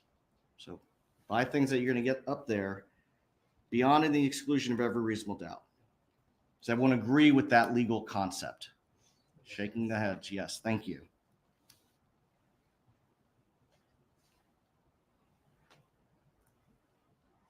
It's the state's burden to prove that. So a few moments ago, I asked if anyone could define reasonable doubt. It's kind of There's a definition. The judge is going to give it to you. We'll probably go over it throughout different points in the trial. But I find it easier to use some examples. Because presuming someone is innocent is not how our mind usually works. So let's see. Number 5. Let's say this morning on your way in, you're pulling to the parking garage and you see a motorcycle cop pulling somebody over. What do you think? What do you think happened? Presume they broke some type of traffic law or something. You don't think to yourself, I wonder why that cop pulled that innocent person over, do you? Did anyone think that? Thank you. You probably thought, glad it wasn't me. That guy was speeding. That's the way our minds normally work. You see someone get pulled over, you're like, oh, they ran a red light, they were speeding. And as I said earlier, you may have done that when you walked into the courtroom this morning. Now, just because you think that way doesn't mean you're not qualified to serve on the jury. But it does mean that we can't have that kind of thinking interfere with part of your deliberative process. Does anyone here think that because law enforcement arrested Mrs. Adelson and the state has decided to charge her, and that we've got all the way here to trial, does that make you think that she is guilty in any way? And I'm going to start with number 22. Does that make you think that she's guilty in any way? In a way. In a way? In a way. Because why the state wastes a lot of resources, time, and money to convict someone that might not be guilty. Does anyone agree with number 22?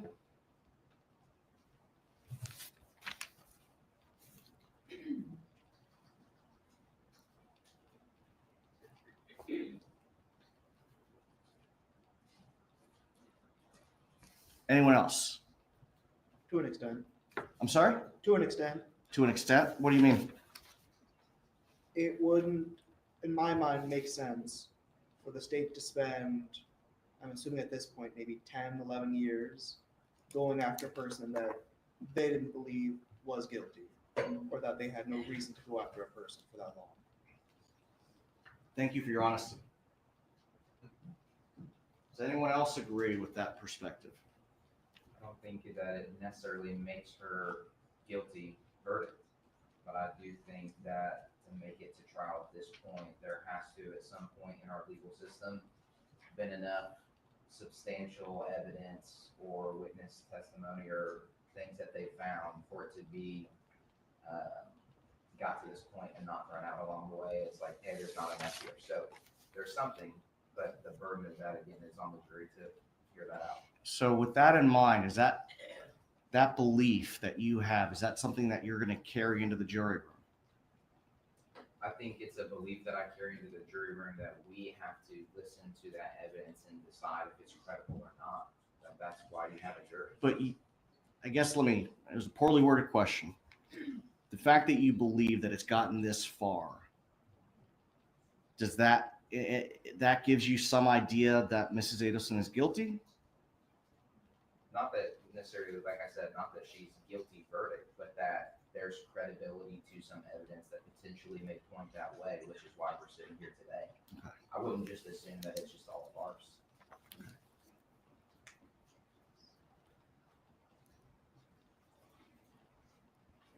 Would you say that you're pro law enforcement? Sure. So law enforcement conducts an investigation. They believe that they have probable cause. They make an arrest. You give that some weight. Yeah. You also said earlier that they could be wrong.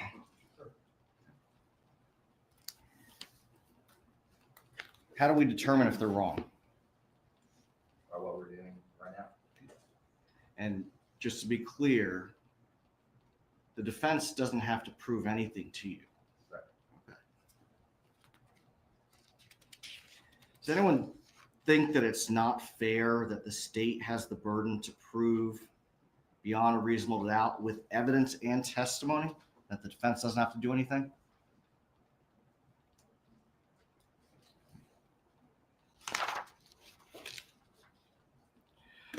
So let's go continue with the discussion. Hold on one moment.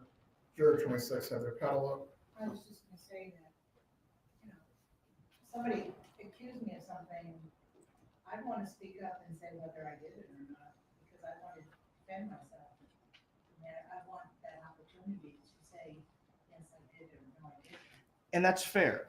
Now, concept in our legal system is a defendant has the absolute right to remain silent. The judge is going to instruct you that if my client chooses not to testify, you can't hold that against her.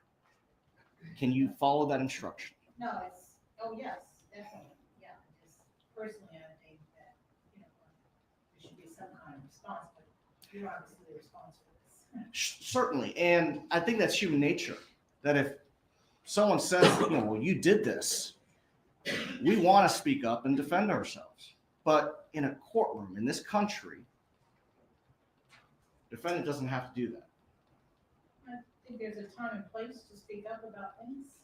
I don't disagree.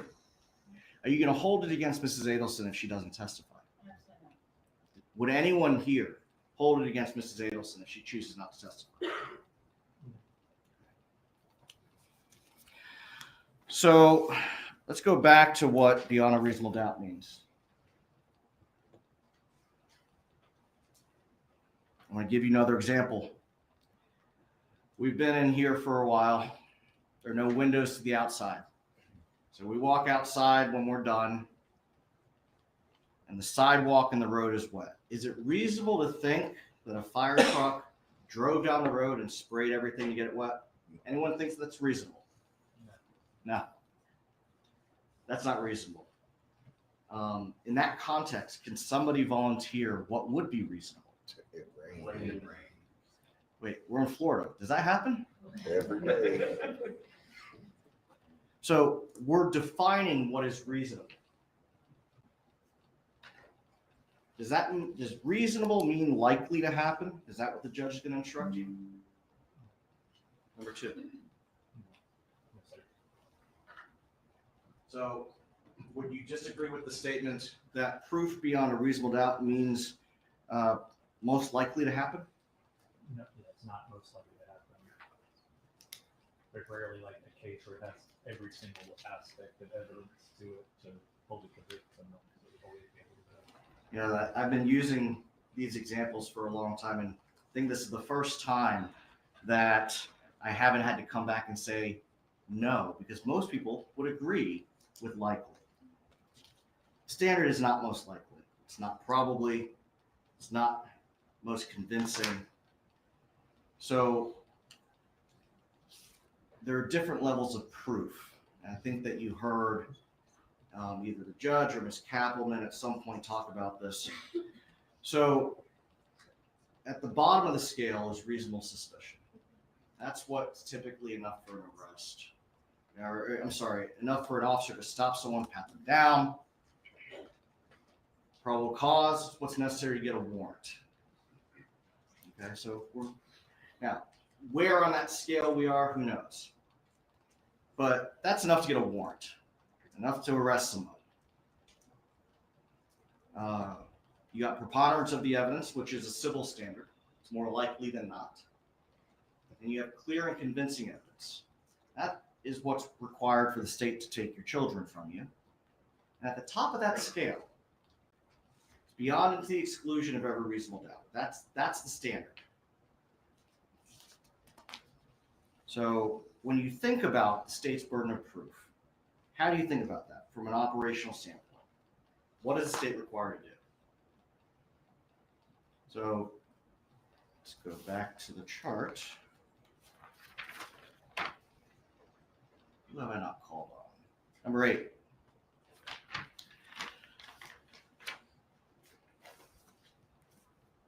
Is the standard that you're going to be carrying forward into that jury room decide which convinces me the most? No, your side doesn't have to convince me of anything. It's only the state that needs to provide evidence. Can both the state and the defense make arguments that you disagree with? Oh, sure. Everyone makes That arguments. you believe the evidence does not support? They could, yeah. What are you going to do at that point? Reconsider the evidence, deliberate with my peers. And if the state has only proved something probable or possible, what are you going to do? Well, it really needs to, I gotta get the abiding conviction of guilt. So I really need to feel that conviction that your client would be guilty after seeing all the evidence and testimony. But that's exactly my point. If the state doesn't do that, you stop. It's not guilty. You understand that? Yeah, that's what it says. So in the definition,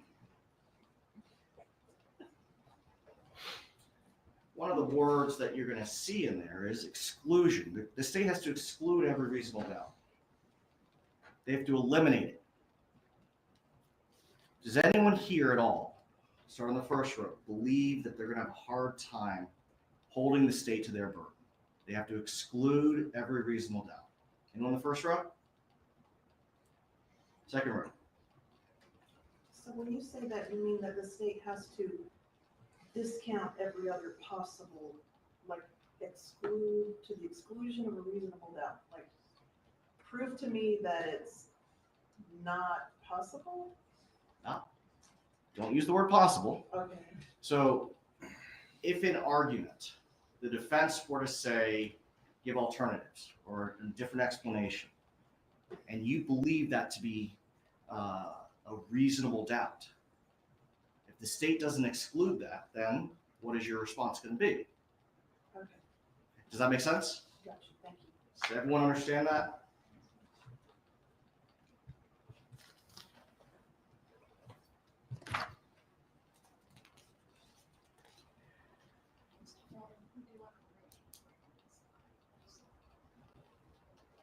I can make it real easy.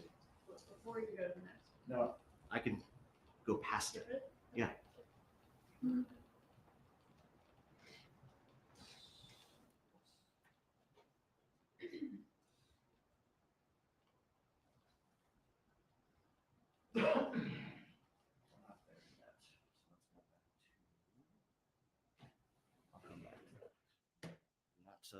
Not to the next slide yet. Okay, so one of the things that the court's going to instruct you is that a reasonable doubt arises from the evidence, a conflict in the evidence, or a lack of evidence.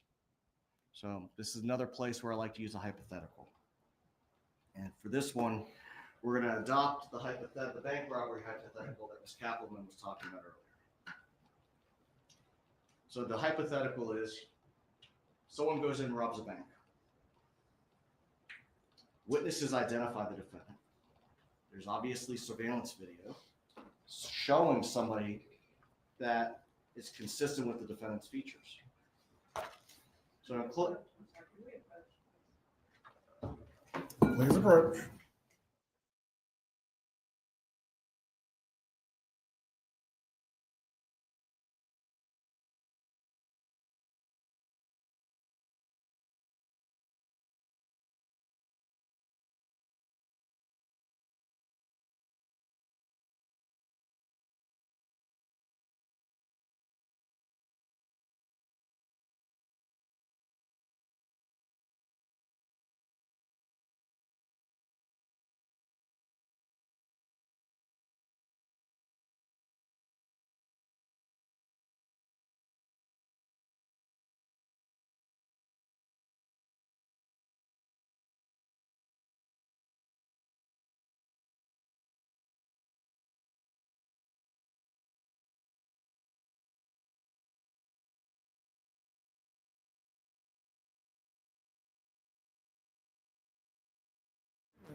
Prospective jurors, we're just going to take a brief break for the moment, give you an opportunity to stand up and stretch your legs if you need to. I recognize that we are going through this process, and it has been lengthy. If you need to stretch or take a moment to do so, you have the opportunity right now.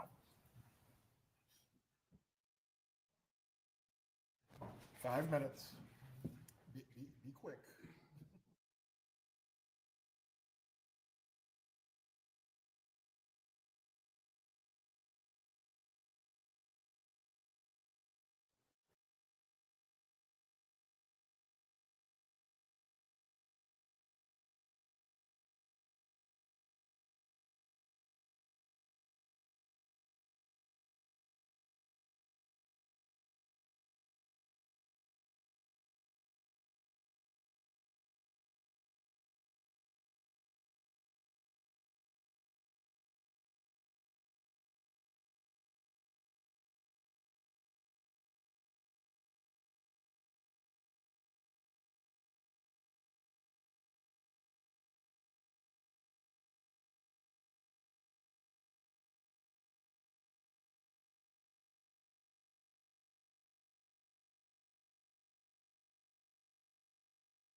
Yeah, I can't believe that, Sherry, that they're going to get to opening statements today either. Hopefully I put up another link for opening statements, but I don't think they're going to. I don't know where Patty is.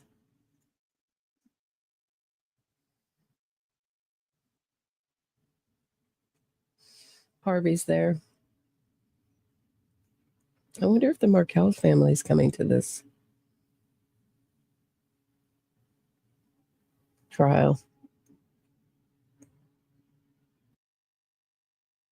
If anyone knows, let me know.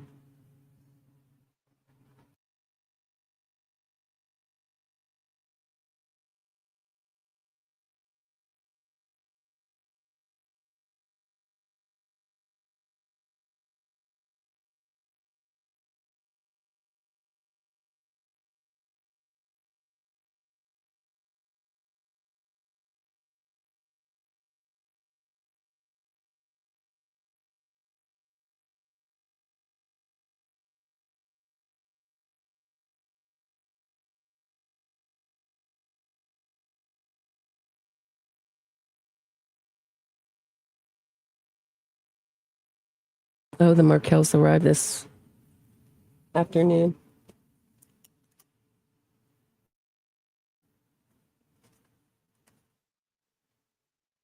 Okay.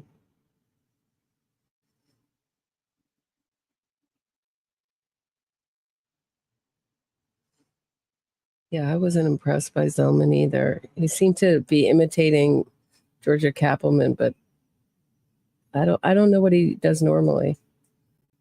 Wonder how many murder trials he's actually done.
Okay, so I'm gonna start that hypo over.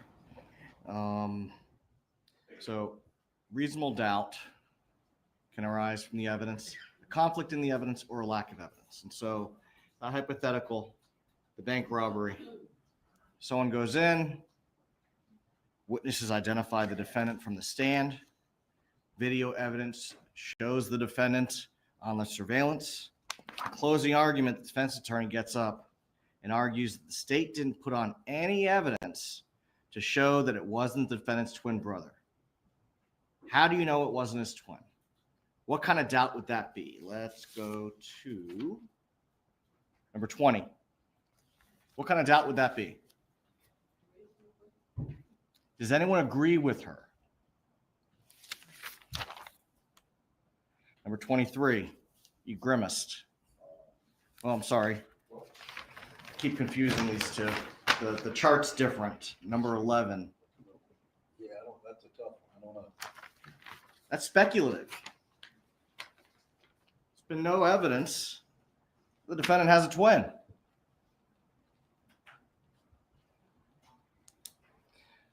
Now, the defendant took the stand in that case, testified that he has an identical twin brother who is a bank robber, and oh, by the way, I have an alibi. Now it's evidence. You understand the difference? Yes? Okay. That is a doubt which attaches to the evidence from the witness stand that was admitted during the trial. Reasonable doubt.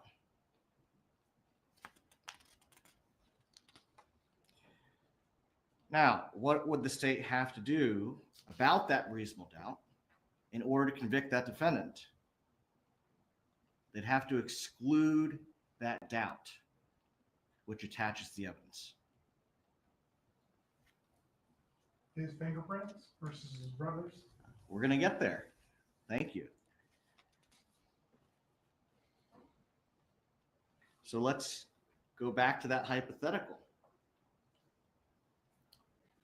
In the surveillance video, and the witnesses testify that the robber's wearing a mask, so no one can identify him. Whose fault is that? Is that the state's fault? Number 8, is that the state's fault? Yeah, he's wearing a mask. Yeah. They can't prove who it is. Whose fault is it? The burden would be on the state. Right. So there's no identification. So the lack of identification is what? Reasonable doubt. Yeah. Let's go back to that same hypothetical. You got a mask. Robber's not wearing gloves, and he touches the table. He touches the glass door. You can see all that in the surveillance video. It goes to your fingerprint question. But reasonable doubt can arise from the lack of evidence. In this hypothetical, the detectives never bothered to dust for prints. Would everyone agree that that would be a lack of evidence which bears on a material element of the offense, identity? Would everyone agree to that? And that the state has failed to exclude that by not gathering the evidence. Does anyone disagree with that?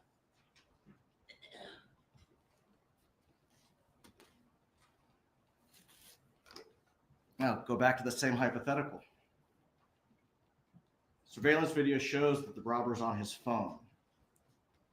The witnesses tell law enforcement that the robber was talking to somebody.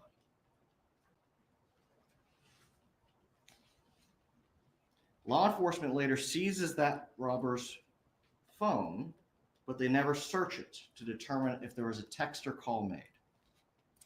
Would everyone agree that there's a lack of evidence there? Yes. Another way the reasonable doubt can arise is based on a conflict in the evidence.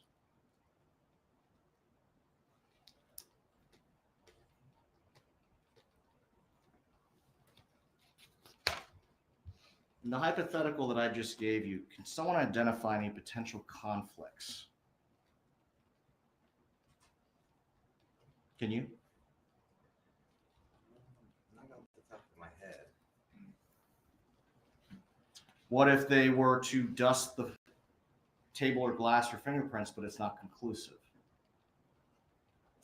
What if the guy was somebody who visited the place earlier and could be seen doing the exact same thing?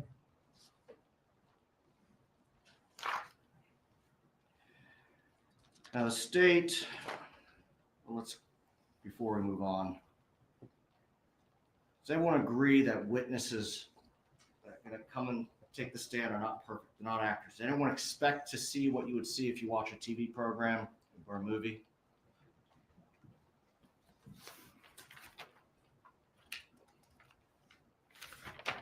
Number 13, you were smiling. I am. I think before stepping into this whole process, there's an idea in your head that's put in there by culture on what it all looks like. When you step in, it kind of is shattered. When you go into the jury selection process right away. So, yeah, it's the difference between make-believe and reality. And this is what? This is reality, not entertainment.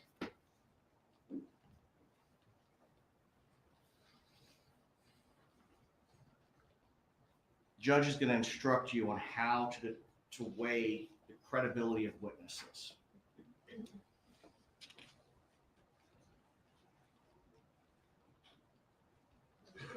Now, the state brought up a point, this is something that happened 11 years ago. Does anyone think that if someone doesn't have an accurate memory, that that's something that's going to matter here? Number 22. That's going to matter? If the person doesn't have accurate memory, yeah, it would be matter because if you will distort the whole information on the evidence given to the juror. Sorry, say the last part again. Say that the information that you can provide to the juror will not be accurate. How do you determine if someone is giving you an accurate answer? Would you compare it to the other evidence? You cannot really tell. I'm sorry. So you cannot really tell unless you have the videotape or something that you can go back and review. One of the instructions the judge is going to give you is you can believe or disbelieve any testimony from any witness. Okay?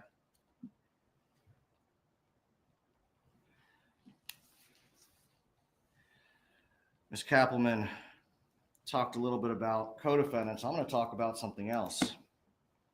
Informants. I call them jailhouse snitches. Why would a jailhouse snitch cooperate with the state? I'm going to call on somebody I haven't called on yet. I think I've called on everybody. Number one, what would motivate a jailhouse snitch? Special treatment? Okay. Like what? I don't know. What kind of amenities can they give? Maybe less time or comfort? In evaluating the testimony of an informant or a snitch, should you consider what benefit they got in determining whether or not they're being truthful? Number 8, I saw you shaking your head or nodding. Well, I mean, somebody can be getting a kickback and be telling the truth at the same time. What do you mean? I mean, they could have seen something bad happen and get a reduction in the sentence for telling on them. It doesn't mean that the person did something bad or did not do something bad. So they could get the benefit, but it doesn't mean that what they're saying isn't truthful? Yeah, I mean, they could be lying or telling the truth. Just because they got, a benefit or anything doesn't weigh on that other side of the equation in my mind.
going back on the topic of informants or snitches. We had one opinion that just because they testify doesn't necessarily mean that they're being dishonest or honest. Okay, so we don't know. How do you determine whether they're being honest or dishonest? The other evidence is presented as well as their body language. You got to weigh what they're saying against the other evidence, right? Yeah. Now, if you were to learn that the state can offer a benefit to an informant or a snitch, and it could be financial, could be favorable treatment, or anticipation of favorable treatment. On a scale of 1 to 10, with 1 being unfair and 10 being completely fair, where do you find yourself? And I'm going to go number 7. Is that fair or unfair? 6.5, 7. Number 6. Number 5. Probably 5. I find it either fair or unfair, depends on the situation. Number 22.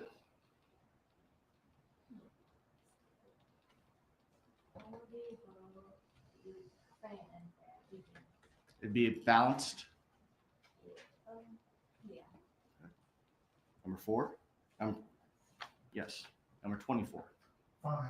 5. Number 2. Could you repeat that question? On a scale of 1 to 10, with 1 being unfair and 10 being completely fair, where do you find yourself?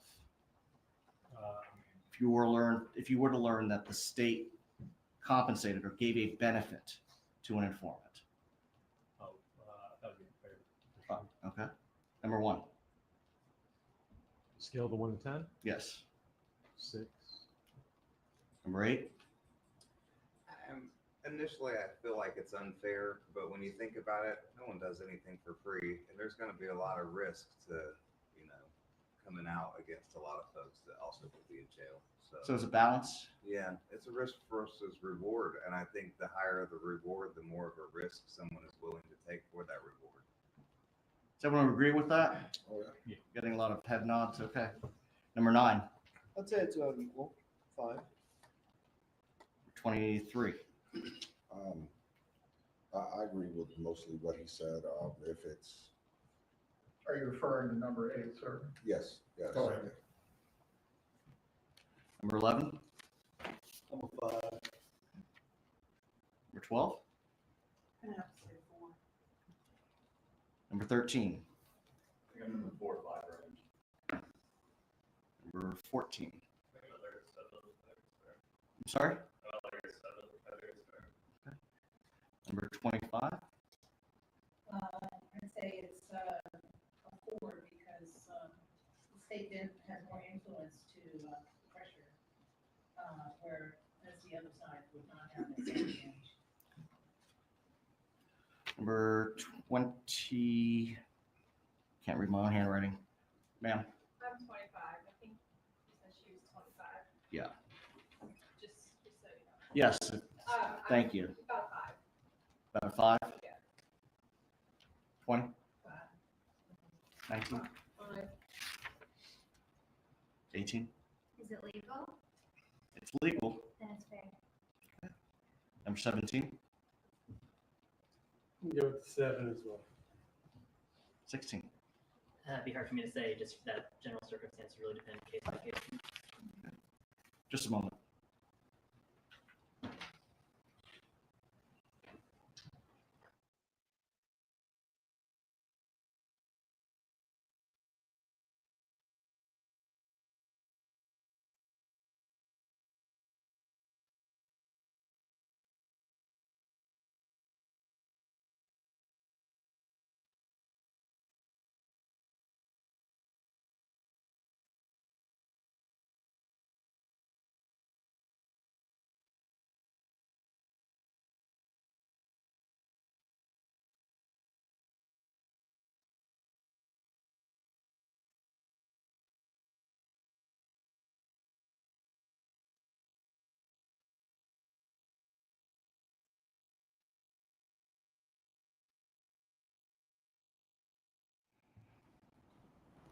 Does anyone think that the defense should have the same benefit there? The defense can do that as well? No? I'm sorry? Could the defense offer a benefit to a witness? If I were to tell you that we can't. Number 24. Is that fair that we can't do that? I know that cannot. Yeah. Right. Is that fair? I don't know. I just know it's the law. You cannot. Right. Number 14. I think it's fair because the burden's on them to prove their case. Fair. Now, has anyone here heard that the description of the role of a juror as having a duty to deliberate about the facts? Anyone? Getting some slight head nods. And once you decide the facts, you apply the law to those facts.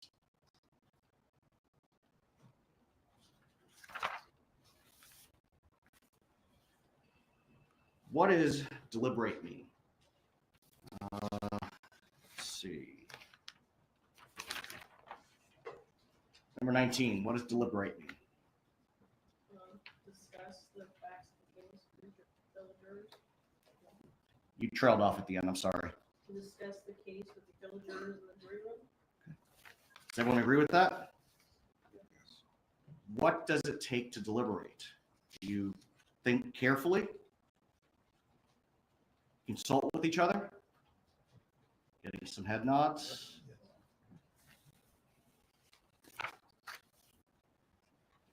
Does anyone here, bless you, anyone ever just engaged in a family discussion around the dinner table? Show of hands. Are there informal rules for that? Number 7. What are the rules at your house? Well, my dinner table has a 8-year-old, 6-year-old, and a 2-year-old. So right now the big rule is don't talk over your siblings, and everybody gets to tell their part. Everybody gets a voice to be heard. And I've had children that age before. It can be somewhat difficult to wrangle them. How do you encourage them to follow those rules? Sometimes with stern authority, but most of the time with the illustration of, hey, you want everyone to listen to you when you're talking, so you need to be quiet while your sister talks. I try to model that for them myself too. So you redirect them. Sometimes you got to be stern, but you try to redirect them and you try to use your own methods of showing them an example. Now, for those of us who have older children, let's see.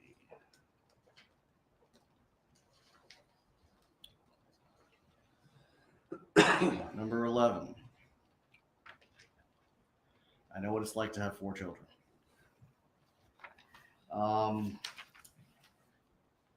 How did you determine whether the family discussion was successful?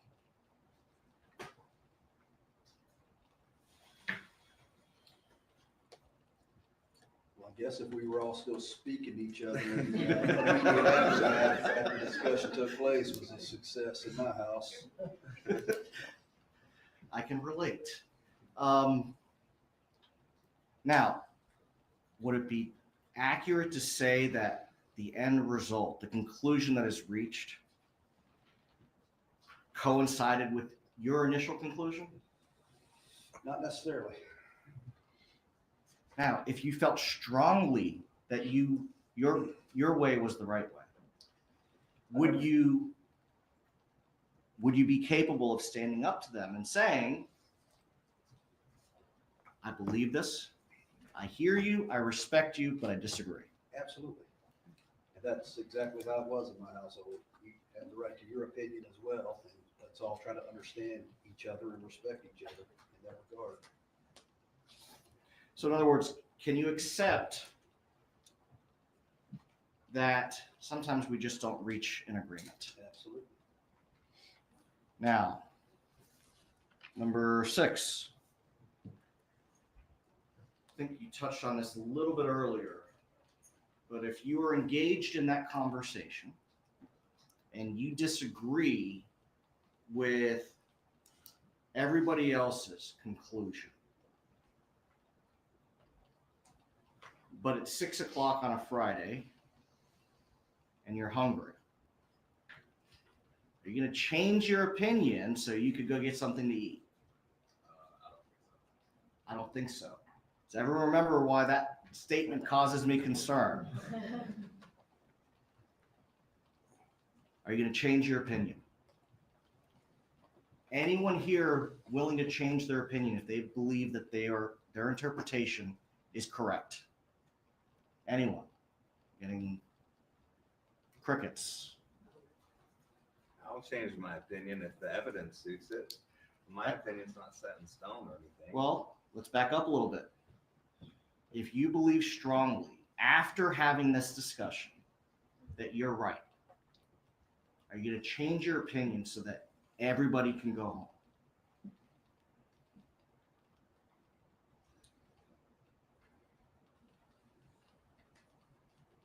I mean, there'd be a lot of peer pressure. I could see that, but I mean, me personally, my opinion goes out in publication on all kinds of stuff that we stake our reputation on that as PhDs. So only good concrete facts really change my opinion.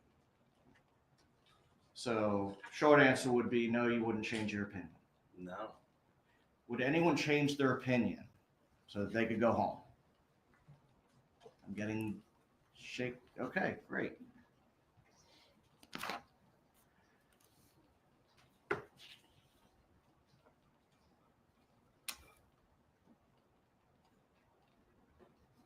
Are there topics that you should not discuss when you're back in the jury room? Anyone want to volunteer an example? Anything you may have heard secondhand inadvertently through somebody, work, home. What about whether the defendant should testify? Is that something that you should discuss back there? What does it mean if the defendant doesn't testify? Should you discuss that?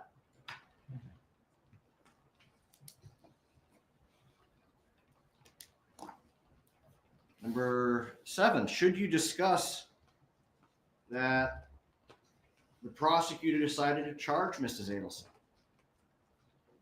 Well, you said earlier that if we've gotten this far, that it means something, right? Should that be something that you discuss?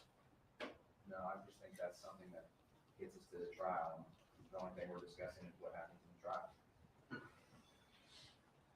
Does it matter what clothing I wear or my client wears? Is that something that you should discuss back there?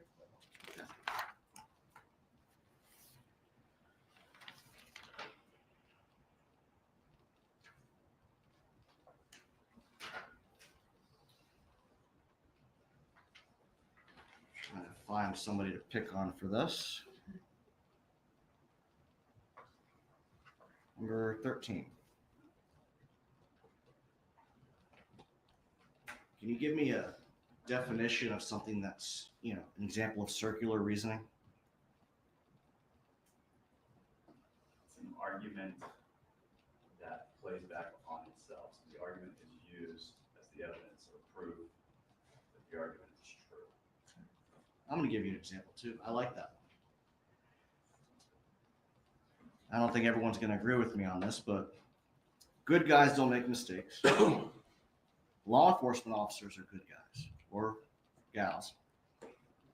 Therefore, law enforcement officers are good, or I'm sorry, let me back up. Good guys don't make mistakes. Law enforcement officers are good guys. I'm a law enforcement officer. Therefore, I don't make mistakes. Circular? It's not accurate, is it? Do we want to avoid that type of reasoning when you're deliberating? Anyone disagree with that?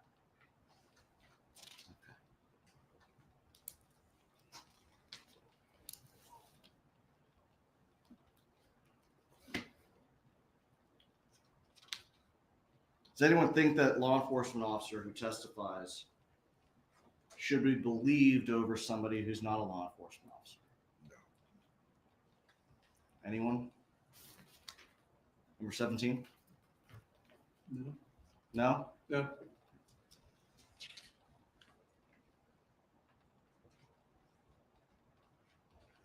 When you're back there, would you be deliberating if you automatically accepted as truthful without the exercise of any skepticism the testimony of a law enforcement officer, number 17? Ask me again, please. Would you automatically believe testimony of a law enforcement officer without exercising any skepticism? No. You wouldn't be deliberating, would you? You're just accepting what they tell you. You got to question what is said to you, what is presented. Do you agree with that? I did. Does anyone disagree with that? Just going to accept what is presented by the witnesses. Anybody? Good.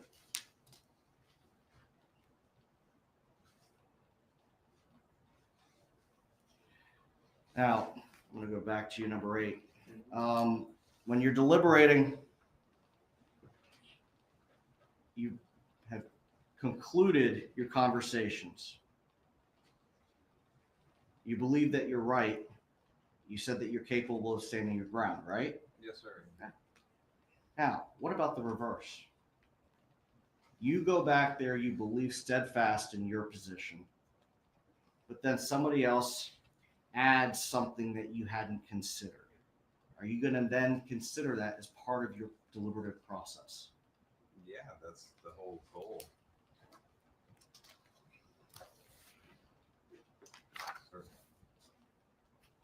One of the instructions that you'll get from the court says that you should use your common sense. Is common sense a process or is it a result?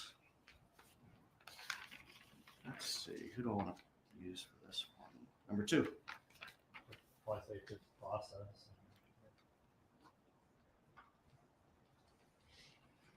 And so if common sense is a process, should you automatically accept the state's conclusions without discussing it? What should you do? I mean, common sense might be common, but it's not always the answer. So you could have something different. So you need to be skeptical of everything. Even common sense can be wrong sometimes. So. Are you capable of saying if someone's common sense result, their process leads them to one conclusion, but your common sense process leads you to another? How do you resolve that? Or can it be? Go back to what you assume is common, the common sense, and kind of discuss those. What's so common about it? What are you hinging the common part of it on? Like, what do you actually think is so reasonable about it? Thank you. Number 26. Go ahead. I don't think we can, in all fairness, always trust our common sense, because I think we all have to say we have common sense, but circumstances change, and when circumstances change, we need to rethink whatever our common sense is telling us. Fair. Does anyone agree with that? Getting some nods. Anyone disagree with it?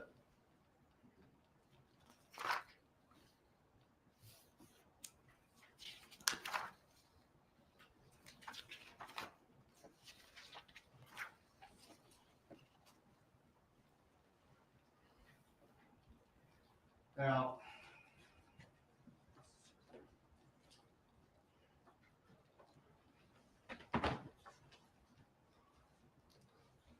you've heard the court read the charges against my client. One of the things I want you to understand is what's going to be necessary as you are evaluating the evidence. Ms. Kappelman asked, how do you determine someone's intent? Does everyone remember that? It's not just, does somebody always say what they intend to happen? You're shaking your head? How do you determine it though? With their words? Yeah, that's part of it. They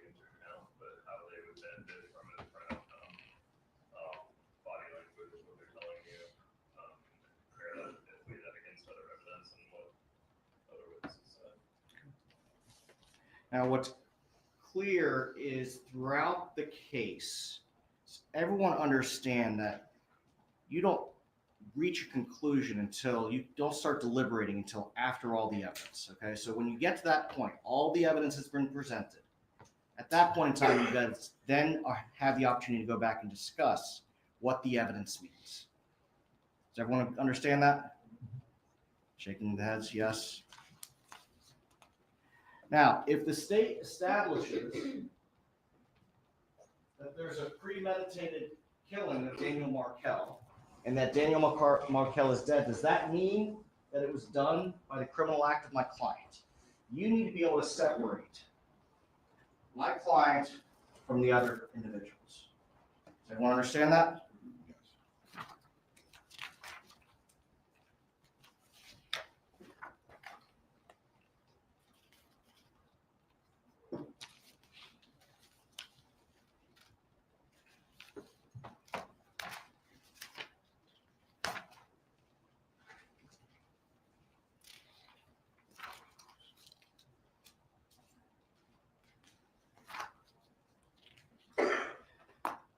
One thing that we definitely want to discuss.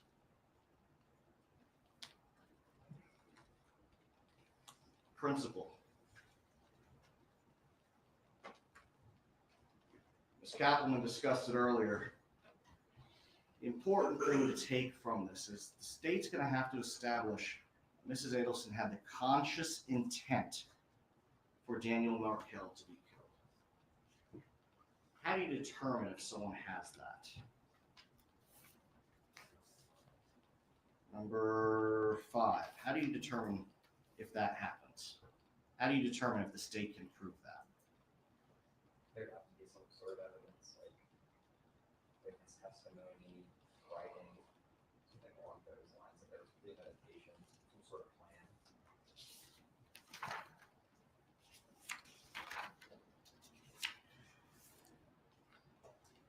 Now, in the principal instructions, the state's not going to have to prove that Mrs. Adelson was present. Have you heard the term guilt by association? Anybody? Shaking the head, yes. Now, there's going to be testimony that my client's son, Charlie Adelson, was convicted. Does that mean, and I want to, anyone, does that mean that my client has any involvement, that she is guilty? Shaking your head, no. Anybody saying yes? Is that conclusive in any way concerning Mrs. Adelson? Shaking of the heads.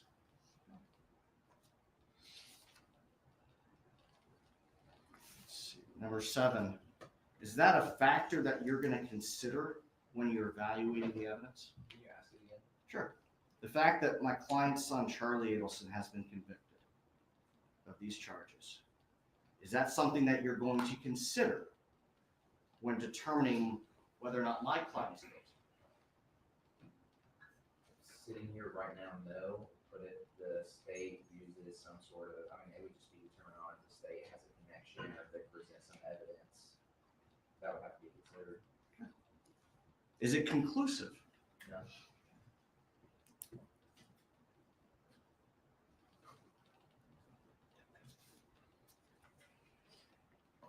So what you're saying is the state would have to have evidence connecting Mrs. Adelson to her son's actions. Sure, yeah.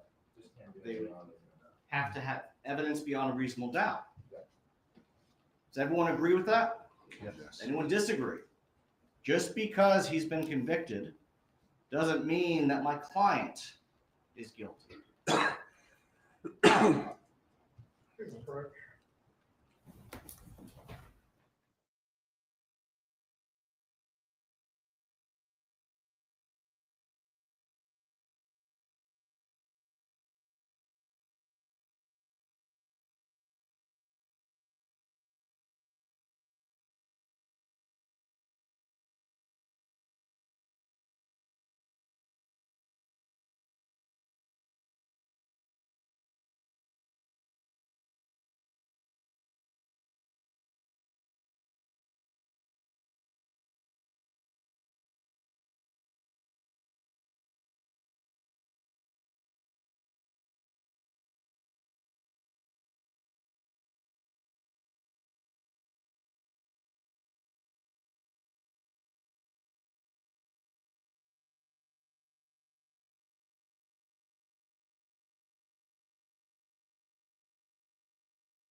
Before we approached, we were discussing other people's responsibility.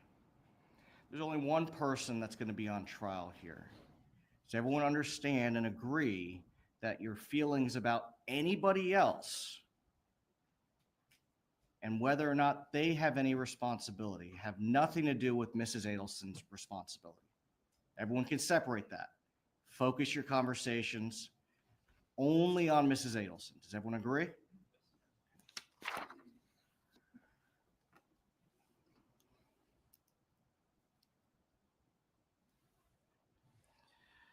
Let's see.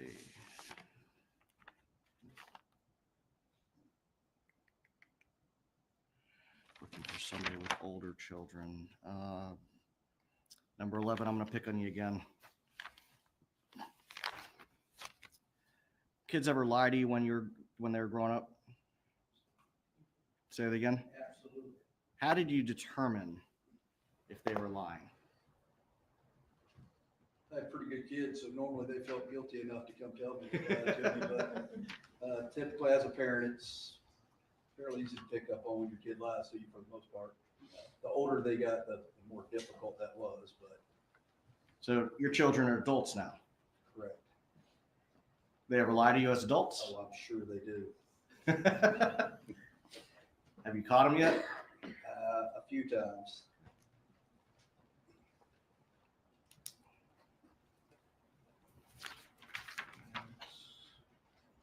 Number 16, how do people react when they're scared? Very much depends on the person. Someone's going to have a lot of big emotions. Someone else might kind of go into a fawn response. Some people don't react the same. Sure. People don't react the same when they're scared. Correct. Everyone agree with that? Yes.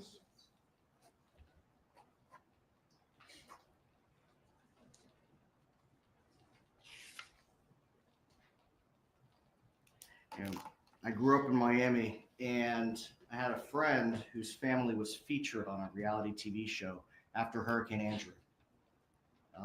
He quickly discovered he didn't like that type of attention. Anyone experienced something similar where they've been in the spotlight and they didn't want to be there?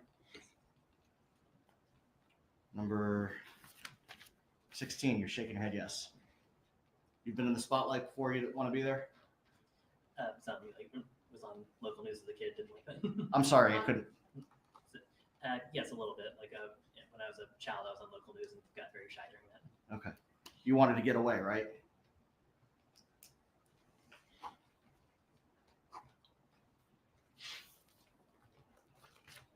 Does everyone understand that that feeling you want to get away from unwanted attention?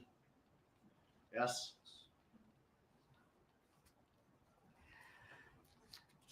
Now I'm going to ask you something I don't normally ask in jury selection, and I apologize if I offend anybody. By a show of hands, is anyone familiar with Judaism?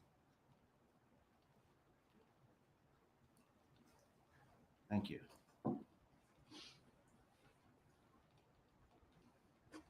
Are there important life events that happen in the lives of Jewish children? Was your grandmother at yours? I'm not. Oh, okay. My grandmother was at mine. I'm going to bring up something else that's a little unique.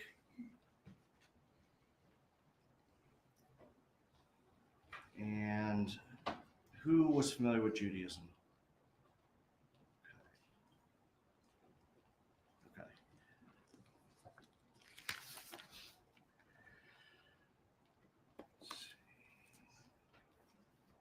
Number 12? That's you? Oh, 14. I don't know why I can't keep this straight. I'm sorry. That's all right.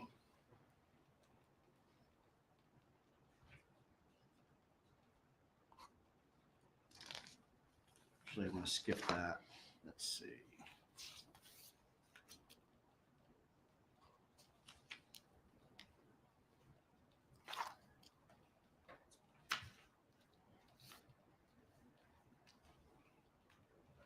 During the course of the trial, there are going to be some photographs shown of Mr. Markel, is anyone particularly averse to gory scenes?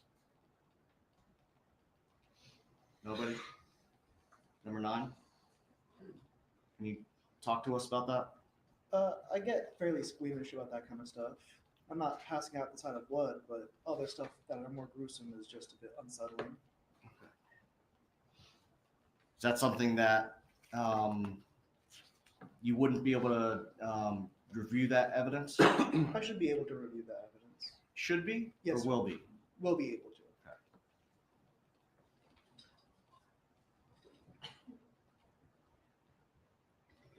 Is that going to impact your ability to be fair in evaluating that evidence? No, sir. I want to ask a somewhat provocative question. At this point in time, does anyone here believe the state actually knows what happened? Anybody? Say that again? Do you believe the state knows what happened?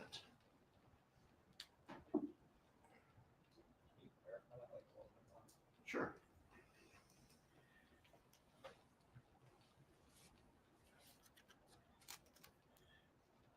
As we sit here today, now remember, prosecutors were not witnesses to this case, correct?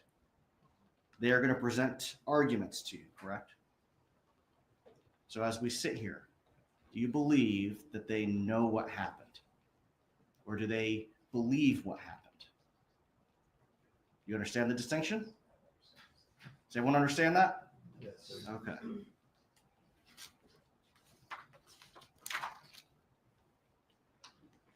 Just a moment, Your Honor.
Two heads are better than one, becomes 3 heads are better than one, Your Honor.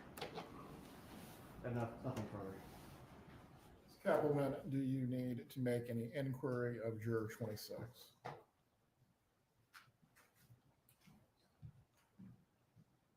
Yeah, were you able to follow the discussion when I was doing my presentation?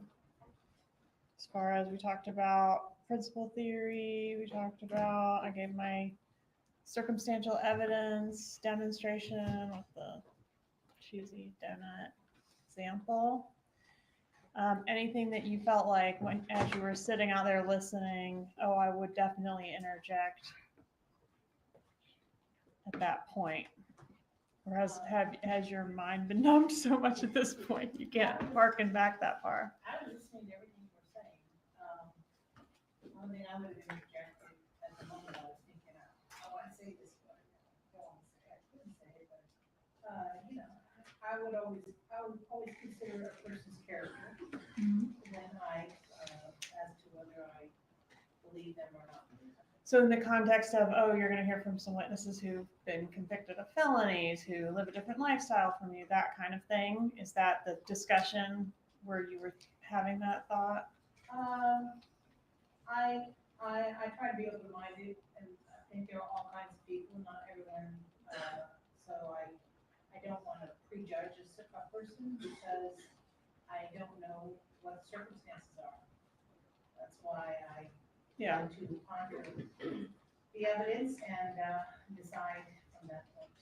Okay, so can we agree then that although that's those types of characteristics or character, as you said, are something to consider, they're not the end all be all, and you can keep an open mind to the testimony, does it fit with the other evidence in the case, that sort of inquiry.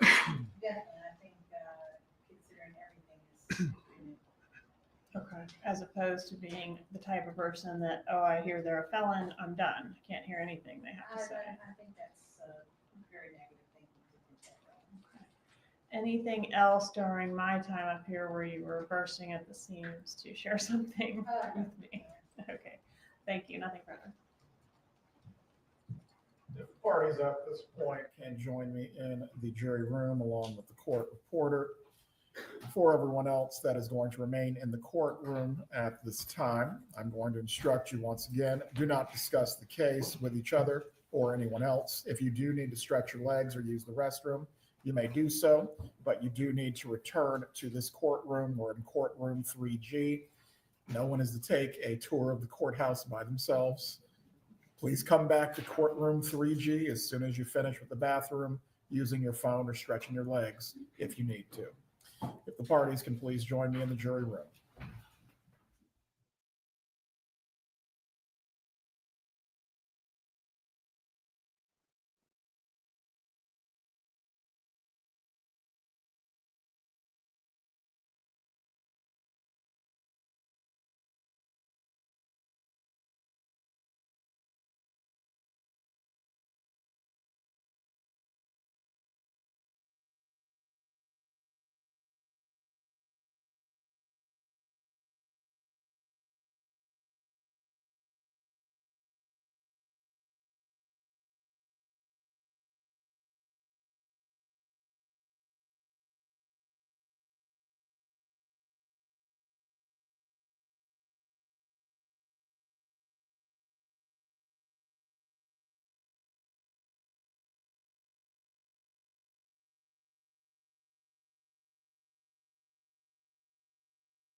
Members that have been excused at this point, you will be free to collect your things and you will not have to return at any other point during this process. Oh, let me allow the court reporter to get so.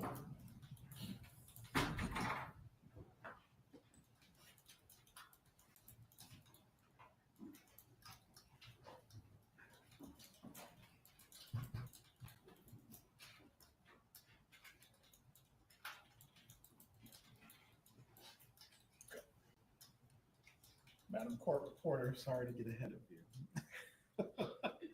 At this time, I'm going to announce the numbers that have been excused, and you will not need to return for any further jury service in this matter. We give you our sincere thanks for honoring your summons and participating thus far. Juror 24, you are excused. Juror 22, you are excused. Juror 6, you are excused. Juror 7, you are excused. Juror 8, you are excused. Juror 9, you are excused. Juror 12, you are excused. And Juror 26, you are excused. Watch your microphones.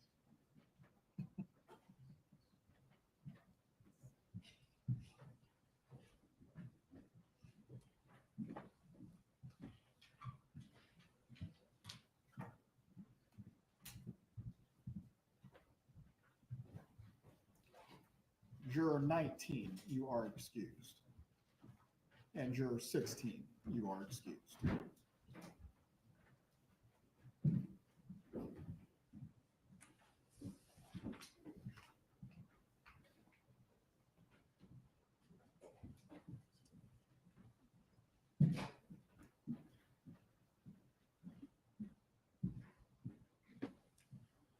We are also going to reconfigure the box at this point as well. Juror 5, please shift down next to Juror 2. Juror 23, take the seat to the left of Juror 5. Juror 11, take the seat next to Juror 23.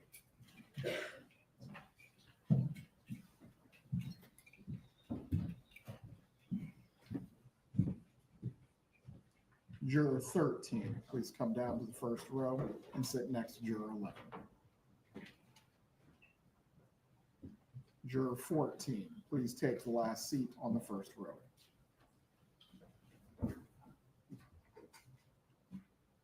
Juror 17, please shift down to take the seat on the second row closest to the wall. On the second row. Yep, that's it. Juror 18, please take the seat next to Juror 17 on the second row. Juror 20, please take the seat next to Juror 18.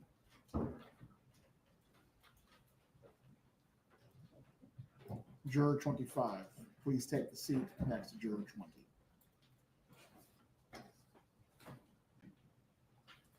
When you hear your number, please walk up and take the first available seat. Juror 27.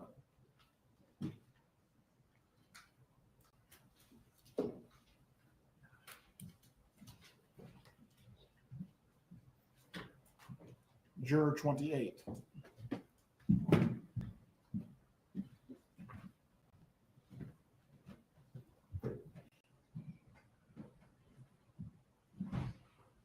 Juror 29. And the last for the second row, Juror 30.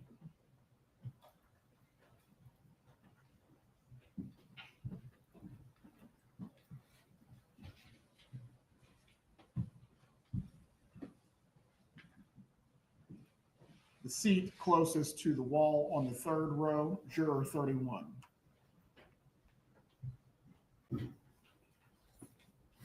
Juror 32 to follow.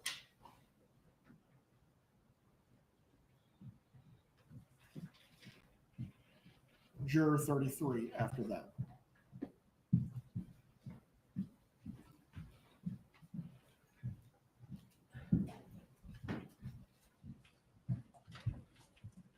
once you are seated on the third row, if you can hold up your paddles so I can ensure you're in the right positions. 31 closest to the wall, 32 next to her, thank you, and 33 right there. Juror 34, please come up as well. Juror 35. And juror 36.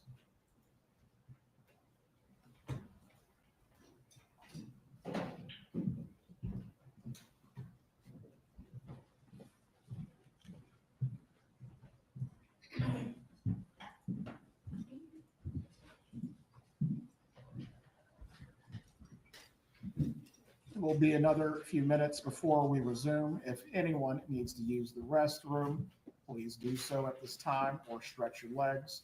We will get started as quickly as possible. Once again, you are not to speak to each other or discuss this case while we are still going through this process. We will resume in a few minutes.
For our newly seated jurors, starting with 27 and going through 36, I'm going to need to ask you some of the same questions that were asked to the group earlier concerning your prior jury service, any connection to the attorneys or the defendant, and also some brief biographical data from you.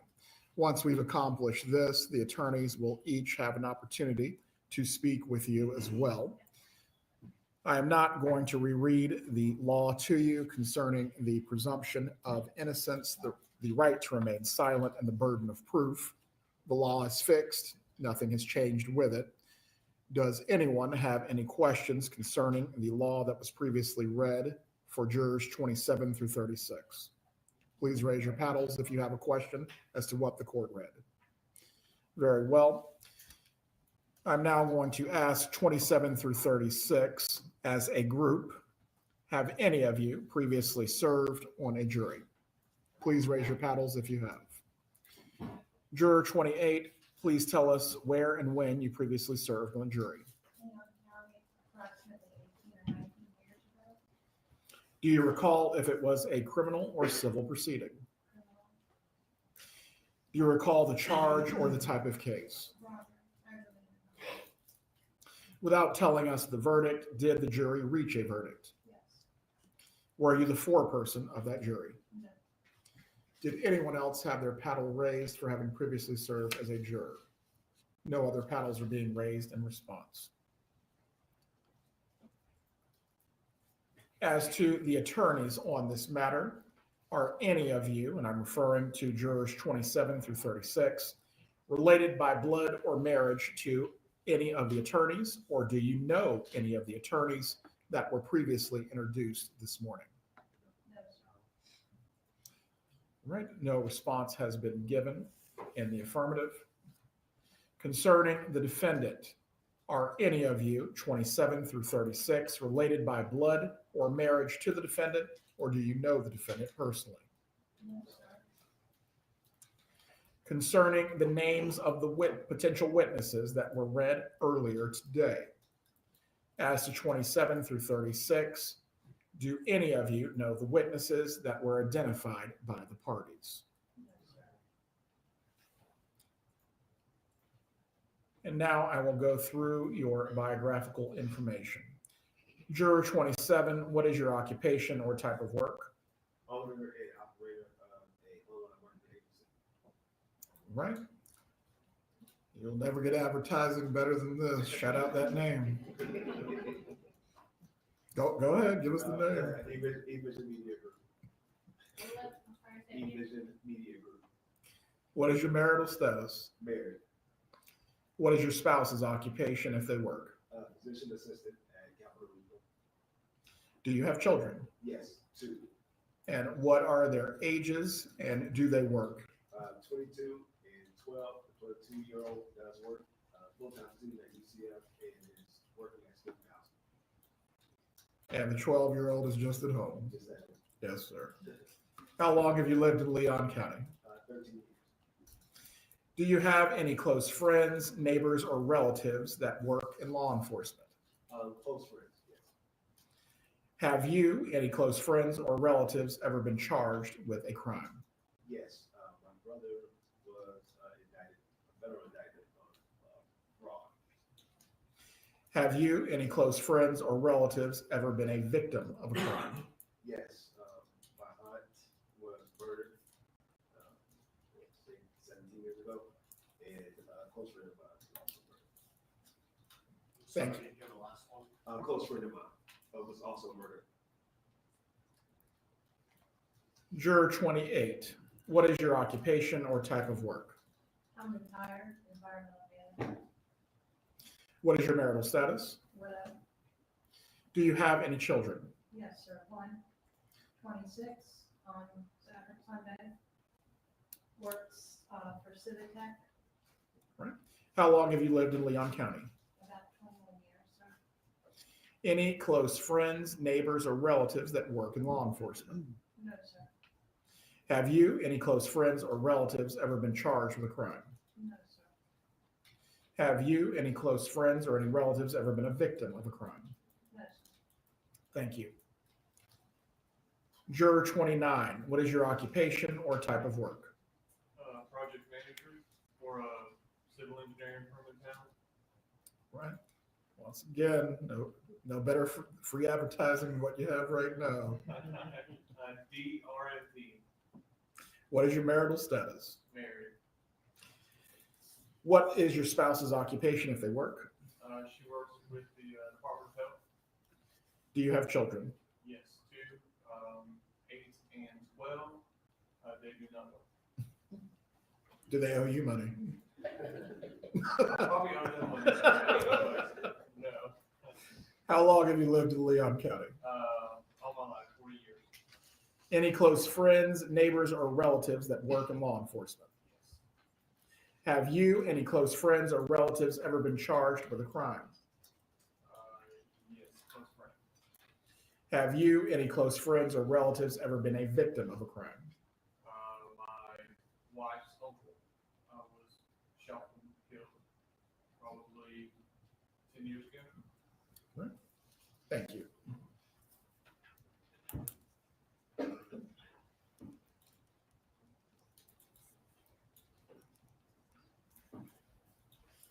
Juror 30, what is your occupation or type of work? I'm unemployed, social. If you can say that again, they could not hear you. Unemployed, but I'm a social worker. What is your marital status? Single. Do you have any children? No. How long have you lived in Leon County? Off and on for 11 years. Any close friends, neighbors, or relatives that work in law enforcement? Have you, any close friends or relatives, ever been charged with a crime? No. Have you, any close friends or relatives, ever been a victim of a crime? My parents auto Thank theft. you. She said her parents' auto theft. For everyone on the panel, if you can remember to do this, please speak up and speak clearly so you can be heard. Juror 31. What is your occupation or type of work? Data analyst, Department of Transportation, What is your marital status? single, Do you have any children? no. How long have you lived in Leon County? A year, 8 months, Any close friends, neighbors, or relatives that work in law enforcement? no. Have you, any close friends or relatives, ever been charged with a crime? My brother has DUI, Have you, any close friends or relatives, ever been a victim of a crime? no. Thank you. Juror 32, what is your occupation or type of work? I work part-time at a restaurant, What is your marital status? married. What is your spouse's occupation if they work? He's the owner of a restaurant in town. Shout out that name. Carrabba's Italian Grill. Do you have any children?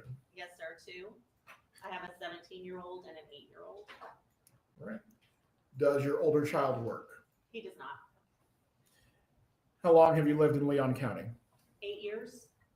Any close friends, neighbors, or relatives that work in law enforcement? Yes, sir, retired. Have you, any close friends or relatives, ever been charged with a crime? I have a brother that was charged with DUI.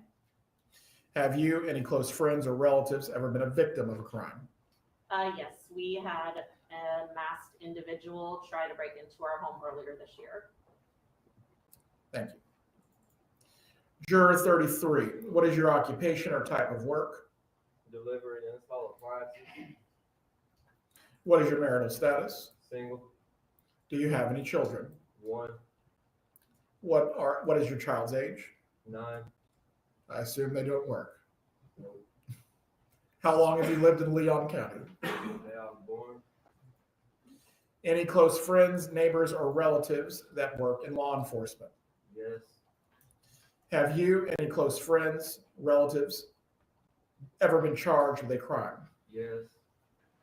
Have you, any close friends or relatives, ever been a victim of a crime? Yes. Thank you. Juror 34, what is your occupation or type of work?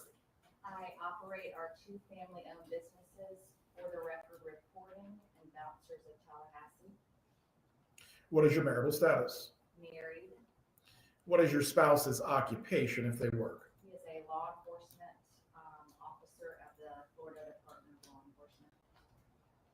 Do you have children? I do. What are their ages and do they work? 16 and 13, and no, they do not work. How long have you lived in Leon County? 36 years.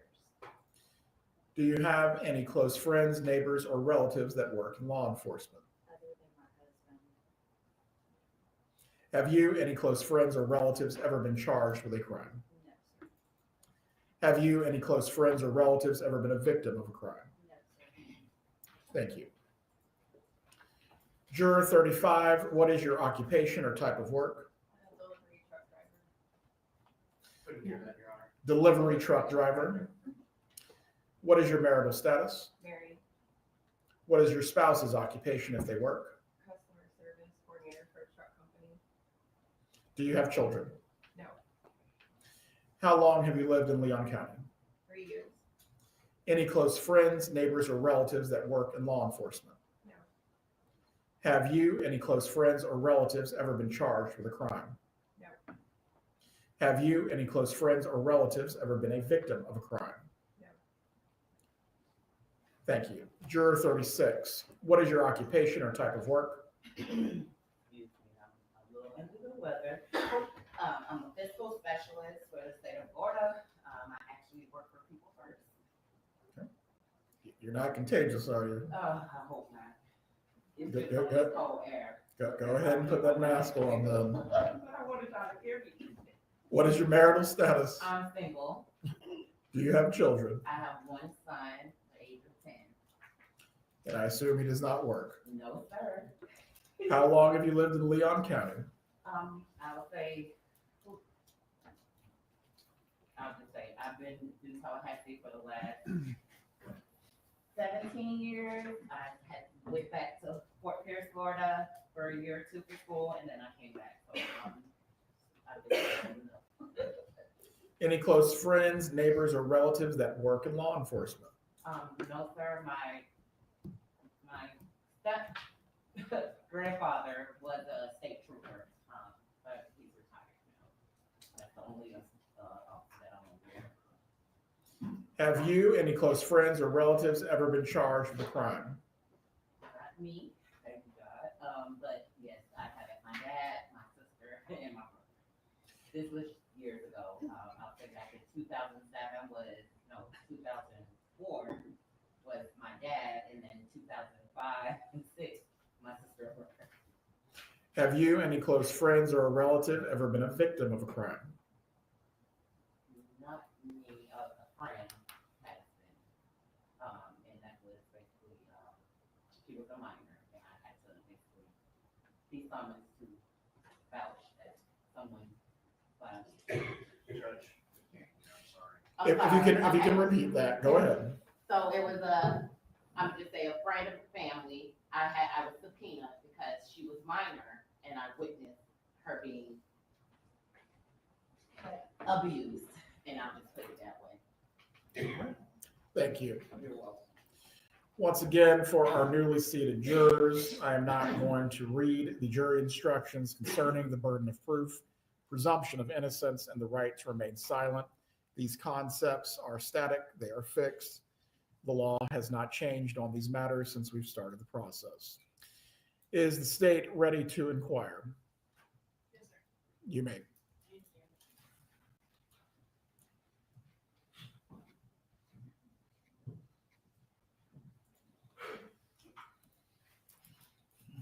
Hi, everybody. I'm Sarah Catherine Dugan. I'm representing the state of Florida in this case, along with Georgia Kappelman. I know y'all are hot, tired, hungry. It's 5 o'clock. I'm going to try to be really quick.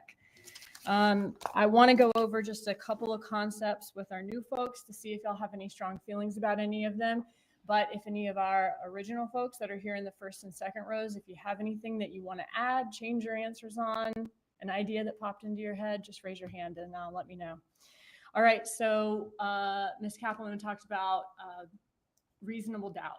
The state's burden in a criminal case is we have to prove the case beyond a reasonable doubt. We have to prove a crime was committed and that Mrs. Adelson is a person who committed that crime. And we talked about the definition of reasonable doubt. It's not a forced doubt, something you're making yourself believe. It's not a speculative doubt or a possible doubt. We could all sit around and come up with maybe this happened, maybe that happened. The doubt that you're having has to be reasonable. Does everybody understand? Okay. And we talked about why it's beyond a reasonable doubt, because it's impossible unless you're a witness to be convinced beyond all possible doubt of anything. Okay. Hearing that though, do any of our new people feel that I understand what the burden is, but it should be higher than beyond a reasonable doubt? I would personally have to be convinced beyond all possible doubt in order to reach a conviction in a criminal case. Does anyone feel that way? First or second row or third row? Okay. And who decides whether the doubt you're having is reasonable to believe, given all the evidence in the case? Who decides that? You guys do, right? Okay. And you do that thinking back on everything you heard in the case, using a totality of the evidence that you heard. We had a couple of people in when the defense was asking questions that some of you mentioned, Mrs. Adelson, maybe she did something to be charged, but, and while I understand what you're saying, that's not something for you to consider in a criminal trial. The law is that she's innocent until proven guilty, and that it's the state's burden to prove the charges beyond any reasonable doubt to you all through the evidence you hear from the witness stand. Does that make sense to everybody? Okay, so that's something that should not be considered. The evidence in the case and whether it meets that burden is what y'all consider, okay? And speaking of evidence, if you're picked as a juror, your job is going to be to focus on that evidence. That could be physical evidence, like a picture you can hold, or it could be testimonial evidence. That's going to be a lot of what y'all are hearing. People are going to be coming up to the witness stand that may have knowledge or information about the case, or people who investigated the case. You're going to be listening to the words that they say, watching their body language, so that you all can determine the facts of the case and what happened here. And then you're going to apply what you've heard to the law Judge Everett gives you and render a verdict. One thing that Ms. Kappelman touched on is that it's not the jury's job to decide the sentence. Knowing that, though, is there anybody who feels that I just would not be able to reach a verdict if I didn't know what the sentence is going to be? Anybody on the first row or second row or third row? Okay. Another thing I thought about is, obviously this is a first-degree murder case. And when you hear first-degree murder and you talk about possible sentencing, sometimes people think death penalty. That's not something that's on the table in this case, or could ever be a possible sentence here. So just want to make that clear for everyone when we're talking about that, okay? And I didn't see anyone's raised hands. So everyone is okay leaving this sentence up to the law and to Judge Everett, and you all decide the verdict, right? Okay. We talked about the principles instruction. You guys heard the law on that, even though maybe you're not the person who pulled the trigger in the bank robbery example that Ms. Kappelman did with the court reporter. If you had the intent that trigger be pulled, if you did an act or said some word that encouraged or assisted the person who did the shooting, then you can be considered a principal and treated as if you were the person who pulled the trigger and did the shooting. Does that make sense? All right. Now, okay, so I have another example that if you are, let's say during a football game, if a quarterback throws a pass to a wide receiver, okay, the wide receiver catches it in the end zone, it's a touchdown. If scoring a touchdown is a crime, who is a principal to that touchdown? What do y'all think? Let me see. What do you think, Ms. Tolbert?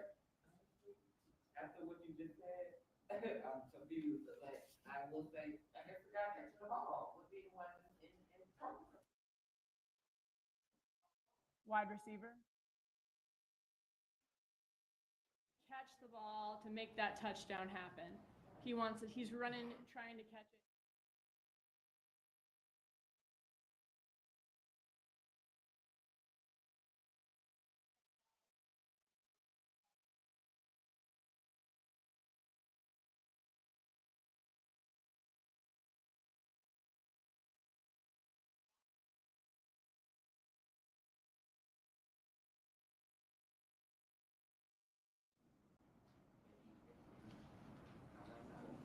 You don't know? That's tricky, because it just confused me. Okay, is he doing an act or saying a word to assist that touchdown? The person blocking or the person throwing the ball? The person blocking. He's doing what he's supposed to do when it came. Okay. Okay. It's confusing. I gotcha. Okay, so if the person blocking is doing an act of blocking so that the touchdown can be scored, and he wants that touchdown to be scored, is he a principal? Okay. Does everybody agree with Ms. Tolbert there? Oh, she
Good evening.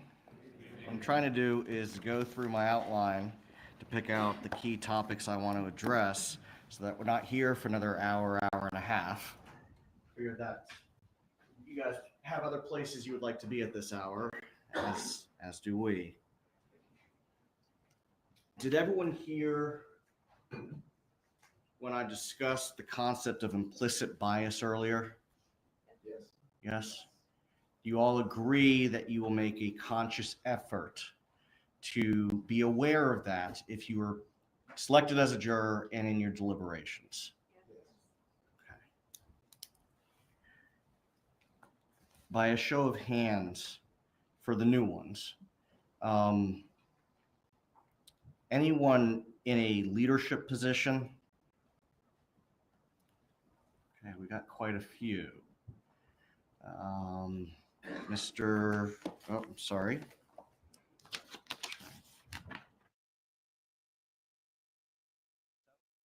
Okay. Do you have staff that work with you?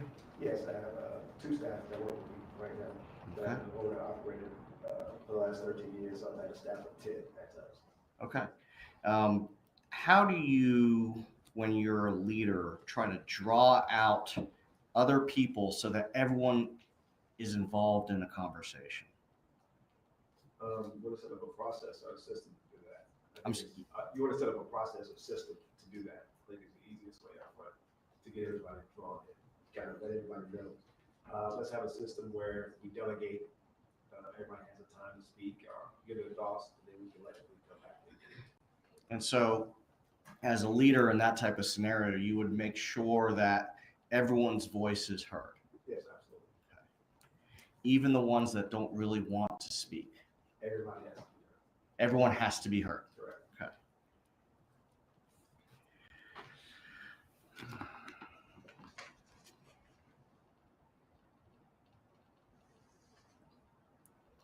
Ma'am, what was your number? No. Yeah, 28. Thank you. I didn't have it written down properly. You raised your hand when I asked about leadership position. How do you avoid a misunderstanding? To clarify, I'm hired now, but I'm going Congratulations. to. Thank you. When you were working, and it would apply now too, how do you avoid misunderstandings when you're in a group setting? Repeating what somebody said, making sure there's active listening and active communication. Going back to people, making sure that they repeat what's been said or repeat the question. So in other words, not just listening, but comprehending. Okay. Does everyone agree with that? Yes. For those new individuals, would you agree that we're all human, we make mistakes? That includes law enforcement, includes the state.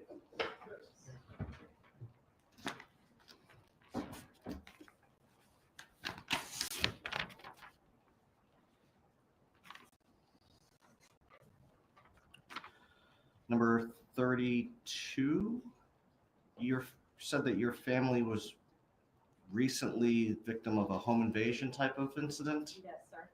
I'm sorry? Yes, sir. Is that something that, I assume that you all were home? We were not. We were actually out of town and our cameras picked it up. So we called law enforcement as soon as we saw it and they came out and did their thing. People arrested? Yes. Well, I'm glad that you guys weren't home. Yes, me too. Did you do anything, heightened security after that? I mean, we already had things in place for security, so we haven't taken extra measures on top of what we already had. Is that something that you think about on any sort of regular basis? Sure, yeah, of course.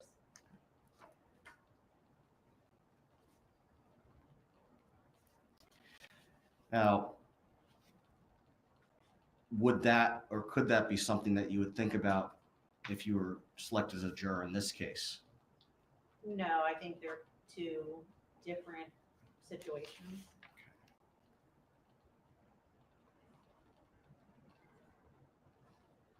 Number 29. Said that your uncle was murdered. My wife's. Your wife's uncle, I'm sorry. How long ago was that? About 10 years. 10 years? Was that here? In Greenville. Greenville. 30 minutes away, east. Were you all close to him? I guess she was, because it was her uncle, but not really. He was kind of in and out as far as just maybe an odd uncle. I don't know. You know, he was there, but I don't know that he was like super close. But the whole incident was a shock. But I mean, I don't know that I never really knew him to know like if he was involved, if it was he placed himself in the situation, or whether it's just wrong place, wrong time. I don't really know the details. So you weren't very close to him, so this isn't something that you would carry into the jury room. Okay. Number 27, I'm gonna come back to you on that. You had two family members that were murdered. Family member and a very close friend. How long ago was that?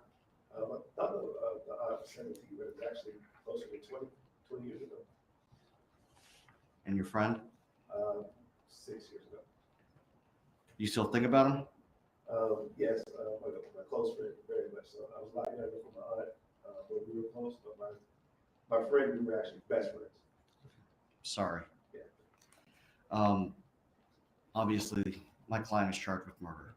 And so you could anticipate that I'd be concerned that your experience with your friend and your aunt could impact how you feel in this case. When the state asked you about that, you said, I don't think it will bleed over. You don't think that it'll influence you. I don't think is kind of equivocal. Yeah, being candid, honest at that point, because I can't say right away that, it just absolutely won't. But I don't carry that bias into the courtroom. I wouldn't be able to evidence the case and make a decision based on evidence. But as you sit here, you can't say to me, Mr. Zellman, I'm not going to think about that at all. Yeah, I'm not sure. Okay, thank you. I'm sorry, you said it would be not. Yeah. Now, and you've heard the state say this a few times, and we probably addressed it when we were back in individual voir dire. The court's instruction is going to be that you can only rely on the evidence that's presented in court. But as you sit here, you can't tell me that I'm not going to think about that. No, I can say that I would absolutely only rely on evidence of the case. When you're asking about thinking about the past cases of my aunt, past incidents of my aunt, our best friend, and just as a human being, as the case goes on, if I saw pictures or images or something that I may have a thought about those two. And that actually brings up a good point, sir. This is a murder case, there are going to be pictures from the crime scene, from the medical examiner. For those new prospective jurors, are you comfortable having to see some of those pictures in this case? Is anyone uncomfortable? If I can get a show of hands. Not that we like having to do this, but is anyone uncomfortable? No hands. Thank you.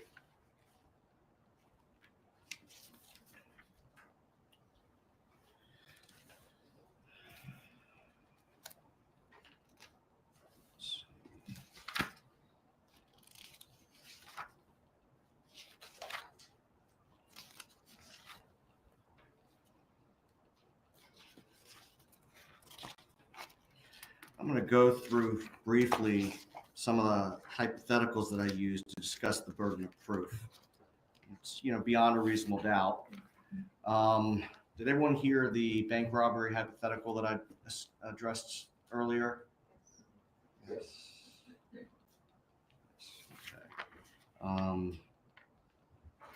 Number 33.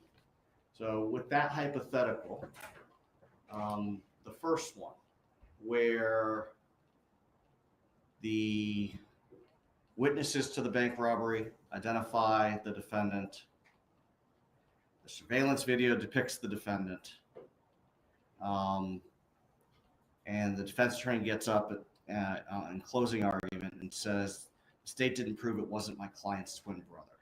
What kind of doubt is that creating or raising? You remember what we discussed earlier? What was discussed earlier with the prior panel? What kind of doubt did we discuss?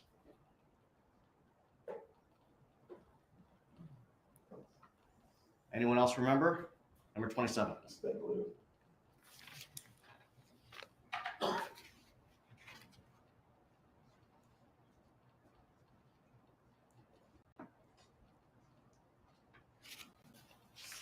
And speculative doubt is not what?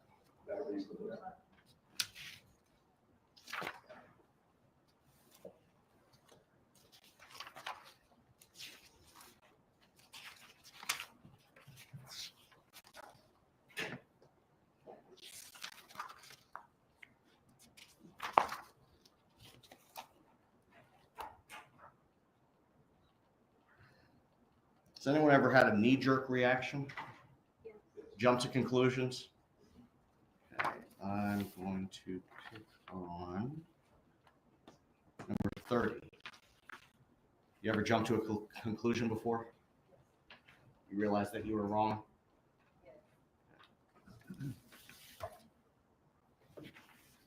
In that moment, did you say something that you may have regretted? Yes, I did. You realized that you were wrong.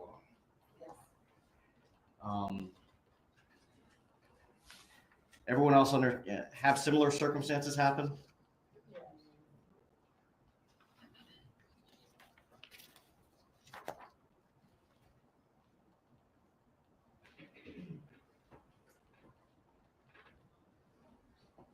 Just a moment, Gar.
Number 32, you indicated earlier that you had a family member who's retired law enforcement? Yes, sir. And who is that?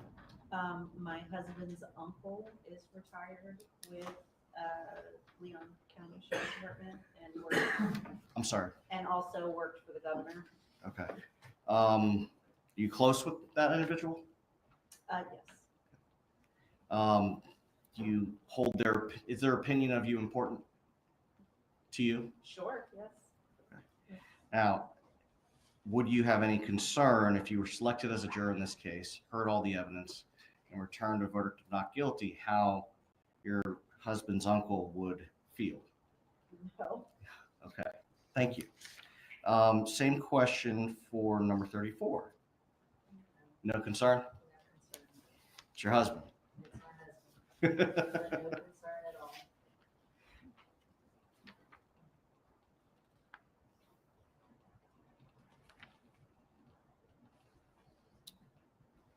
Number 14? No, 20. Sorry, 29. Yeah, my numbers are all messed up. You have friends or family law enforcement? Brother-in-law works for FDLE. He's heavily police. I know who's minor retired, law enforcement. Any concern about what they would think of you if you found somebody not guilty, even of murder? Sure. Yes, sir. Thank you. Number 27, you had, Yeah, it's several friends, but they several friends. They all went back in Sarasota County. Okay. But no concern. You're not concerned? No. Okay. Anyone else have their hand or paddle raised to law enforcement? Did we talk to you about that? Well, we can't talk to you about it again, so. But specific as to the new people, sorry. As to the new people, anyone been divorced? No divorces for the new people? Good for you. I haven't been so lucky. Let's see.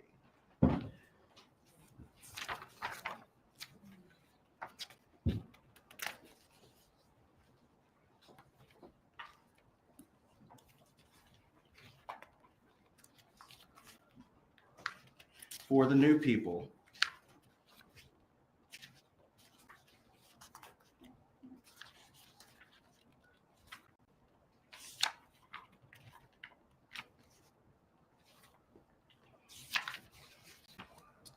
this, as I said earlier for the prior panel, it's not something I would normally ask, and I apologize if it's offensive in any way. But just for those new people, can I see a raise of hands of anyone who has any knowledge of Judaism?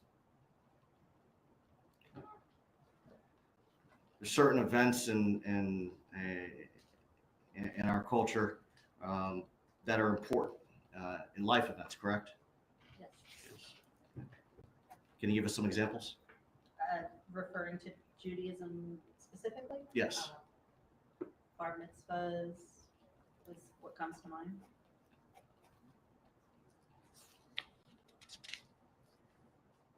Bar mitzvah being Or a bat mitzvah for yeah. girls. Okay, thank you. Anyone else familiar with Judaism?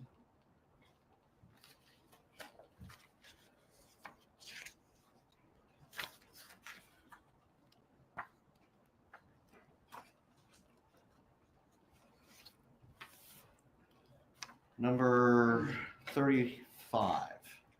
How do you feel about some call them jailhouse informants or jailhouse snitches? How do you feel about them? I can't say that I have an opinion. You can't say you have an opinion? About them. Okay. Or I haven't formulated an opinion. Why do you think that somebody would, a jailhouse informant or a snitch would testify against somebody? What would motivate them? I don't know, maybe they want to do the right thing, or maybe they get a quick quid pro quo out of it. They get something. They get something in return? Yeah, possibly like a lighter sentence, or I don't know, maybe they get like I don't know, more benefits. I'm sorry? More benefits in jail. I don't know. So do you judge their testimony more critically as because they're getting a benefit? Not necessarily. Number 28. How do you feel about that?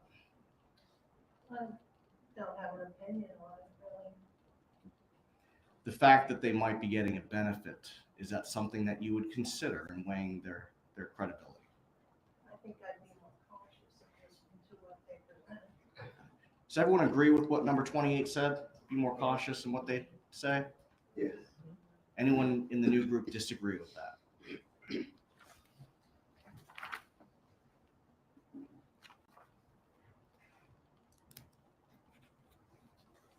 Ma'am, do you disagree with that? Yes. I No? would also be more cautious. I can't hear you. I would also be cautious. Okay. I'm with you on it. Thank you.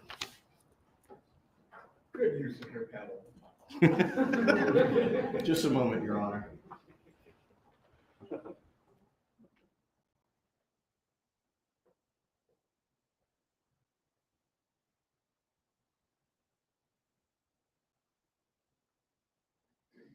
very much for your attention. Nothing further, Your Honor. We are going to take another break. Once again, I am going to instruct you not to speak to each other. You are definitely not to discuss the case. If you need to use the restroom or stretch your legs, you may do so at this time. Please return to the courtroom as quickly as possible after you've done so. The attorneys and the court reporter can join me in the jury room.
If you're just tuning in, we are at the tail end of jury selection in Donna Adelson's trial. I would think opening statements would start tomorrow, but if we don't close this out tonight, it'll be Monday. I think they're going to try to close this out tonight. Last I heard, we had 11 jurors. We need 15 altogether, so one more to be on the jury and 3 alternates.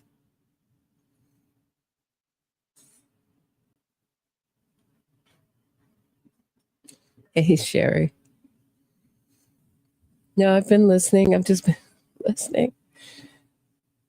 I was skeptical we were going to get to opening statements today.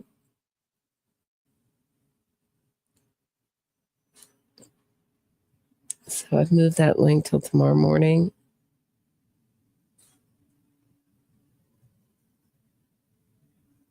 Donna does have a juror consultant, but she's not doing the voir dire of the jurors. Donna's lawyer,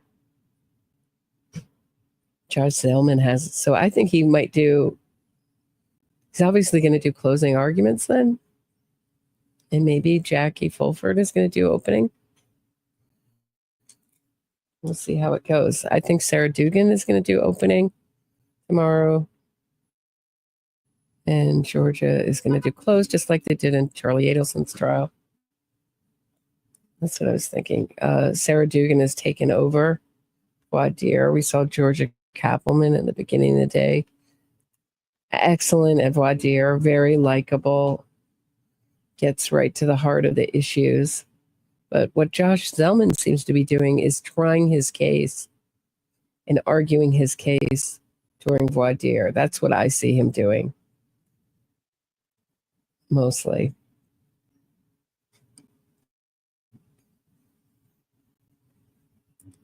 So Wendi is usually one of the first witnesses in this case. So probably Friday. I don't know when they're going to bring in Robert, and I'm so curious to hear tomorrow. I'm dying to hear about this investigation that has really, they've kept a lid on it. We know that jailhouse snitches are involved, but we don't know really what Donna has told them. We assume from the reporting that's come out about this case that it's about eliciting favorable testimony. So getting people that she met in the Leon County Jail to testify for her and writing the script. And one very important jailhouse snitch, who Donna Adelson called her jail daughter, Drina Bernhardt, is set to testify.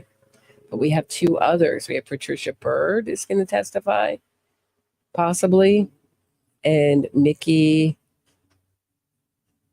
Esterwood. I get her name right. So Melissa Esterwood, all set to testify in this case. Doesn't mean that all 3 will, but they're on they added Mickey Esterwood as the state's witness. Now I know that people who've been reading the defense filing said, oh no, that's a defense witness, Mickey Esterwood.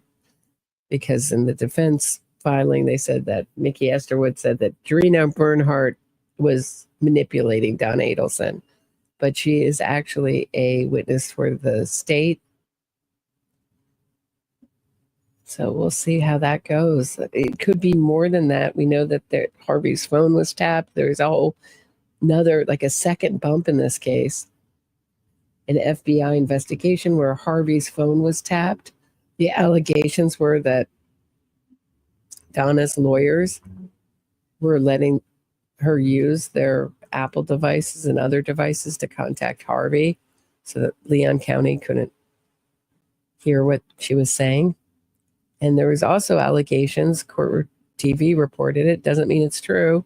Defense said nothing was found in this investigation to substantiate a lot of the claims that she was looking to harm witnesses in this case, namely her son, Robert Adelson, Catherine McBanawa. I don't know how Donna Adelson thought she'd get to her in prison, but okay. And also Dorina Bernhardt, her jail daughter's mother. So I assume that Dorina Bernhardt's mother was receiving any kind of goods or money that, or some of it that Donna was paid or being arranged for those goods. I don't know, or money or whatever it was. Whatever. We still don't know a lot about it. That's my interpretation of the what's leaked out, but it's been totally hidden from the public view and knowledge. Anytime they rule on any kind of rulings involving this investigation, the press is kicked out, the public is kicked out. Anytime it's mentioned in a filing, it's all redacted. So that's going to be one of the big surprises of Donna Adelson's trial. It turned out that it seems like Donna Adelson has made a lot more evidence against herself in the time that she spent at Leon County Jail. So the delay may not have been such a positive thing for her. She's gotten herself into a lot of trouble with the state of Florida just being in Leon County Jail. So what I mean by that is that this was set to go over a year and a half ago, year ago. How long has it been? Year and a couple months ago? Maybe more than a couple months, more like a year and a half ago. And her lawyer, Daniel Rashbaum,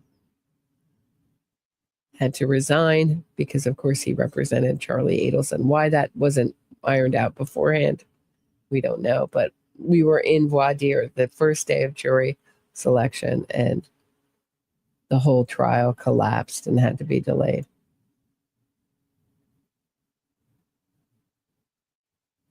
So we continue on. Looks like they can find 4 more people fairly quickly, hoping.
Yep, Jennifer Ray. I think that's what he's planning.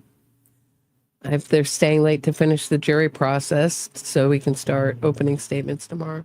There would really be no reason to stay late if they were going to drag this out till tomorrow. But maybe, you never know.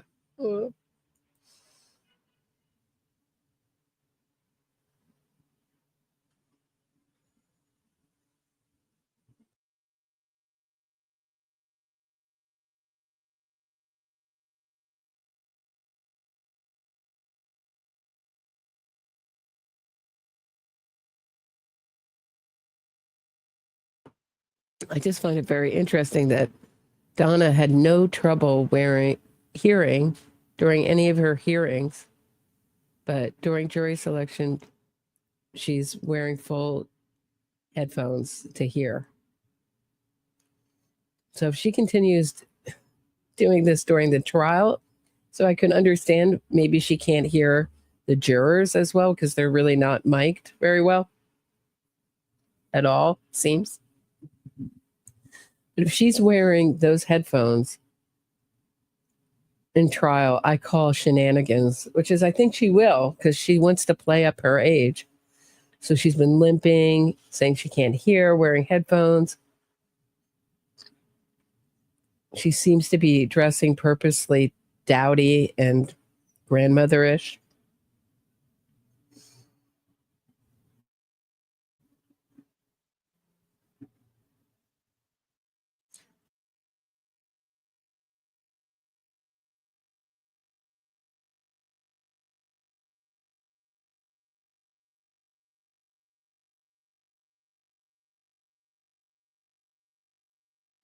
Hello to everyone listening on X. We have quite a few people listening on X.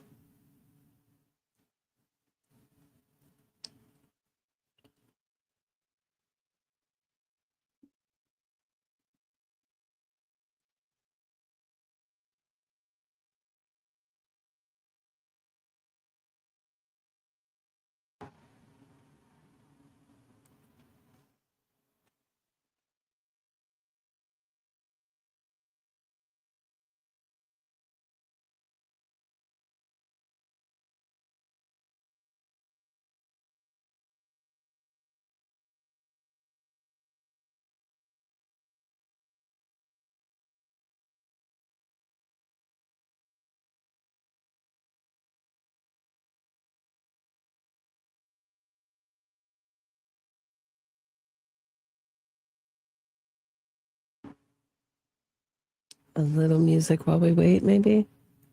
I don't know, like you just put it in and just kind of go to town and talk about yourself. Stop the murder trial with a shake of my head. Watch the Lovitz Georgia, you would have thought they were made of lead. Underestimate me and you'll see what you get. Charlie's never wrong because Charlie's always right. I'm not Fredo, I'm Charlie, I'm not dumb, I'm right. I'm the maestro. It's spelled out on the back of my Ferrari. I'm the maestro. I ordered the paella. Don't forget the calamari. A phone call with might be the longest hour you've ever spent. Call me maestro.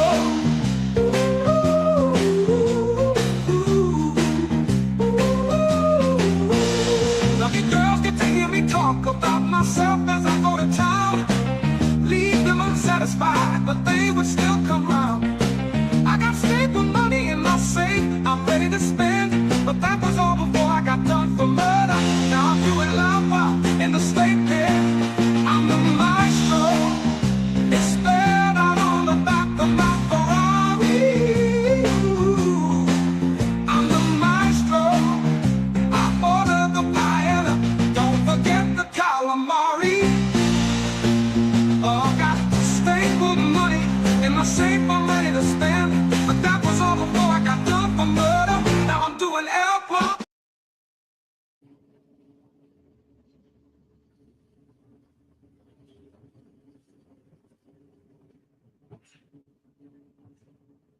Started doing this one simple thing every morning.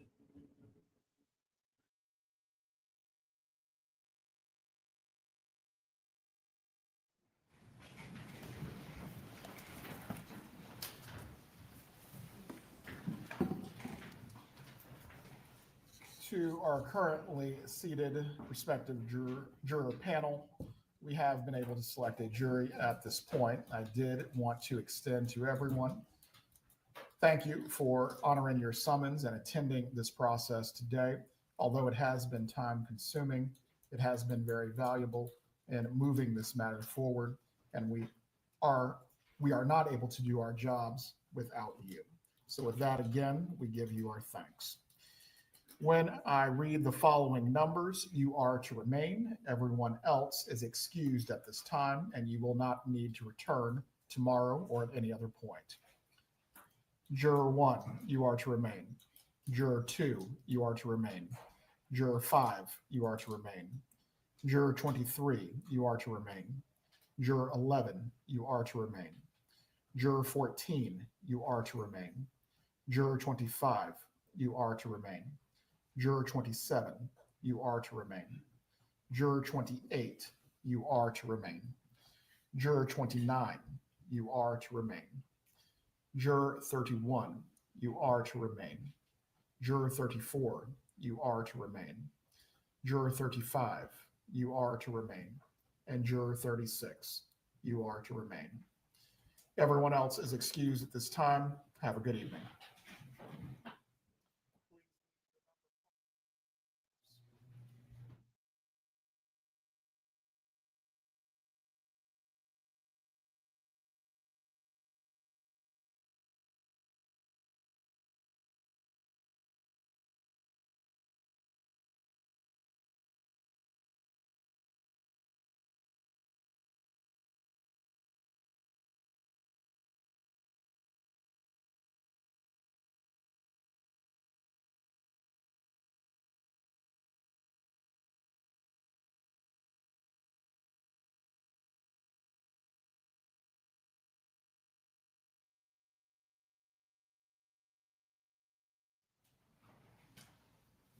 For our remaining jurors and alternates, now the fun begins. Before you are sworn in this evening, does the state accept this jury?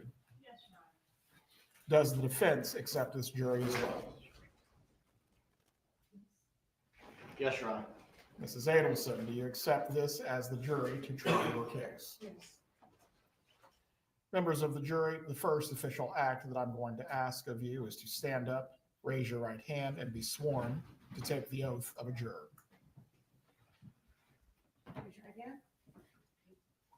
Do you solemnly swear or affirm that you will well and truly try the issues between the state of Florida and this defendant and render a true verdict according to the law and evidence? If so, say I will. I will. Thank you. You can be seated. Before you are released for this evening, I am going to give you some instructions.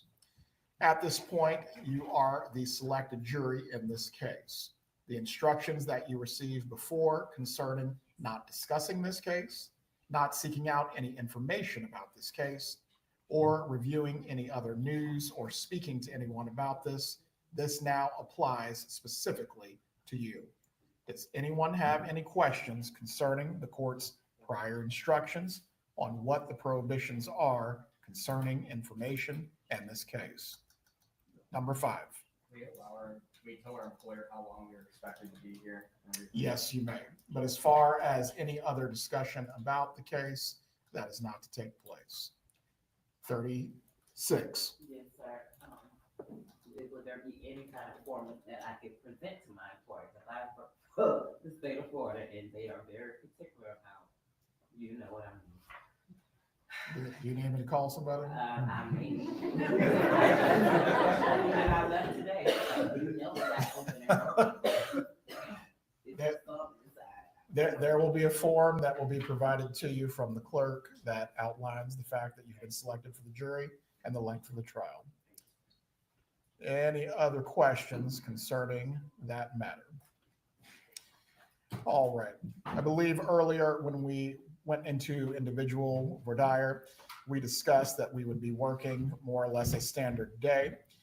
You are to report at 8:45 tomorrow, and we will expect to finish by around 5:30. It is important because you must move as a group for everyone to be on time. Also, as well as ridiculous as this may sound, once you arrive, please use the bathroom before you come to the courthouse. If all 15 of you need to use the restroom, that is going to hold us up from getting started.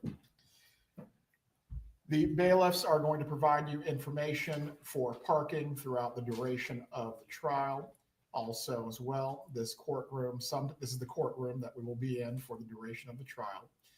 It does vacillate between hot and cold. If you need to bring a jacket or light sweater so you're comfortable, please do so. You are always permitted to bring reading material with you during any breaks. However, again, you are not to discuss the case with each other, even now as selected jurors.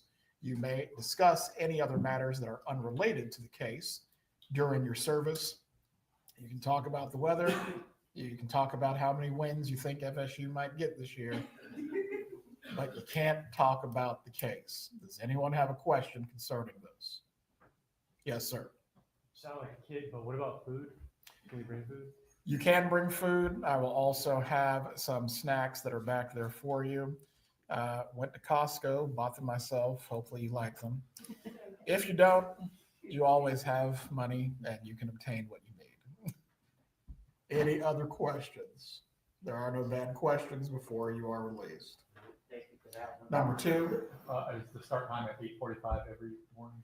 You are to report at 8:45. We anticipate getting started by 9. Report downstairs? Yes. Please report to the area where you initially reported for jury selection. You're to move there as a group. Oh, 1 second. We're going to take them in there and discuss coming up with them. Very well. The bailiffs will explain to you where you will meet, but again, do not come up to the courtroom by yourself. You're to move as a group. Does everyone understand this? Any other questions before we part ways for the evening? 31.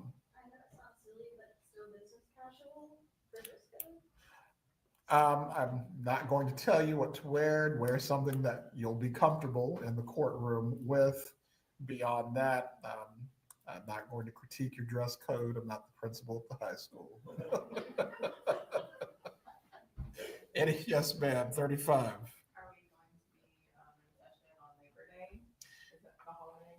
For Labor Day, we will not be having court. That is a recognized federal and state holiday for anyone who already has a Labor Day plan. This trial will not affect that.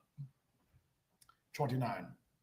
Just to verify, so right now we're going to block out at least 2 weeks is what we're assuming. It could be shorter, could go longer, but is that a good? We're anticipating the trial ending by September 5th, but if it possibly goes longer, certainly everyone will be made aware of this, so that way you can address any issues with work or other matters. Any other questions? Very well. I will see you tomorrow, bright and early. Again, please be mindful of the instructions that you've received. We will get started with the court's instructions, the opening statements, and then we will hear from the witnesses. Have a good night.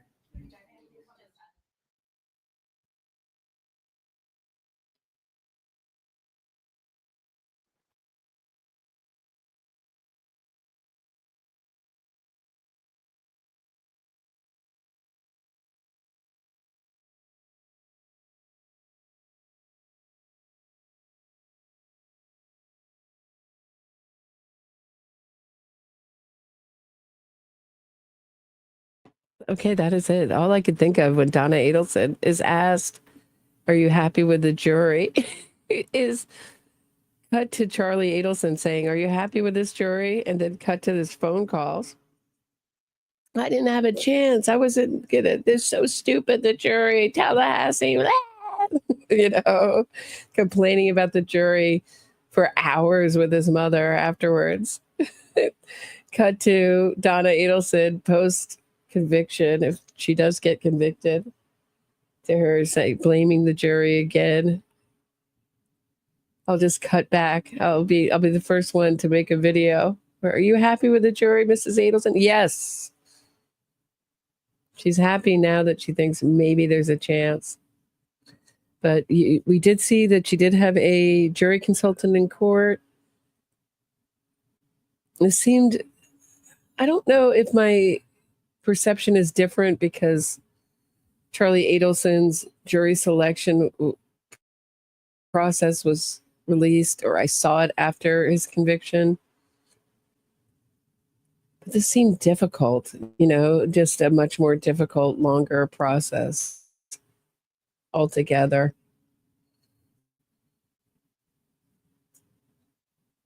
Curious, hard to tell who they picked by the numbers. I mean, I were better at it. I could go back and listen maybe tonight and try to line up the numbers to the people who were picked. It seems like an awful lot of people are picked. How many people are on this jury? I heard all those numbers were retained. I guess some of those people were from the first batch.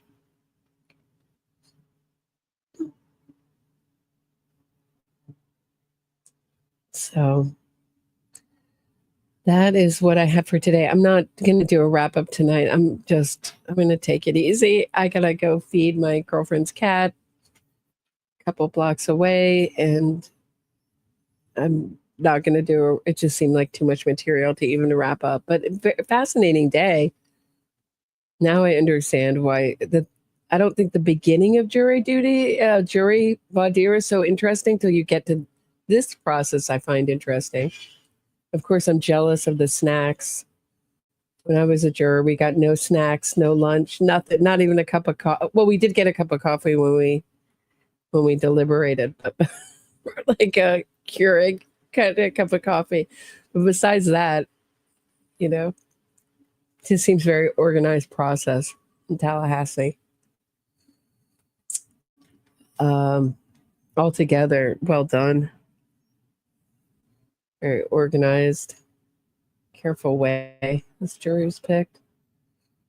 Anyone else have anything else to say? I thought it was a kind of fascinating process and curious to hear from the jury what they were thinking. And we didn't have Josh Dubin screaming about guilty unless proven innocent and sort of changing the language and trying to make the burden on the state even greater than it was, or seem greater than it was.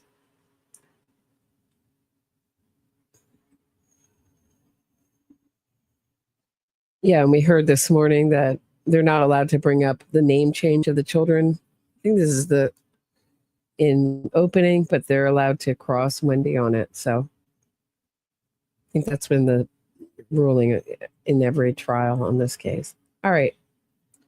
That is what I have for today. Have a great night, everyone. I'll see you tomorrow morning, probably 8:45. I'll go on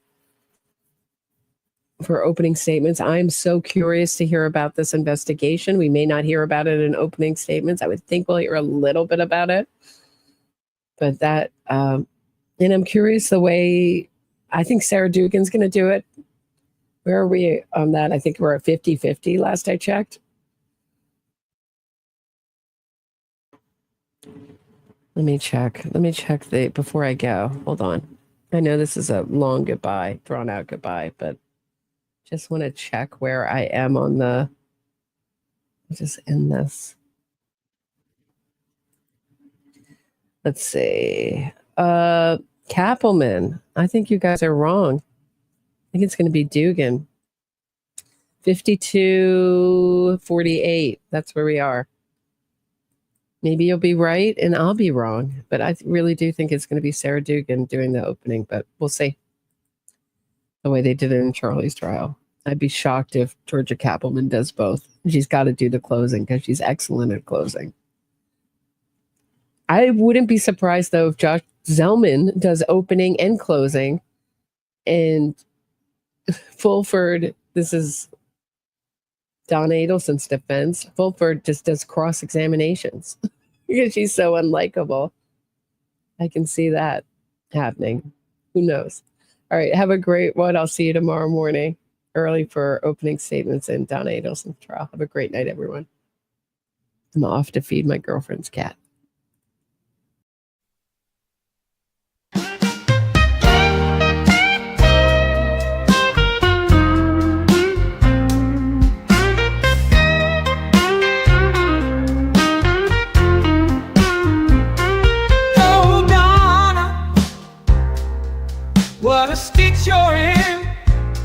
You plotted a murder, cause you wanted to raise your daughter's kid.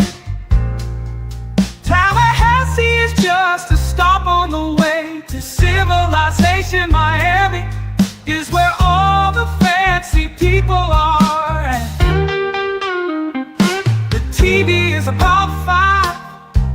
You can't get away from that. Two-toe, tay-toe, hoo-ho, you know the guy you pay, and you can't get away from that. Oh, Donna, what a stitch you're in. You thought jail was just for the little people, but now you're so blankets with the locked up crew. You're a grandmother-in-law down, and your one-way ride to freedom you blew.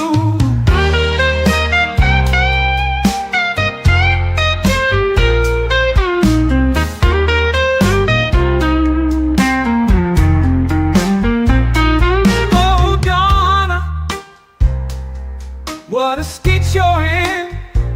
Your family are exiled from the social circles you swam in. We all know you never made that banana bread or offered to babysit for Dan, but you'll soon be making license plates and thinking